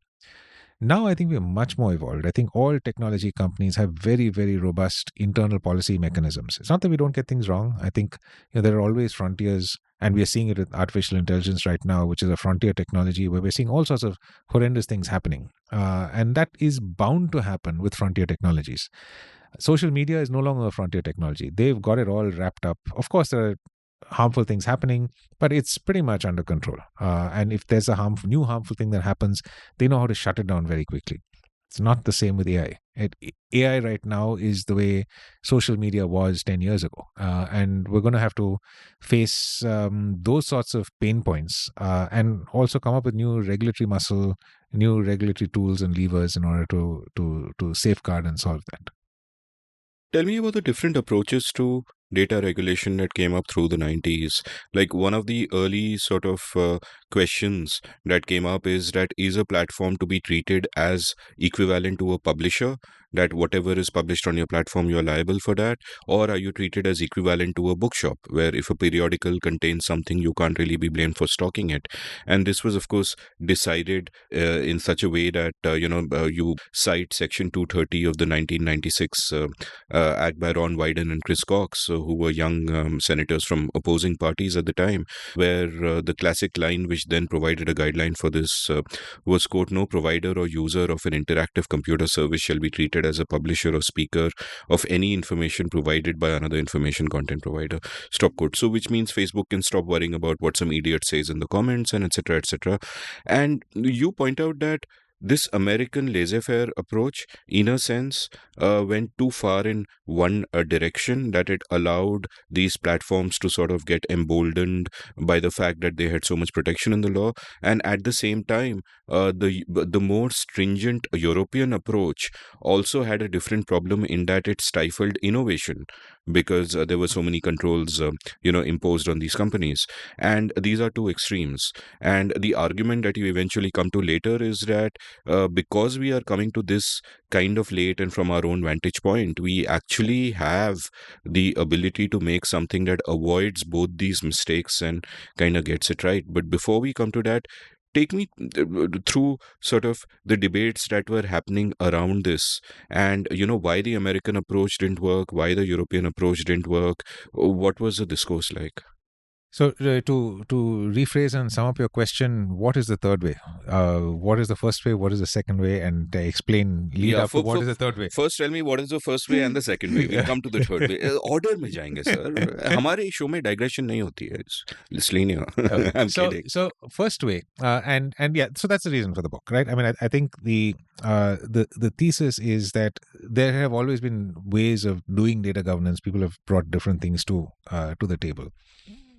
But the Wyden-Cox amendment to the Communications Decency Act, which introduced Section 230, very 26 words, and there's a lovely book called "The 26 Words That Created the Internet" by Jeff Kossoff that just discusses. If you're interested in this, and I think it's a really interesting point in time to reflect on Section 230, given that now it's coming under so much stress. At that point in time, the internet was nascent, and it was being brought under considerable stress because things were being said on the internet that were inflicting liability on the people who ran sort of the blog sites or the forums on which these user generated comments could be posted. And the kind of liability that they were facing could shut them down. And they would just like say, look, it's not worth the cost of fighting these lawsuits. I might as well just shut them down. And Wyden and Cox, one was a Republican, one was a Democrat. So it's a remarkable bipartisan effort by two young, at that time, senators. They're still around. I mean, one of them is a senator. The other one is no longer a public servant. But at the time, they just said that, look, we've got to allow this technology to flourish. We've got to give them some protection. And the protection they came up with was essentially, as you said, this concept of, are you a publisher or are you a bookseller? If you're a publisher, or rather, if you're the editor, or just think about an editor of a magazine, the editor of a magazine has an absolute right to sort of not publish an article, to edit the article such that it doesn't contain defamatory language. And if they allow an article to be published which is defamatory, they will take the responsibility for actually not removing that defamatory content. This is different from a bookseller who gets a book. Now, if the book is a defamatory book, there's really nothing he or she can do. They've got stocked the book. You buy the book, you don't buy the book. Okay, you can say that the book is banned. That's a completely different thing. But you can't ask the bookseller to edit the book. It's not. That's not the way it works. So, could the original people who managed the forums and the various sites on which user-generated content was created, could they be treated like a bookseller? And so the whole concept was that, if you receive a message, you don't alter the message. You just, create a place where this message can be viewed by other people. You can't be liable for what the person who put the message up has to say. That's sort of the origin of Section 230. That gets then replicated in laws around the world, including in India, as this concept of intermediary liability. And this concept of intermediary liability essentially says that intermediaries, if you define them as intermediaries, shall not be liable for the content that is served up on their platforms. And it is, Jeff Kossoff in his book and many other people point to Section 230 to say that if it wasn't for 230 being passed at that time, perhaps we wouldn't have had the internet that we know. And so the internet then explodes. But now, of course, we've got platforms that, because of the algorithms there, now there's no human being actually sitting and moderating the content, but the algorithms are now manipulating not the content that, the content itself, but through amplification, who gets to see it. Sending content which you like towards, that could even be, if you're like a neo-Nazi, it could be fascist content, which perhaps is not aligned with the values of the country in which they operate. Or since they're global entities, they have, left liberal, West Coast left liberal attitudes and beliefs that don't sit in another country which has a completely different set of values, but still can access the internet. So these become extremely complicated questions. And so all of these entities can still avail of the Section 230 exemption as it has been modified and applied into law in countries around the world in the form of an intermediary liability. And so now we're starting to see that there are challenges with this idea. But it's not just that. I say in the book that this concept behind intermediary liability gives rise to the idea of internet exceptionalism, which says that the internet is a very different space from the offline world. And so the laws that govern the internet should not be the same as the laws that govern the same set of parties in an offline world. And that gives rise to a different treatment for e-commerce companies. There's GST is treated very differently. There's import duties are waived. There are all sorts of different adjustments that we make because the internet is a fundamentally different place. And as a result, we start to see companies that are completely, they're a law unto themselves. They decide what the law should be within the universe that they control, which now is a population which is larger than the country in which they're registered. I mean, just think about the US is 350 million people. Some of these platforms have 1-2 billion people as the number of users. And all those people have to obey the terms of service of that platform. So they're in a sense writing the constitution for that online that activity, and a lot of us spend a lot of time within those spaces. So the first way of allowing this laissez-faire approach, which allows the companies that run these platforms to write the constitution to which everyone listens to, is now coming under a lot of stress. And I'm perhaps exaggerating the timeline, but Europe looks at this and Europe says that it's not okay to allow companies to write the rules. That we have to also prescribe certain restrictions based upon which those rules have to be written. You can write the rules, but you can't override the rules that we are now prescribing. And so Europe comes up with a bunch of regulations. The most well-known is the Data Protection Regulation, which eventually crystallizes into the General Data Protection Regulation in 2016, which becomes law in 2018. But they have a whole strategy right now, the most recent of which was passed just a few days, or at least reached agreement a few days ago, which is the European AI Act. But they've got the Digital Markets Act, Digital Services Act, Digital Governance Act, Data Act. These are all, it's a huge thicket of regulatory restrictions that apply to companies that are selling goods online, companies that are providing services online, companies that are collecting data from people, data sale. All these sorts of things are now constrained, in addition to the terms of service of these private companies, also by the regulations that Europe prescribes. And Europe is remarkable in that, particularly GDPR, it says that anyone who interacts with Europe, or interacts with companies that are based in Europe, must have laws that offer at least as much privacy protection as European laws do. So they come up with this concept of adequacy, to say that your law must be adequate from a privacy perspective in order for you to continue to work with Europe, which then forces countries around the world to start enacting GDPR style laws so that they can also get this adequacy. So this is why I call it a viral law, because it infects countries around the world who, in this globalized age, feel they can't do without interacting with Europe. And so all these laws start getting, and so from a completely laissez-faire world where there is this internet exceptionalism, we rapidly move to a world where there is this very regulatory focused approach. And when you look at that, neither the one nor the other, in a sense, is effective. I think regulations, the problem with regulation is that it lags so far behind technology. Just take a look at GDPR. It took from maybe 4 years for people to come to an agreement, and it took another 2 years to come into force. The AI Act, which has taken since before generative AI to be enacted, it had to be rewritten once generative AI came. It's now, they've reached an agreement. Let's say it gets enacted in about 6 months. It will take another 12 to 24 months before it is come into effect, by which time generative AI would be a completely different thing. So this is the problem with trying to fight technology or curb technology with regulation. Technology is always, and I'd say now, increasingly rapidly accelerating. So the rate at which you can enact laws will far lag behind the rate at which the technology that you're supposed to regulate will have powers and do things beyond what the law was intended to regulate. So I think that the thesis of the book is that we had the first way, which is the internet exceptionalism. We had the second way, which is regulation. Both of them were necessary at the time that they were enacted, but sitting where we are right now, it's at least the proposition is that neither are the effective way to proceed in the current day and age.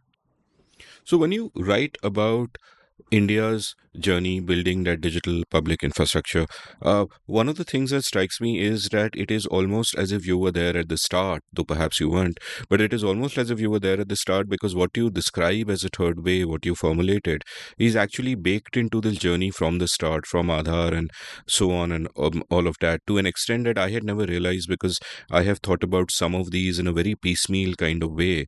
But there is, this beautiful quote in your book by Steve Jobs, where he says, quote, "Design is not just what it looks like and feels like. Design is how it works." What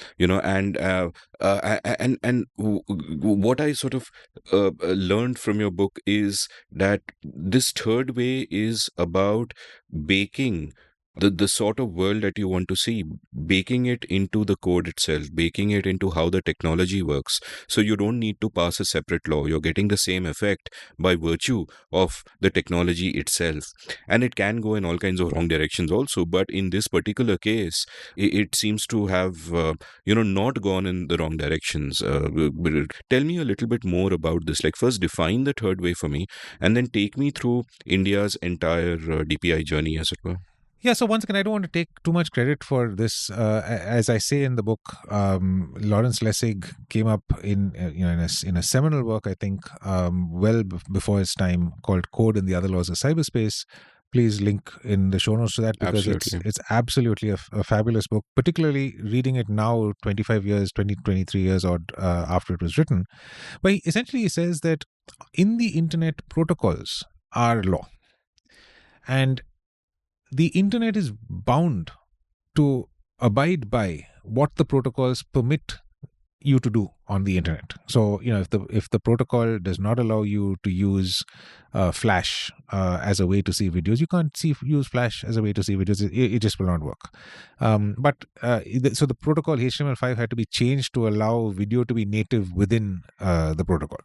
Now that's one example. You mentioned earlier on, you mentioned something else, which is the fact that it would have been nice if we could have done some micropayment for viewing a site or something like that. We would have not become the product. Perhaps we could have just sort of paid. The original internet, the protocol was written for it. So if you now go to you could sometimes, the 404 error, page not found. There is the 403 error, which is essentially payment not found. Wow. It absolutely exists. So the 403 error was baked into the original design of the internet.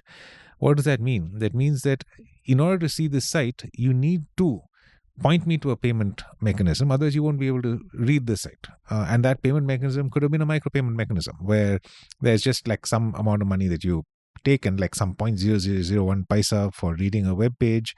At the end of the year, you may spend a grand total of 1,000 rupees, but that would have been divided among all the various websites you saw.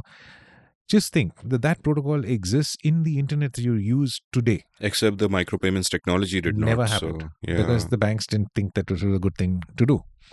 So, I mean, the point that I think Lessig made is that it is possible to do an incredible amount of design, and this is also sort of economic design. This is also sort of societal design, by taking control of the protocols on which all of this runs. And you can build all sorts of apps and websites and things on top of it, but because the underlying protocol says that these are the things, you can't, no matter what you do in the app, you can't go against this fundamental rule of the way the internet works.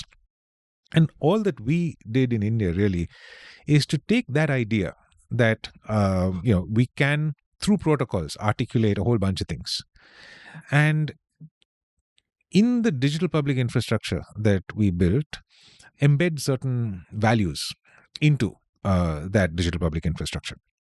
I mean, yes, no, I mean, I wasn't there building all of these things, from Aadhar onwards, but I was also, around. I mean, I've seen this. We've had conversations with people. I wouldn't say that I was responsible for building all of this but particularly towards the later stage. And in the book, I talk a lot about the DEPA architecture, which I think is the most sophisticated implementation of some of these values.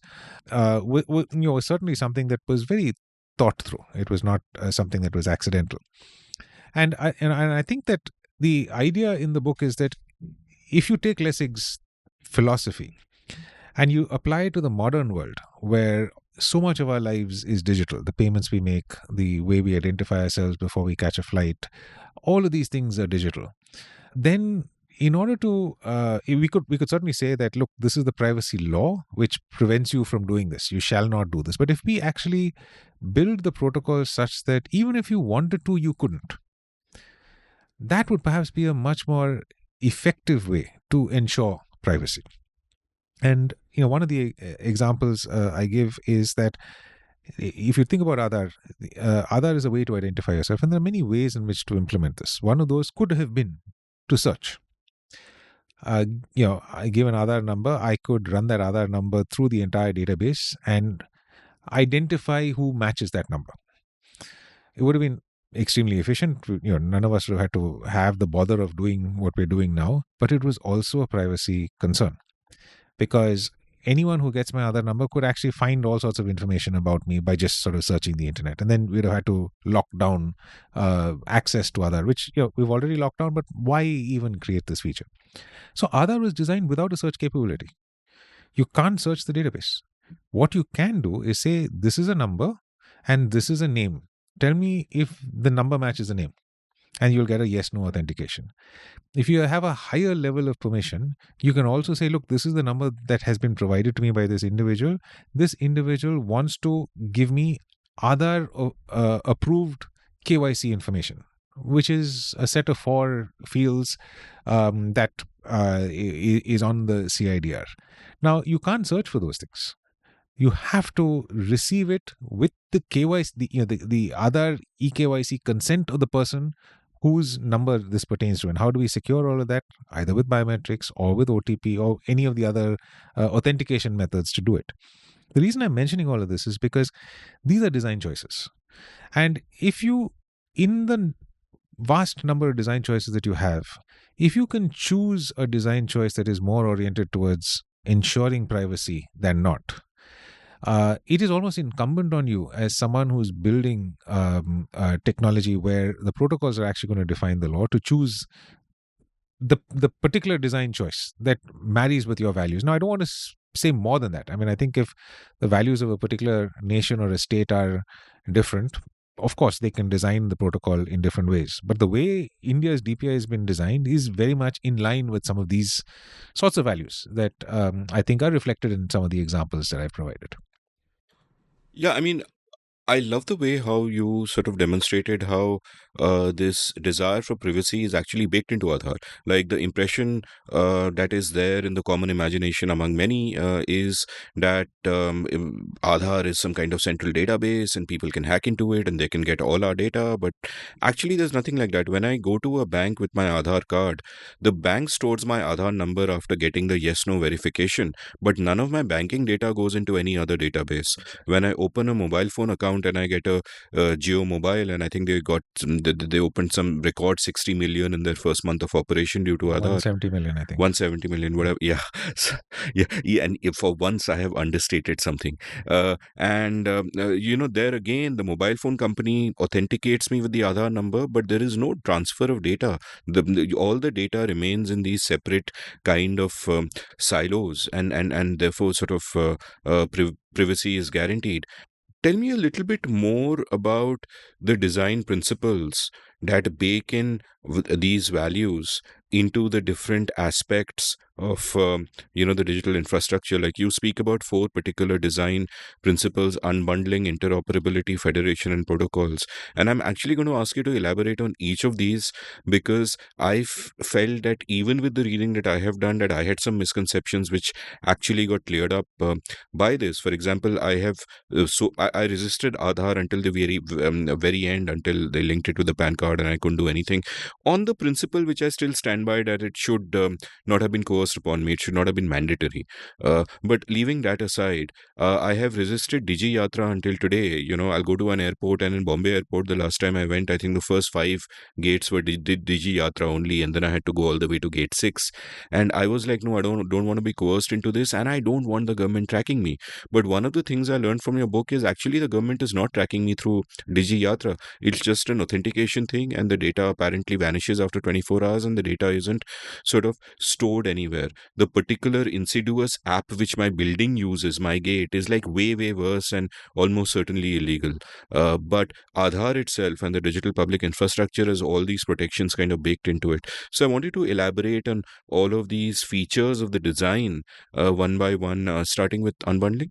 Yeah, look, I mean, you said many times privacy is guaranteed, and even I wouldn't go so far. I don't think that we can ever guarantee anything. I think we can do our best to optimize for it, knowing full well that something would come in the way, and just be mindful and always vigilant, and sort of correct for it.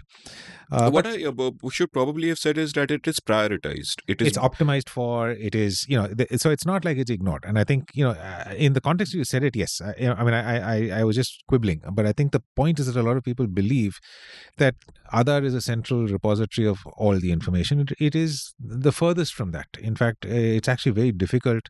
It was perhaps the most inconvenient design of if the state was despotic and autocratic. This is the most inconvenient design they could have come up with, because they have kept one database where you've got, yes, there are the biometrics, but that biometrics will largely used to deduplicate you. And then the useful information is information that you'd get just like if you apply for a magazine subscription, or you'd have to provide more information than you actually provide to the others. And so this is information that's just widely available right now. This is not a particular secret. But I think the key element of this is this federated design, and the fact that we actually consciously keep data where it is collected, without any attempt to actually centralize it. Instead, what we do is we build highly efficient pipes so that when required, that information can be pulled, and that can be pulled with the consent of the person.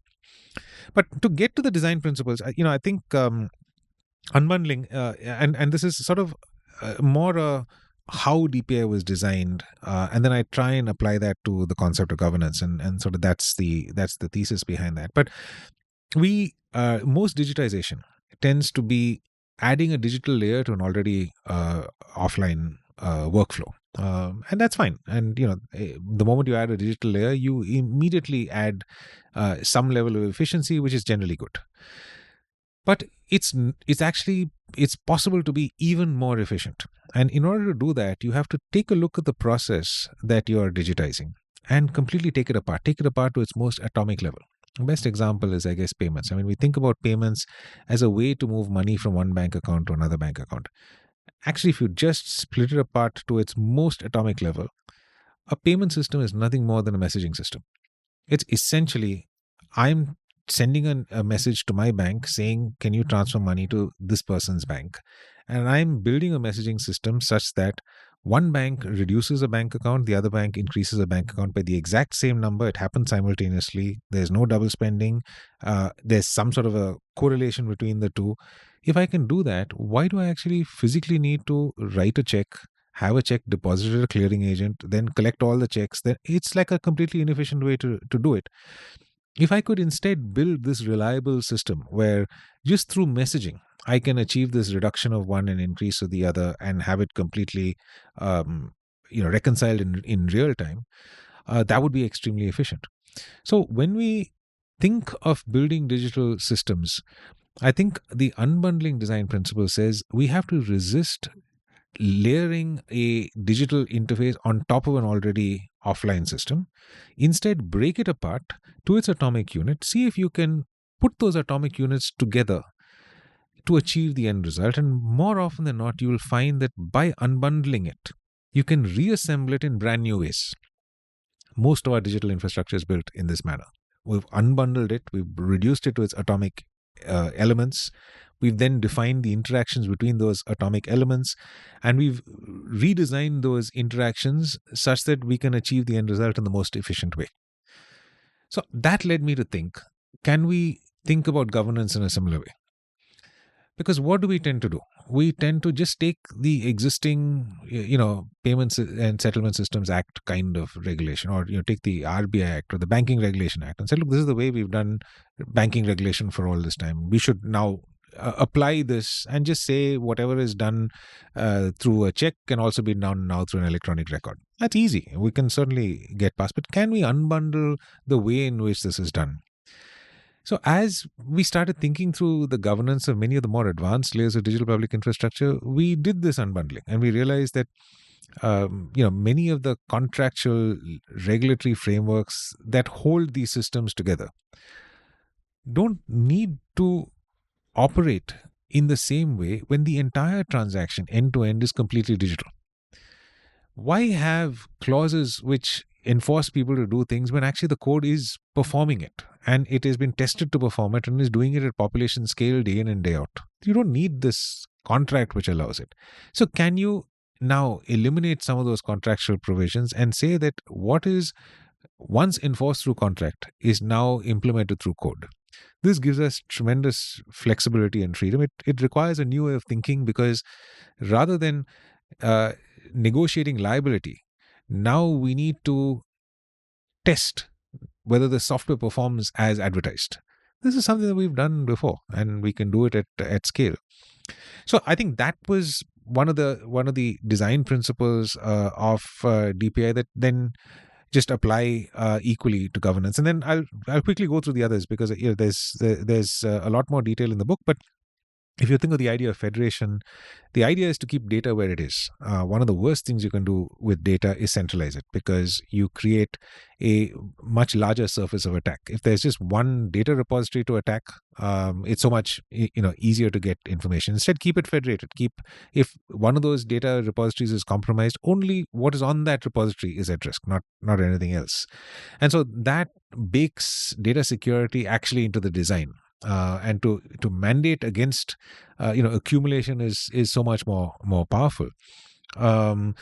Protocols, I mean, the idea behind protocols is essentially the Lessig idea. I think we tend to want to create platforms. We tend to think in terms of platforms because all of us interact on platforms. But platforms are highly anti-competitive. There are network effects that force you to stay in that platform because that's sort of what you prefer.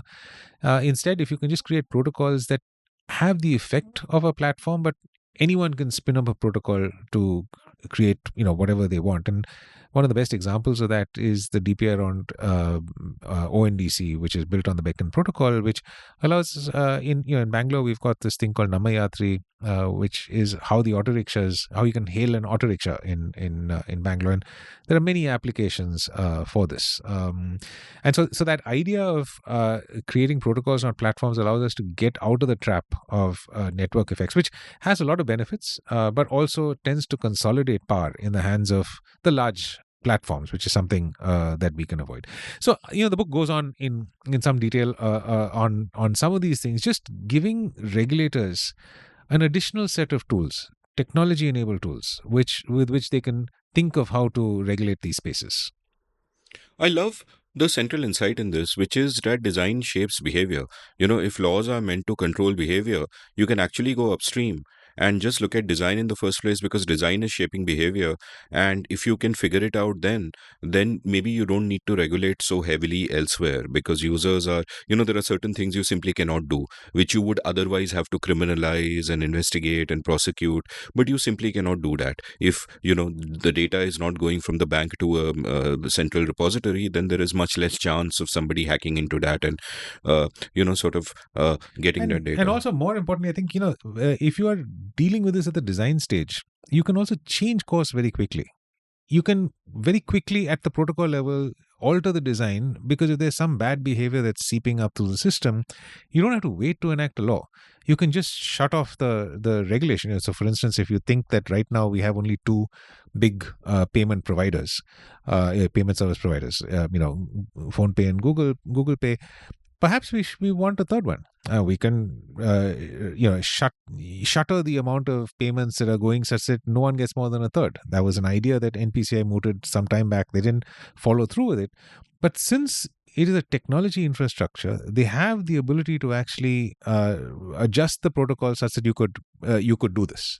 And I think that is an extraordinarily powerful lever that we don't fully understand that we have. I mean, I think the idea of the book is really to shine a light on the fact that this exists.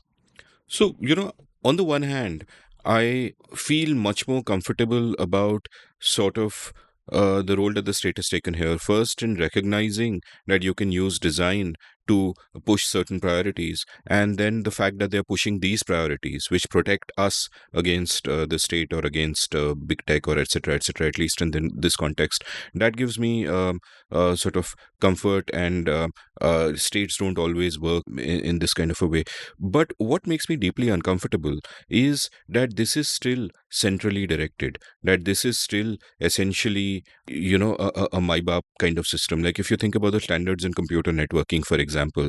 You had two competitors there. There was a giant club of governments which got together and they pushed the standard called X25. And then a bunch of academics and hobbyists came up with something that was TCP/IP, which is, not pushed centrally. It's just comes out of that collaborative, voluntary efforts of people, and TCP/IP wins. That's a self-organizing system, and no state is backing it, but that wins, and that's where the internet comes about, and it's miraculous. And here, I think that we are not allowing the possibility of counterfactuals. That by the state saying that, look, I will build this digital public infrastructure, and it will be awesome. And hey, look, Rahul and Amit agree with me, and these are the principles, and we're taking care of privacy. वो सब तो ठीक है. But the counterfactual is that if it did not have a crowding out effect, if you allowed competitors to all of these separate things to kind of come up, if you allowed the market to function, things could go in a different direction. For example, my friend Suyash Rai, our mutual friend Suyash Rai, great guy at Carnegie, points out in a recent piece I'll link from the show notes that you've given statistics in this book of the literally miraculous proliferation of bank accounts. There was a time where half the bank accounts I think opened in the world were from India in that golden period of 3 years. But Suyash points out that 35% of the people who said they had accounts had never actually used them, which was like by an order of magnitude the highest rate in the world. So it was great for optics that, hey, we are getting digitization and banking to so many people. But what is the effect on the ground? And could there have been other innovators who could have done it more effectively? And would you then have better incentives in place? So what is sort of your response to this? Yeah, so look, I mean, my response is documented because I have read that paper with Suyash. I've written a response to that. And more importantly, Suyash and I have had long conversations on this offline as well, including at GTS last week, to be continued. We're still sort of hashing it out. Yeah, look, I mean, absolutely. I think for every statistic, there is a counter statistic. For every fact, there is a counterfactual. I don't think it's sort of binary. I think one, of course, the number of bank accounts, 500 million, were opened. A small percentage of them at the time were used. But if you look now and you see the absolute amount of money that is in these accounts, the absolute amount of money that is the number of balances in these accounts is steadily growing, which means absolutely has to mean that some use is happening. Now, these may not be people who like you and me are using it to do UPI transactions every day, but just the sheer volume of the balances in these accounts seem, even if it's once a year, it is certainly being used. And look, I think you can draw different conclusions from all of these things. I wanted to go back to the initial statement that you made, which is this is a MyBap kind of an approach to this, and I completely agree with you. I think that I much prefer a TCP/IP kind of an approach. But I think you can't get to the TCP/IP approach unless you actually have this sort of thing put out there, which is, look, this is the first cut. This is the first iteration of this digital public infrastructure. It won't just spontaneously appear. It needs to be done with some kind of fiat. It needs to be set up. And then at that point in time, you just hope and pray that when it is set up and it is imbued with the correct values, because this foundational stuff you can't change later. And the point of the book is to reflect on the fact that for whatever reason, whatever motivation, where it came from, I don't even get into all of that, but this is the fact. These are the elements that these infrastructure have. What you say, I think, is extraordinarily important for phase 2. What is version 2 of all of these things? Is that going to be determined by the MyBap Sarkar, or is it going to be determined by some sort of a technology standards organization, some sort of an organization where we're getting ideas from a bunch of different, very smart people competing with each other, trying to find the correct standard. Now, we've got many examples of this, even in the technology space. We've got IEEE, IETF, W3C. These are all standard-setting bodies. All have got different compositions. They answer to different, they're designed differently. Some of them have got a lot of private sector involved in them, which is why, protocols like Bluetooth, etc., derive from work that's done in private corporations. We need to think very carefully about what are the incentives we want to create as we set up, version 2 of UPI or version 3 of UPI, version 2 of DEPA? Who's going to decide that? Is it going to be, the banks that are going to decide what should be in the protocol? In which case, what are the governance mechanisms we have to ensure that the banks are not putting something in which is self-serving? As much as we need to be mindful of the Mai Baap Sarkar, the alternative is a very self-aggrandizing private sector. And we've got to think through, and that's perhaps literally the last chapter of the book when I talk about institutions. This is, to be completely honest, not something that I myself am completely certain about, because each of the examples that I give you, IETF, IEEE, and W3C, each of them have got their downsides. So what is the construct? As you say, if you get TCP/IP emerging spontaneously from somewhere, you also get a Bluetooth standard which incorporates within it. You get, a lot of the modem standards incorporate a bunch of patents from various people. You get a royalty from every modem that's created, and you have a lot of people, trying to. The whole work then becomes, as China is doing in ITU right now, of trying to get technologies that are owned and controlled by certain companies embedded directly into the standards, so that there are commercial interests that are achieved. That's the flip side to doing it in the way that you described. I'm not saying what you're saying is wrong. I'm just saying that we've got to be mindful of all of these constraints. So in the last chapter of the book where I talk about institutions, the last sort of section of the book where I talk about institutions, these are some of the things that I highlight, that we need to really be sure that we don't want the government, because the government, I argue, is not technically capable of getting into this, and should not even. It's not the government's job to become a technologist and decide what the protocols are. But equally, the private sector, which is where a lot of the innovations happen, they're not thinking with a societal hat on. They're thinking with a shareholder hat on. What is it that I can do which is going to maximize shareholder value or stakeholder value? If you bring ESG into it, what am I'm responding to my stakeholders. So neither of these really can do it, and I suggest that we should have some sort of a non-profit kind of an entity, which in the world that I described is one of these things, W3C, etc. But as we know that they also have their own challenges and constraints. This is an extraordinarily thorny, wicked problem to try and solve, but and perhaps we don't have to worry about it at this stage of the DPI journey, even around the world.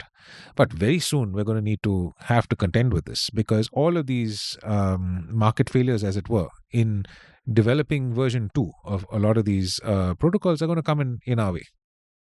I didn't realize you had a response to Suyash's paper, so we'll link to both of those and we'll let listeners make up their own mind. As you said, there are no binaries. I think he makes good points, and you've provided great insight and great arguments. In what ways can this whole thing go wrong in the context of state overreach? Like, I'm imagining that there are two ways in which this could happen, and one is that because they are in charge of this entire digital public infrastructure, they could change parts of it or parts of the protocol without us without necessarily being transparent about it, and the surveillance state could become more pervasive, as it were. And as you've pointed out, the way that it is designed, it is extremely hard to do, because the design itself embeds all these values in it. The fact that you're not actually porting data all around the place, there's no centralized database, etc., etc. I get that, but in what way could it go wrong? And the other way in which state overreach could play a part is when you talk about like Mark 2 of this or Mark 3 of this, there again things could go wrong, where the state comes in and implements design principles that, as you had pointed out in the case of B.N. Rao, tilt the balance away from the individual and towards the state. Yeah, look, I think the one design principle I didn't sort of elaborate on was interoperability, and that's core to this. I think that the point of greatest risk is at the foundational technologies, and the identity technology, the payment technology. These are maybe the credentials technology. These are the underlying core, and we have to get that right. If, for instance, we built a search capability into Aadhar, then everything that interoperates with Aadhar would also benefit from the search capability. Aadhar does not have a search capability, which means that if Aadhar is the foundation of any operation, any application that you're interoperating with, that application has got to find another way other than search to achieve what it wants to do. And the more layers you layer onto that initial foundation and the next level and the next level, the more you embed deeply in a way that is hard to change core values.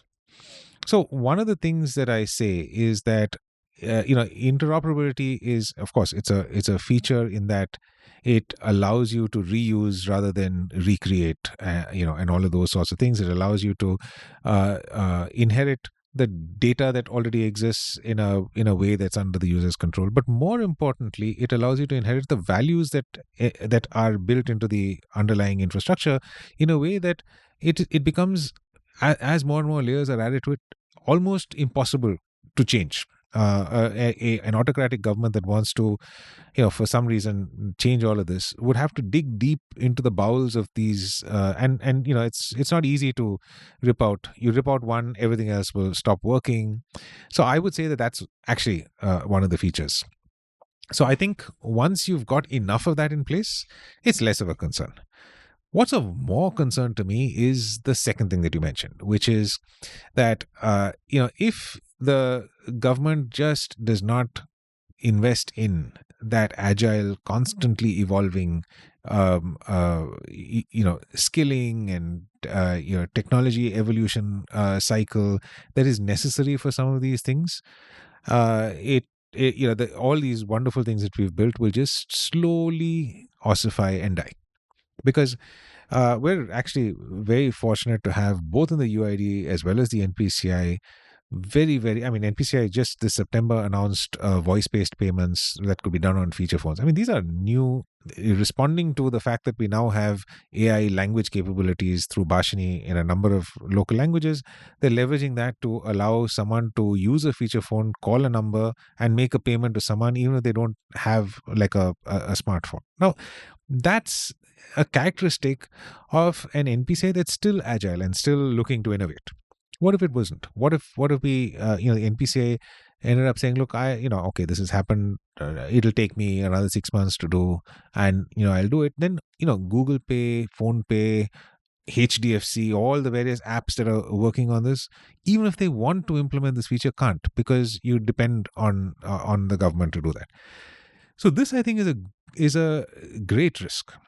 We are depending on the fact that right now, even in UIDI, UIDI is implementing within the system the frontiers of AI technology to do a lot of fraud detection and things like that.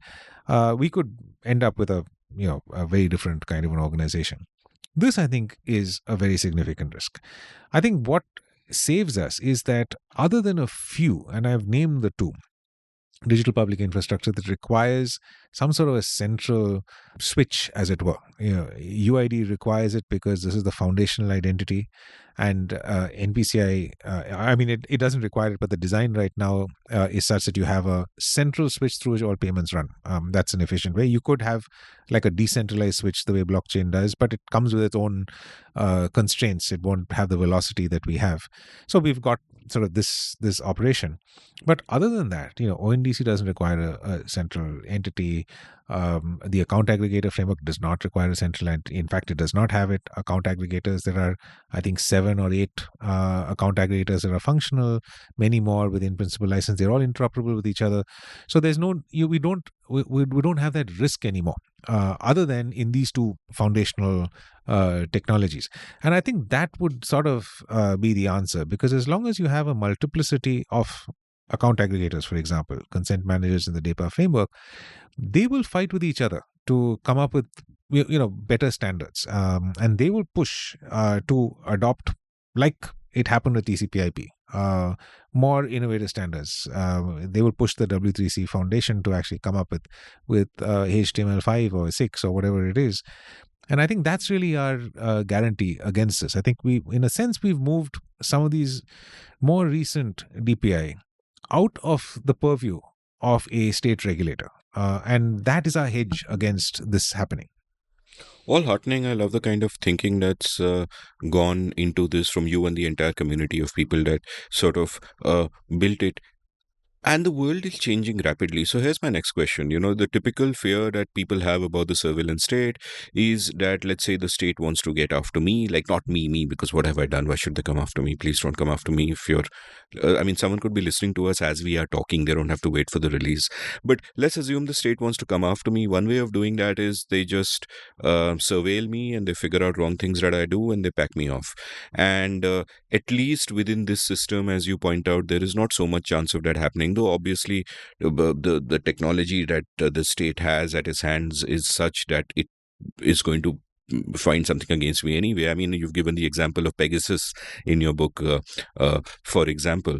But my worry is about the future, that tomorrow if the state wants to come after me, it doesn't have to find evidence against me. It can just deepfake it. It can just get AI to make it. It can make you and me have a conversation that we never had, where we are plotting to overthrow this regime. It can have a video of us doing that.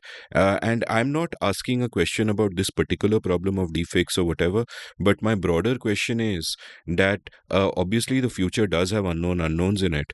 But if you look a little ahead to the proximate future, because I think when it comes to tech, only a fool would look 10 years ahead, for example. But if you just look into the more proximate future, what are the challenges that you see? And do you think that the sort of the data regulation approach we have now is robust enough to take care of those kinds of challenges? I would say no. Largely because of the same thing that you said. Looking into the future, you know that this is going to evolve, and so the existing data framework that we have will not be proof against new technologies that come in. That's just a fact. But that's not how it should be designed. I think the design really needs to be an iterative design, that technologies will evolve, and we need to really figure out how to evolve the data infrastructure to keep up with that evolution. But just to go back to the point that you made in the beginning, that that this DPI infrastructure would be used for surveillance or anything else. The state has many different ways to surveil you. The DPI is the most inefficient way that they could choose if they wanted to surveil you. People who are worried about Aadhar number, I was actually more worried about my mobile number, because the extraordinary reach that the state has through the mobile operators, particularly with the centralized monitoring system, which is a thing that is designed to give them direct pipes into the conversations that we have, should scare you much more than the fact that your Aadhar number could potentially be linked to something which, as a matter of fact, as we discussed in this conversation, it is not. So, I think we must be we absolutely must be scared of the fact that the state has the power to do surveillance. But we shouldn't think that it would use this infrastructure to do it, because that would be a highly inefficient way if they were to do it. And we must be mindful of the fact, of course, that this could be modified. But as I said earlier, I have some comfort in the fact that at the very depths of this, it is reasonably robust. So it's actually going to be difficult for them to go sort of deeper down. I think that the only proof against these sorts of things happening in the future is for us to be constantly vigilant.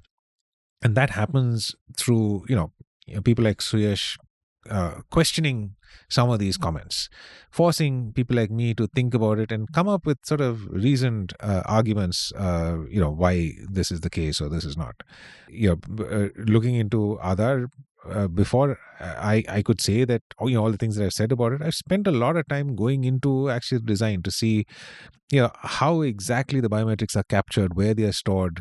The fact that they can't be accessed, the biometrics are not fingerprints. There are images of your fingerprint, but they're converted into vectors. It's the vector that is used to identify your fingerprint. That vector, from the vector, you can't recreate a fingerprint. You just can identify that this vector correlates with a fingerprint that is provided. Same with your iris scan. The level of entropy in the iris is so high that it is almost impossible. It is actually computationally impossible to recreate. And in any event, it is only a vector table which says that, look, these are the characteristics. So all of these features baked into this are designed from a privacy perspective, and I think that in the face of new technologies, AI is a very, very serious risk that would come. And I'm actually not so much concerned about deepfakes, because that's more in the realm of planting evidence. And if they wanted to plant evidence, they don't need to do a deepfake. They could, I don't know, just plant some cocaine in your bag or something like that, and that's enough. That's a white powder in your laptop bag. Okay, I hope we all know that that was a deep fake that just intervened in the. But I would say that they have many better ways to do that. But already with AI, I'm worried about social engineering and just the ability for ordinary people to get extraordinary abilities to do hacking and things like that. You could go to these AI engines and ask them to do things. Of course, you have guardrails that are built by the companies that are putting them out, but they're easy to get past. And then you can get these AI to give you dangerous knowledge. So this is really the worry that I would see in the future, which is much more of a risk than someone sort of creating a deep fake about you. When I think about deep fakes, this may also be a digression. I keep thinking back to the time when the photograph was evidence, because the photograph is a mechanical representation of an image of the fact. And then Photoshop came along, and then we could not trust the photograph anymore, because who knows whether this is an actual photograph or it is a photoshopped photograph. And then video, we said, look, video can't be faked, because video, it's too complicated to do Photoshop on every frame of the video, and you would make a mistake as it moved. And then, of course, deepfakes come. So we keep coming upon these new ways in which reality, or our evidence of reality, can be spoofed. We'll go through a period of a decade or so while we just are not sure whether the video is right, or just like we were not sure whether the photograph was real or not. We'll go through the same thing with videos and voice and all of these things. We'll learn to become more skeptical. Like right now, we are skeptical about every photograph we are shown. Is that photoshopped or not? We'll be skeptical about every video that comes to us. And then deepfakes will lose their sting. I mean, I can't think of any other way to get past this period of uncertainty than just build a very healthy sense of skepticism. Not only will deepfakes lose their sting, but real evidence will also lose its sting. Like, I'm waiting for this shit to happen, so 5 years later I can do whatever the hell I want, say whatever the hell I want, and if somebody puts it out there, I'll say deepfake, boss, deepfake. No, I completely 100% buy your point that if the state wants to screw us, it can screw us anyway. It doesn't need DPI for that. I mean, right now the state can just triangulate from the mobile towers our locations and know that we are together. Though if they have access to our smartwatch data, they'll know that at least we are not having sex. So they can assume that we are talking. So, thanks for discussing your books with me, because just reading them was such a joy and I learned so much, and I'm going to start gifting them out to people. Just absolutely wonderful books which everyone should read for themselves, just to be kind of informed about some of the challenges we face and the ways of thinking about them. I love the historical sections in both of them, and I am particularly struck by this concept, which, as you have repeatedly, even in the book, given credit to Lawrence Lessig for it, and his seminal work of embedding values within the code itself, which can make certain laws unnecessary. So let's kind of move to a more general sort of winding up of this great discussion I have, and I'm going to ask you as my final question, for me and my listeners, recommend books, films, music that you absolutely love so much that you want to share with everyone. Oh, gosh, there are many. Sorry, penultimate question. I'll ask one more after this, but go for it. No. Okay, there's one more after this, or there's a question? No, one more after this. No, look, I mean, we've discussed so many books. There are so many really sort of interesting books on the areas of law that I like. But I perhaps I want to start with a book that one of your previous guests and also my editor recommended, which after listening to your podcast, I went and bought and read, which is Once Upon a Prime, which is just a fabulous book. Then I asked Devanshu, and he said, well, if you like that, you should read The Greatest Invention, which is also highly recommended, about the invention of script.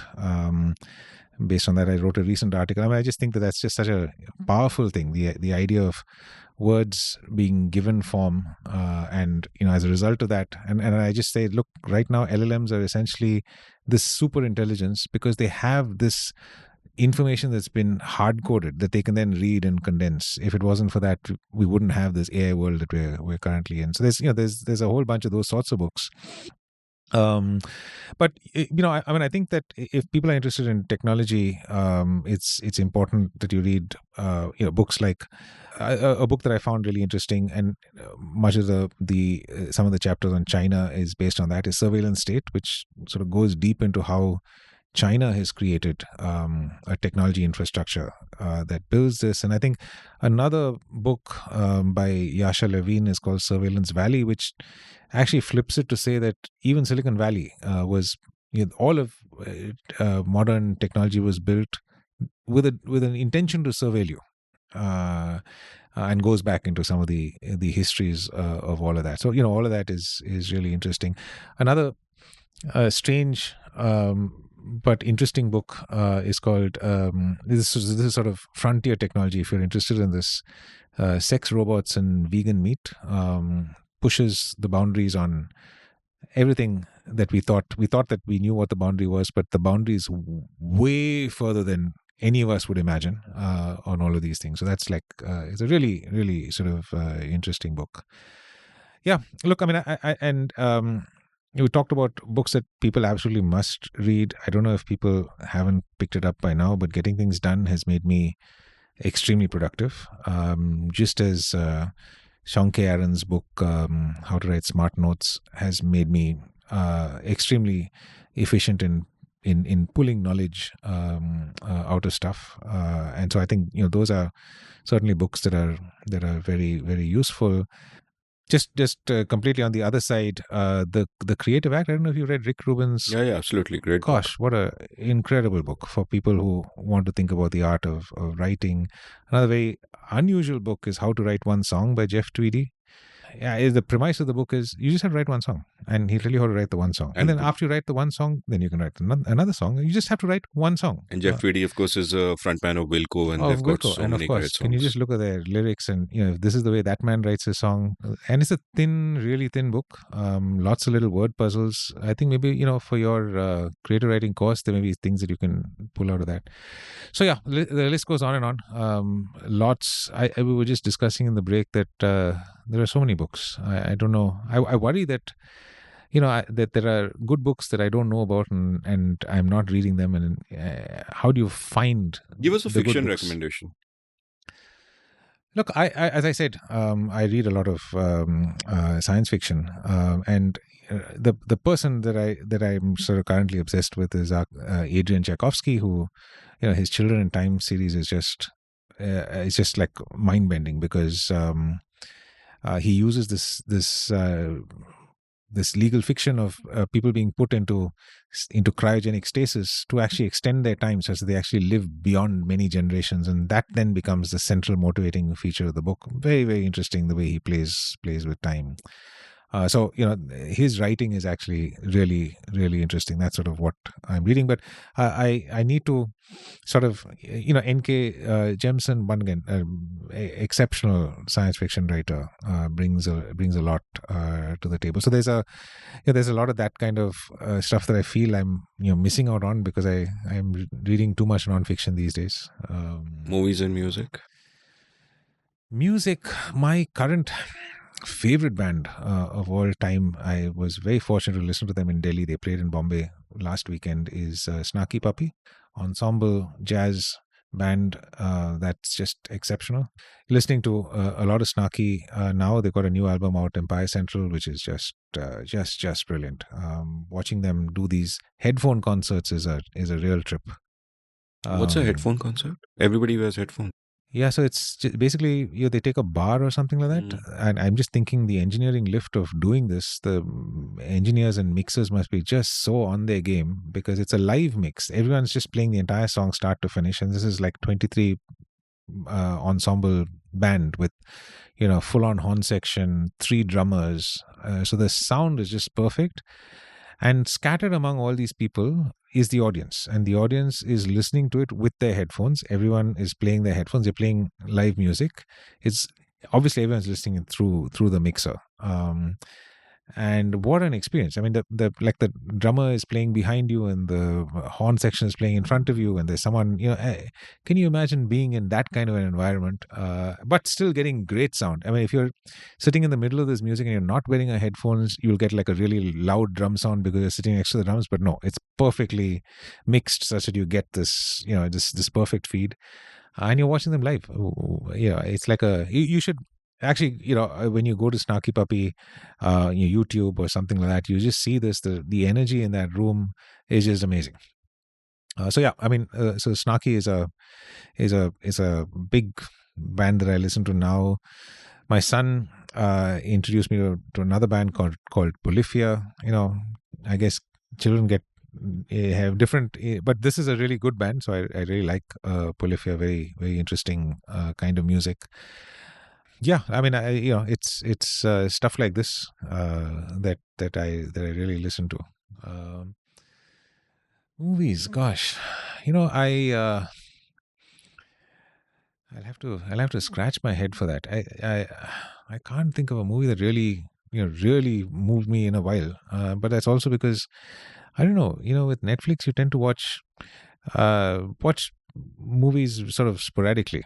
Right now I'm watching this Lazarus Project, which is like some series which I guess in keeping with my science fiction bent of mind is about a group of people that keep resetting the clock when the earth destroys itself. And so we said earlier on that we've come very close to destroying ourselves, and we have always managed a way out of it, like the manure crisis or something like that. The whole thesis of this Lazarus Project is that there are people who, whenever we destroy ourselves, reset it back to the beginning of the year or something like that, so that we can live that life again. So yeah, I mean, look, this sort of stuff. This is not. I think don't go by my movie recommendations or the books I read are probably where I'm spending more time giving you more nuanced recommendations. There should be totally a show where the concept is that every time the world ends, it's reset to 2010 and you are there designing DPI. And let's see if you get it right this time. So my final question, because you're a tech person, banal question, nothing profound, is what is all the tech that you love and use right now? Like, what is your phone right now? What are your headphones? Just tell me about all the tech, because you're such a tech geek that I'm sure, all of it is worth it. I'm going to go down. This is not... You Another thought you'd 5 end, hours? yeah, you thought you'd end it, but you're not going to.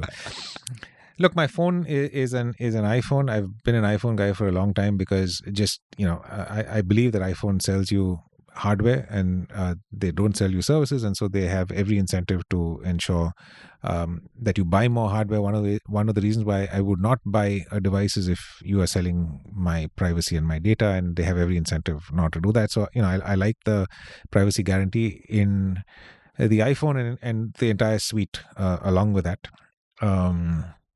I'm a bit of a headphone nut, so I have Campfire Audio IEMs. That's sort of what I use. But I found like a really nice guy in Bangalore in Bombay, who makes electrostatic headphones, very affordable. You need to get the drivers for it, and he doesn't make that. But it's called the RR ones. And he also makes a very nice dynamic headset. It's a company called Altiat, just like a sort of a bespoke, handcrafted kind of a thing. I don't know how he makes any money because it's just so much tech at an affordable price. Great sound, and of course, I got the stacks. I got the whole electrostatic range. Yeah, I like my sound.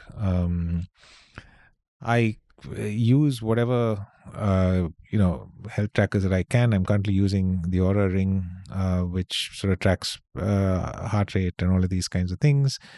I'm about to switch to the Whoop band, just because I don't know. I just want to see what that's like. I don't have too many connected devices because I don't want it to be used as evidence against me. So I don't have Alexa or any smart device. If you have nothing to hide, why are you worried about evidence against you, as I say? So that is, as a privacy lawyer, the biggest fallacy, because we all have things to hide, and in a good way. I mean, it's what I said. We don't want the veneer to be stripped out, so that we can have the space to think and be creative. If people could see what I search for, in my sort of incognito windows, they would not be scandalized at all, but they would be like, what the fuck, why are you searching for this? Yeah, no, absolutely. Look, I mean, I think we worry. A lot of people say, look, the phone is listening to me, because suddenly I got an advertisement for something when I was having a conversation with a friend. And I keep sort of breaking it back. There's a lovely episode of, I think, Radiolab, where they actually go into this. Is my phone actually listening to me? And they show how it's just computationally impossible for Mark Zuckerberg to be designing his entire system to listen to exactly what you, one individual, is doing, such that he can sell you a perfume the next time you come. No, he's probably given a perfume to 100,000 people. You were just one of the 100,000. He's got. Don't take it personally. Don't think that Don't think that you're so important that a large global conglomerate with 2 billion users is interested in you individually. Magnificent wise words. Actually, they are, aren't they? I mean, that's what the whole game is about hacking my brain and your brain. And hacking 100,000 people like you, they would never get down to the individual. It's just computationally infeasible for them to have a completely different profile for each people. But at the intersection, yes, you may be unique. They will have 50,000, 100,000 different parameters. And at the intersection of all of them, there could be one unique person, but they don't look at it that way. They'll slice up their 2 billion people into like 100,000 different classes of people. Not more than that. It doesn't make any sense for them to do. I'm in a class of one, which is half Bengali podcaster who listens to Permanent Wave. There you go. Well, I think it's the permanent wave that makes you unique. No, I'm sure there must be many others listening to Permanent Wave, but I had to put the rest of it together. But Rahul, thanks so much, man. This was such a great conversation. Thanks for writing those books as well. I had such a good time. Thank you so much. It's been a pleasure. I never thought I'd last this long without adult diapers.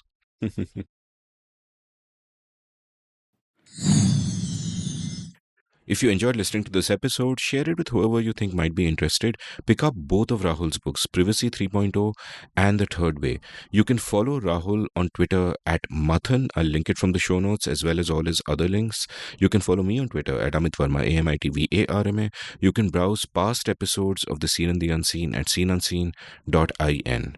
Thank you for listening. Did you enjoy this episode of The Seen and the Unseen? If so, would you like to support the production of the show? You can go over to seenunseen.in/support and contribute any amount you like to keep this podcast alive and kicking. Thank you.